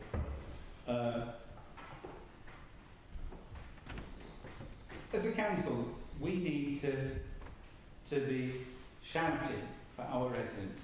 Now, I want to speak to the ambulance response time. It's been decreed by Chief Panjandrums in the Conservative group that the request from the West Craven Area Committee to look at the detail of ambulance response times won't take place because we've got this motion tonight. And clearly, a motion at the council meeting is not a time to go into dive into the detail. there ought to be a thorough discussion, and I would ask that that thorough discussion does take place at Forestry Resources as requested. But accident response times are awful. They are impacted by queuing at hospitals, and I've had paramedics, people, the NWAS people came to West Birmingham Area Committee, and they said that was the case. So we're not making it up or anything like that. Dot told her story, and there's a story that I can only partially tell, but it's about a ambulance response time this week to a casualty who a close colleague was in attendance in a first aid capacity, and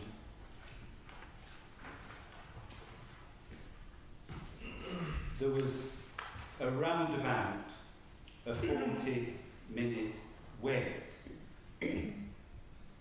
for somebody that they were doing CPR on. A 40-minute wait before the first responder arrived, shortly followed by an ambulance. In Pendle, this week, someone who will not be returning to their home.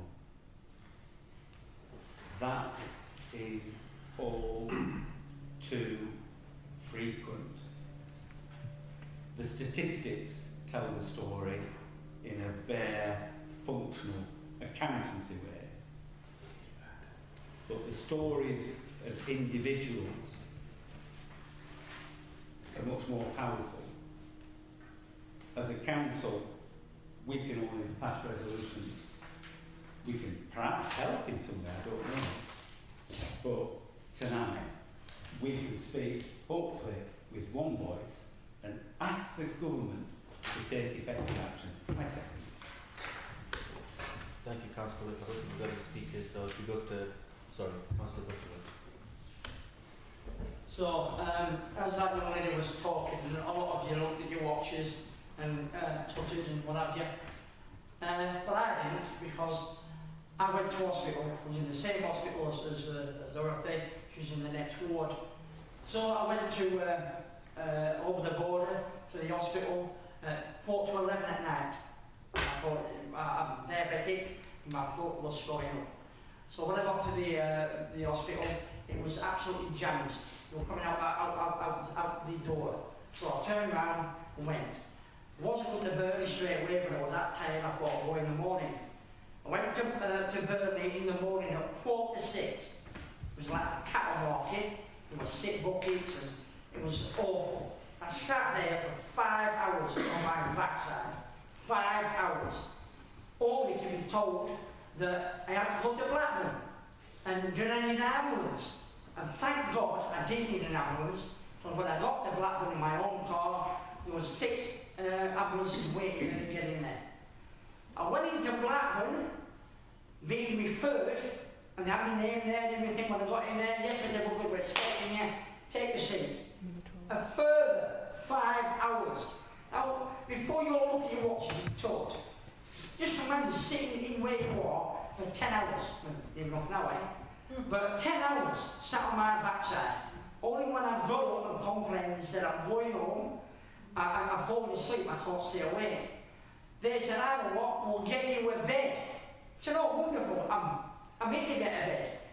So they put me in the corridor with people around me actually dying. One person died when I was on his bed. And he's starting back now. They have a board and it says corridor, bed 8. That was me.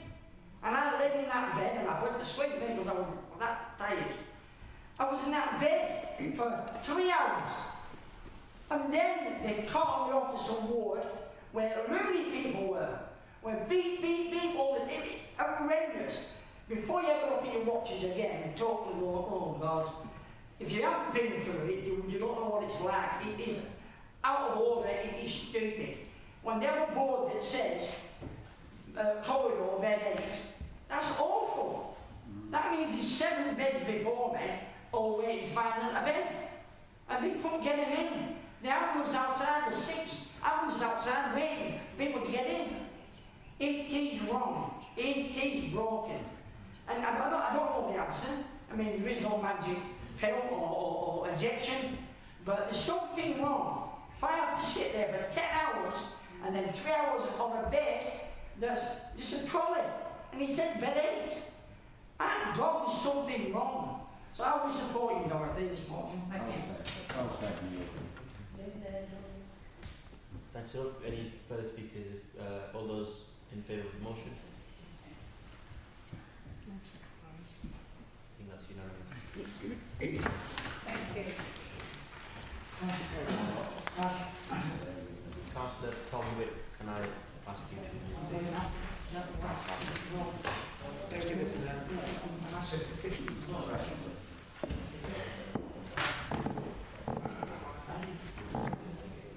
Mr. Mayor, can I ask for the room, please, instead of chatter?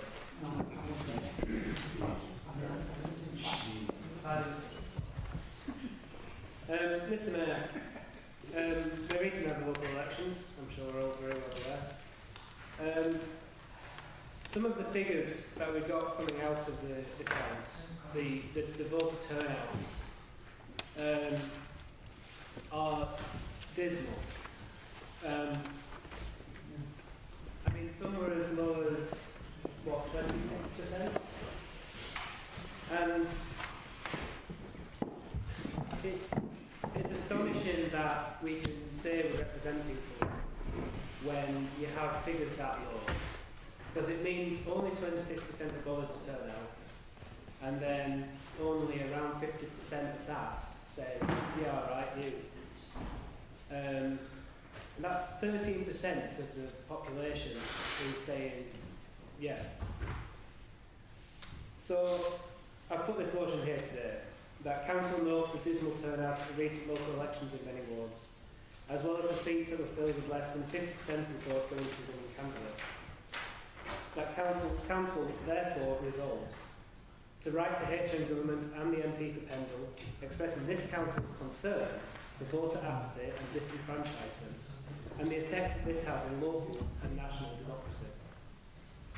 To ask HM Government to introduce measures to increase voter turnout. And I give 2 examples here of the cusp of that. Express it, such as a national holiday for polling day, or maybe even a small council tax rebate for eligible voters who went out to the polls. And then also to ask that HM Government end the first past the post system in England and hold a referendum on a new type of voting system that could be implemented instead. That this Council also announced its support for the Make Votes Matters campaign, who seek to abolish first past the post in England and see a voting system much like they have in Wales, Scotland and Northern Ireland. And to also express dismay at the Government's Act implementing voter suppression through use of photo ID for voting. Mr. Mayor, first past the post allows a candidate to win with less than 50% of the vote. In this last election, that happened twice in Pendle. So, of those people who went to the polls, more than half of them didn't get what they wanted. That does not sound like a majority to me. Mr. Mayor, the government says that first past the post produces strong governments. This is false. It produces governments that are elected on less than half the votes. This current government was elected in on about, 43%, and have a 70-seat majority. That's ridiculous. Mr. Mayor, in reflecting on the count that happened just weeks ago, it's important to think about why people aren't turning out to the polls, why the percentage turnout is so low. and think about the apathy that people of Pendle have for local elections. The decisions that we make here impact people's lives directly, and yet many people, usually more than half the population, apart from a couple of exceptional circumstances, don't know enough, don't care enough to come and vote. And I think that's wrong. Mr. Mayor, I know. Thank you, Councillor David. Yeah. Second, Mr. Mayor, I just want to refer to the final clause in here, which is about voter suppression, which is a tactic of the Trump administration in the US in seeking to prevent people voting who may be voting for the other side. And it looks like the Conservative government has taken this wholesale out of the Trump playbook and enacted legislation which will actually prevent people from voting or make it much more difficult for them to vote. And all the spurious arguments about personation. And it really is devaluing democracy that is happening. The other thing I wanted to refer to, and the other thing I want to refer to is the extraordinary situation where we did see 52.7% turnout in one ward, and that was Bradley Ward, and our colleague over here, he's sitting in the chamber. And in Bradley Ward, the turnout was quite extraordinary, really, and there were hundreds of postal votes returned on polling day. Now, somebody says 400 and how many? 427 postal votes handed in on polling day. Wow. Now, there's something wrong in, hundreds of votes, supposedly, postal votes, being handed in on polling day. 52.7% turnout. Vinery Bridge, 26.9% turnout. Waterside and Horsfield, 29.3% turnout. 30%. Just extraordinary, isn't it? That there's this aberration with postal voters. Huge numbers of postal voters. And it just starts to begin to beg questions, really, doesn't it? About what's going on. And surely, as well as the provisions that Councillor Tomwick has put forward, I would have been tempted to ask for some sort of investigation and representations being made about the postal voting system, but perhaps the majority on Pendle Council are quite happy with the way things are. So, Mr. Mayor, things are wrong, needs changing. Let's pass this and hope that the government might have it. Thank you. Thank you, Councillor. I think Councillor Stone wants to make a speech. Thank you, Mr. Mayor. There's a lot that could be said about Councillor Whip's motion, but in the interest of time, I'll focus on clause 5. The motion refers to the requirement to prove ID as voter suppression. Yet, we already have required checks for postal voting. Is that suppression? We require ID for engaging in the financial system. Is that suppression? We even require ID for some of us, not for me, but probably for some of us, to buy certain items in supermarkets. Is that suppression? Introducing photo ID is supported by the Independent Electoral Commission and the Organisation for Security and Cooperation in Europe's Office for Democratic Institutions and Human Rights, which state that its absence is a security risk.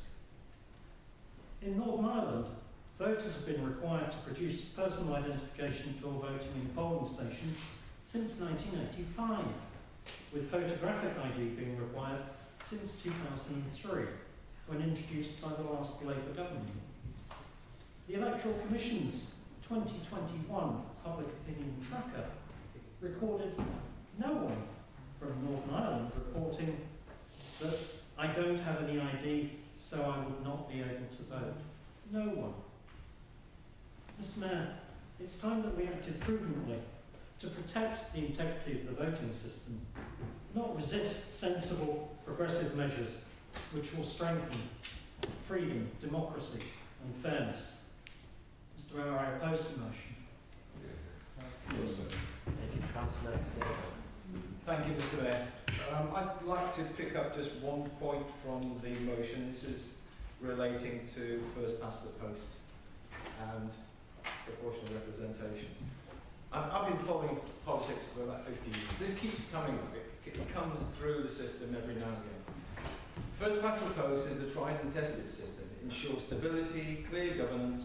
It prevents disproportionate influence by minority parties with minimal public support, and they typically end up holding the balance of power with this proportional representation system. The public, they agree. They held a referendum in 2011. They voted 67.9% to keep first past the post. 32.1 on a turnout of 42.2%. So that was a referendum by the British people. In comparison, the 2016 referendum had a turnout of 72.2%, showing that high turnout is possible when people feel it's worth their vote. And this is a problem. You've got a difference. All the issues that matter, they will turn out and vote. This time, we know why there's a low turnout. It's most probably related to their low confidence in democracy. They don't trust the system. That's why they didn't go. I had that on the doorstep. I'm not bothering. Why bother? That came out at least 20 or 30 times when you're knocking on the doors. You must have had it as well. So what you've got here is the main reason is this lack of trust. It's not helped by political parties seeking to overturn referendum results like we've seen in the press, and just because they don't disagree with the outcome of the referendum. So what you've got to look at is, if you want to focus on the failings, you've got to look at what the people want. The people want first past the post. Don't change their minds now. Let it go. I oppose this motion. Thank you. Can I call Councillor McLadry, I think that's the third name to speak tonight. Thank you, Mr. Mayor. The government recently estimated that an extra bank holiday would cost the UK economy probably over 2 billion. Coincidentally, roughly about the same as a windfall tax in the first motion would raise. Given that people already vote by post, there already are options for those who may be able to vote on the day due to work commitments. The 1992 general election was held on a non-bank holiday and secured over 77.7% turnout. Turnout to district elections is routinely low, we all know that, and lower than it was in the 1970s, though no worse than the late 1990s. The introduction of a postal voting system has had no noticeable uplift on turnout, suggesting ease of voting is not a problem. A polling day bank holiday would risk damaging the economy and no increase in turnout. I oppose the motion, Mr. Mayor. Councillor Rick. Thank you, Mr. Mayor. I'll address some of the points brought up here. Suppression in Northern Ireland. I think it's important that you consider the context in which these things you're talking about happen. The phrase vote early, vote often in Northern Ireland is an orthodox phrase.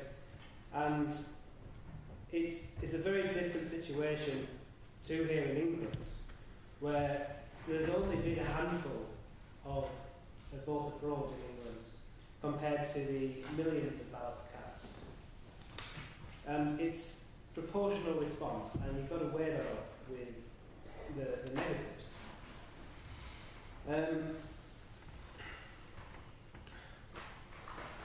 Independent Electoral Commission. I do think that calling it independent is a bit...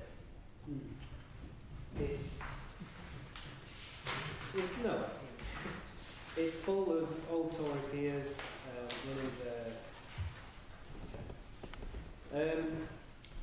you called a proportional representation system disproportionate. By definition, it is proportional. It allows people to properly cast their vote in the way that they want. By ranking choices, you allow people to not have to tactically vote in elections. In first past the post, if you've got a candidate who's at the top of the polls, might win it, and you vehemently do not want them elected, you have no choice but to vote for the second runner-up. You have no choice in the way that you actually want to vote. You are forced into selecting that second best. And that is wrong. You should be able to vote for the person that you want in office most without fear that your vote is wasted.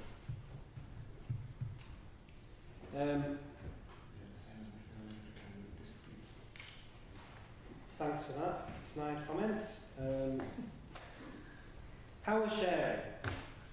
Why is cooperation bad? Why do we need a strong government with a big majority? What is wrong with working together? A cooperative government, like they have in Germany, which, by the way, is one of the strongest economies in Europe, is a proven way to run a country. A proven way. People who don't trust the system. This was brought up. Maybe a system which systematically forces them to choose the lesser of two evils in their eyes is the reason that they do not trust it. They can't vote for the person who they want. The people that they have the option of, there's just, two people that they don't want. Why would they trust either one? Mr. Mayor, the referendum in 2011 was specifically first past the post against a very specific voting system. It did not say that they do not want a proportional representation system. It did not say that the public wants the first past the post. It said they would prefer first past the post to that specific voting system suggested. Mr. Mayor, that in no way to me indicates that the public demands first past the post all the time. And in fact, I think, just opens up the question of why that vote went the way it did. And it's the lack of options. It was an A or B. And that is the same with the way that first past the post operates now. Option 1 or option 2. Representational voting means that you can rank your options. You don't have to choose the lesser of two evils. Thank you, Mr. Mayor.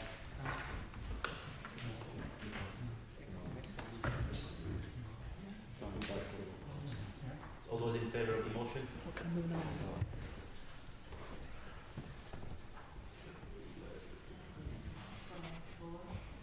All those against? That's 17 against, so the motion is passed. So before everyone leaves, I'm going to pass the mobile switch if anyone wants to buy any plants, I think you said it's in front of me. They're £5 each, and the money will go towards the NHS charity. Did you hear that, Councillor? No. So there's some plants here for sale. £5 each. If you want to buy some, they will go towards the NHS charity.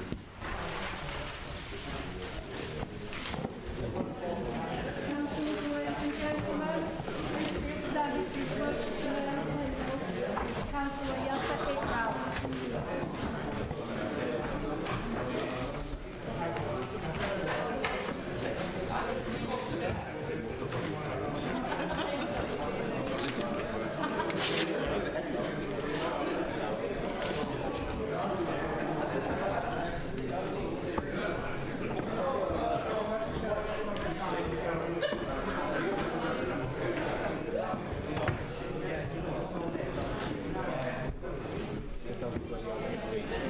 ready for that. I'm hard down. Sorry, John, will we finish?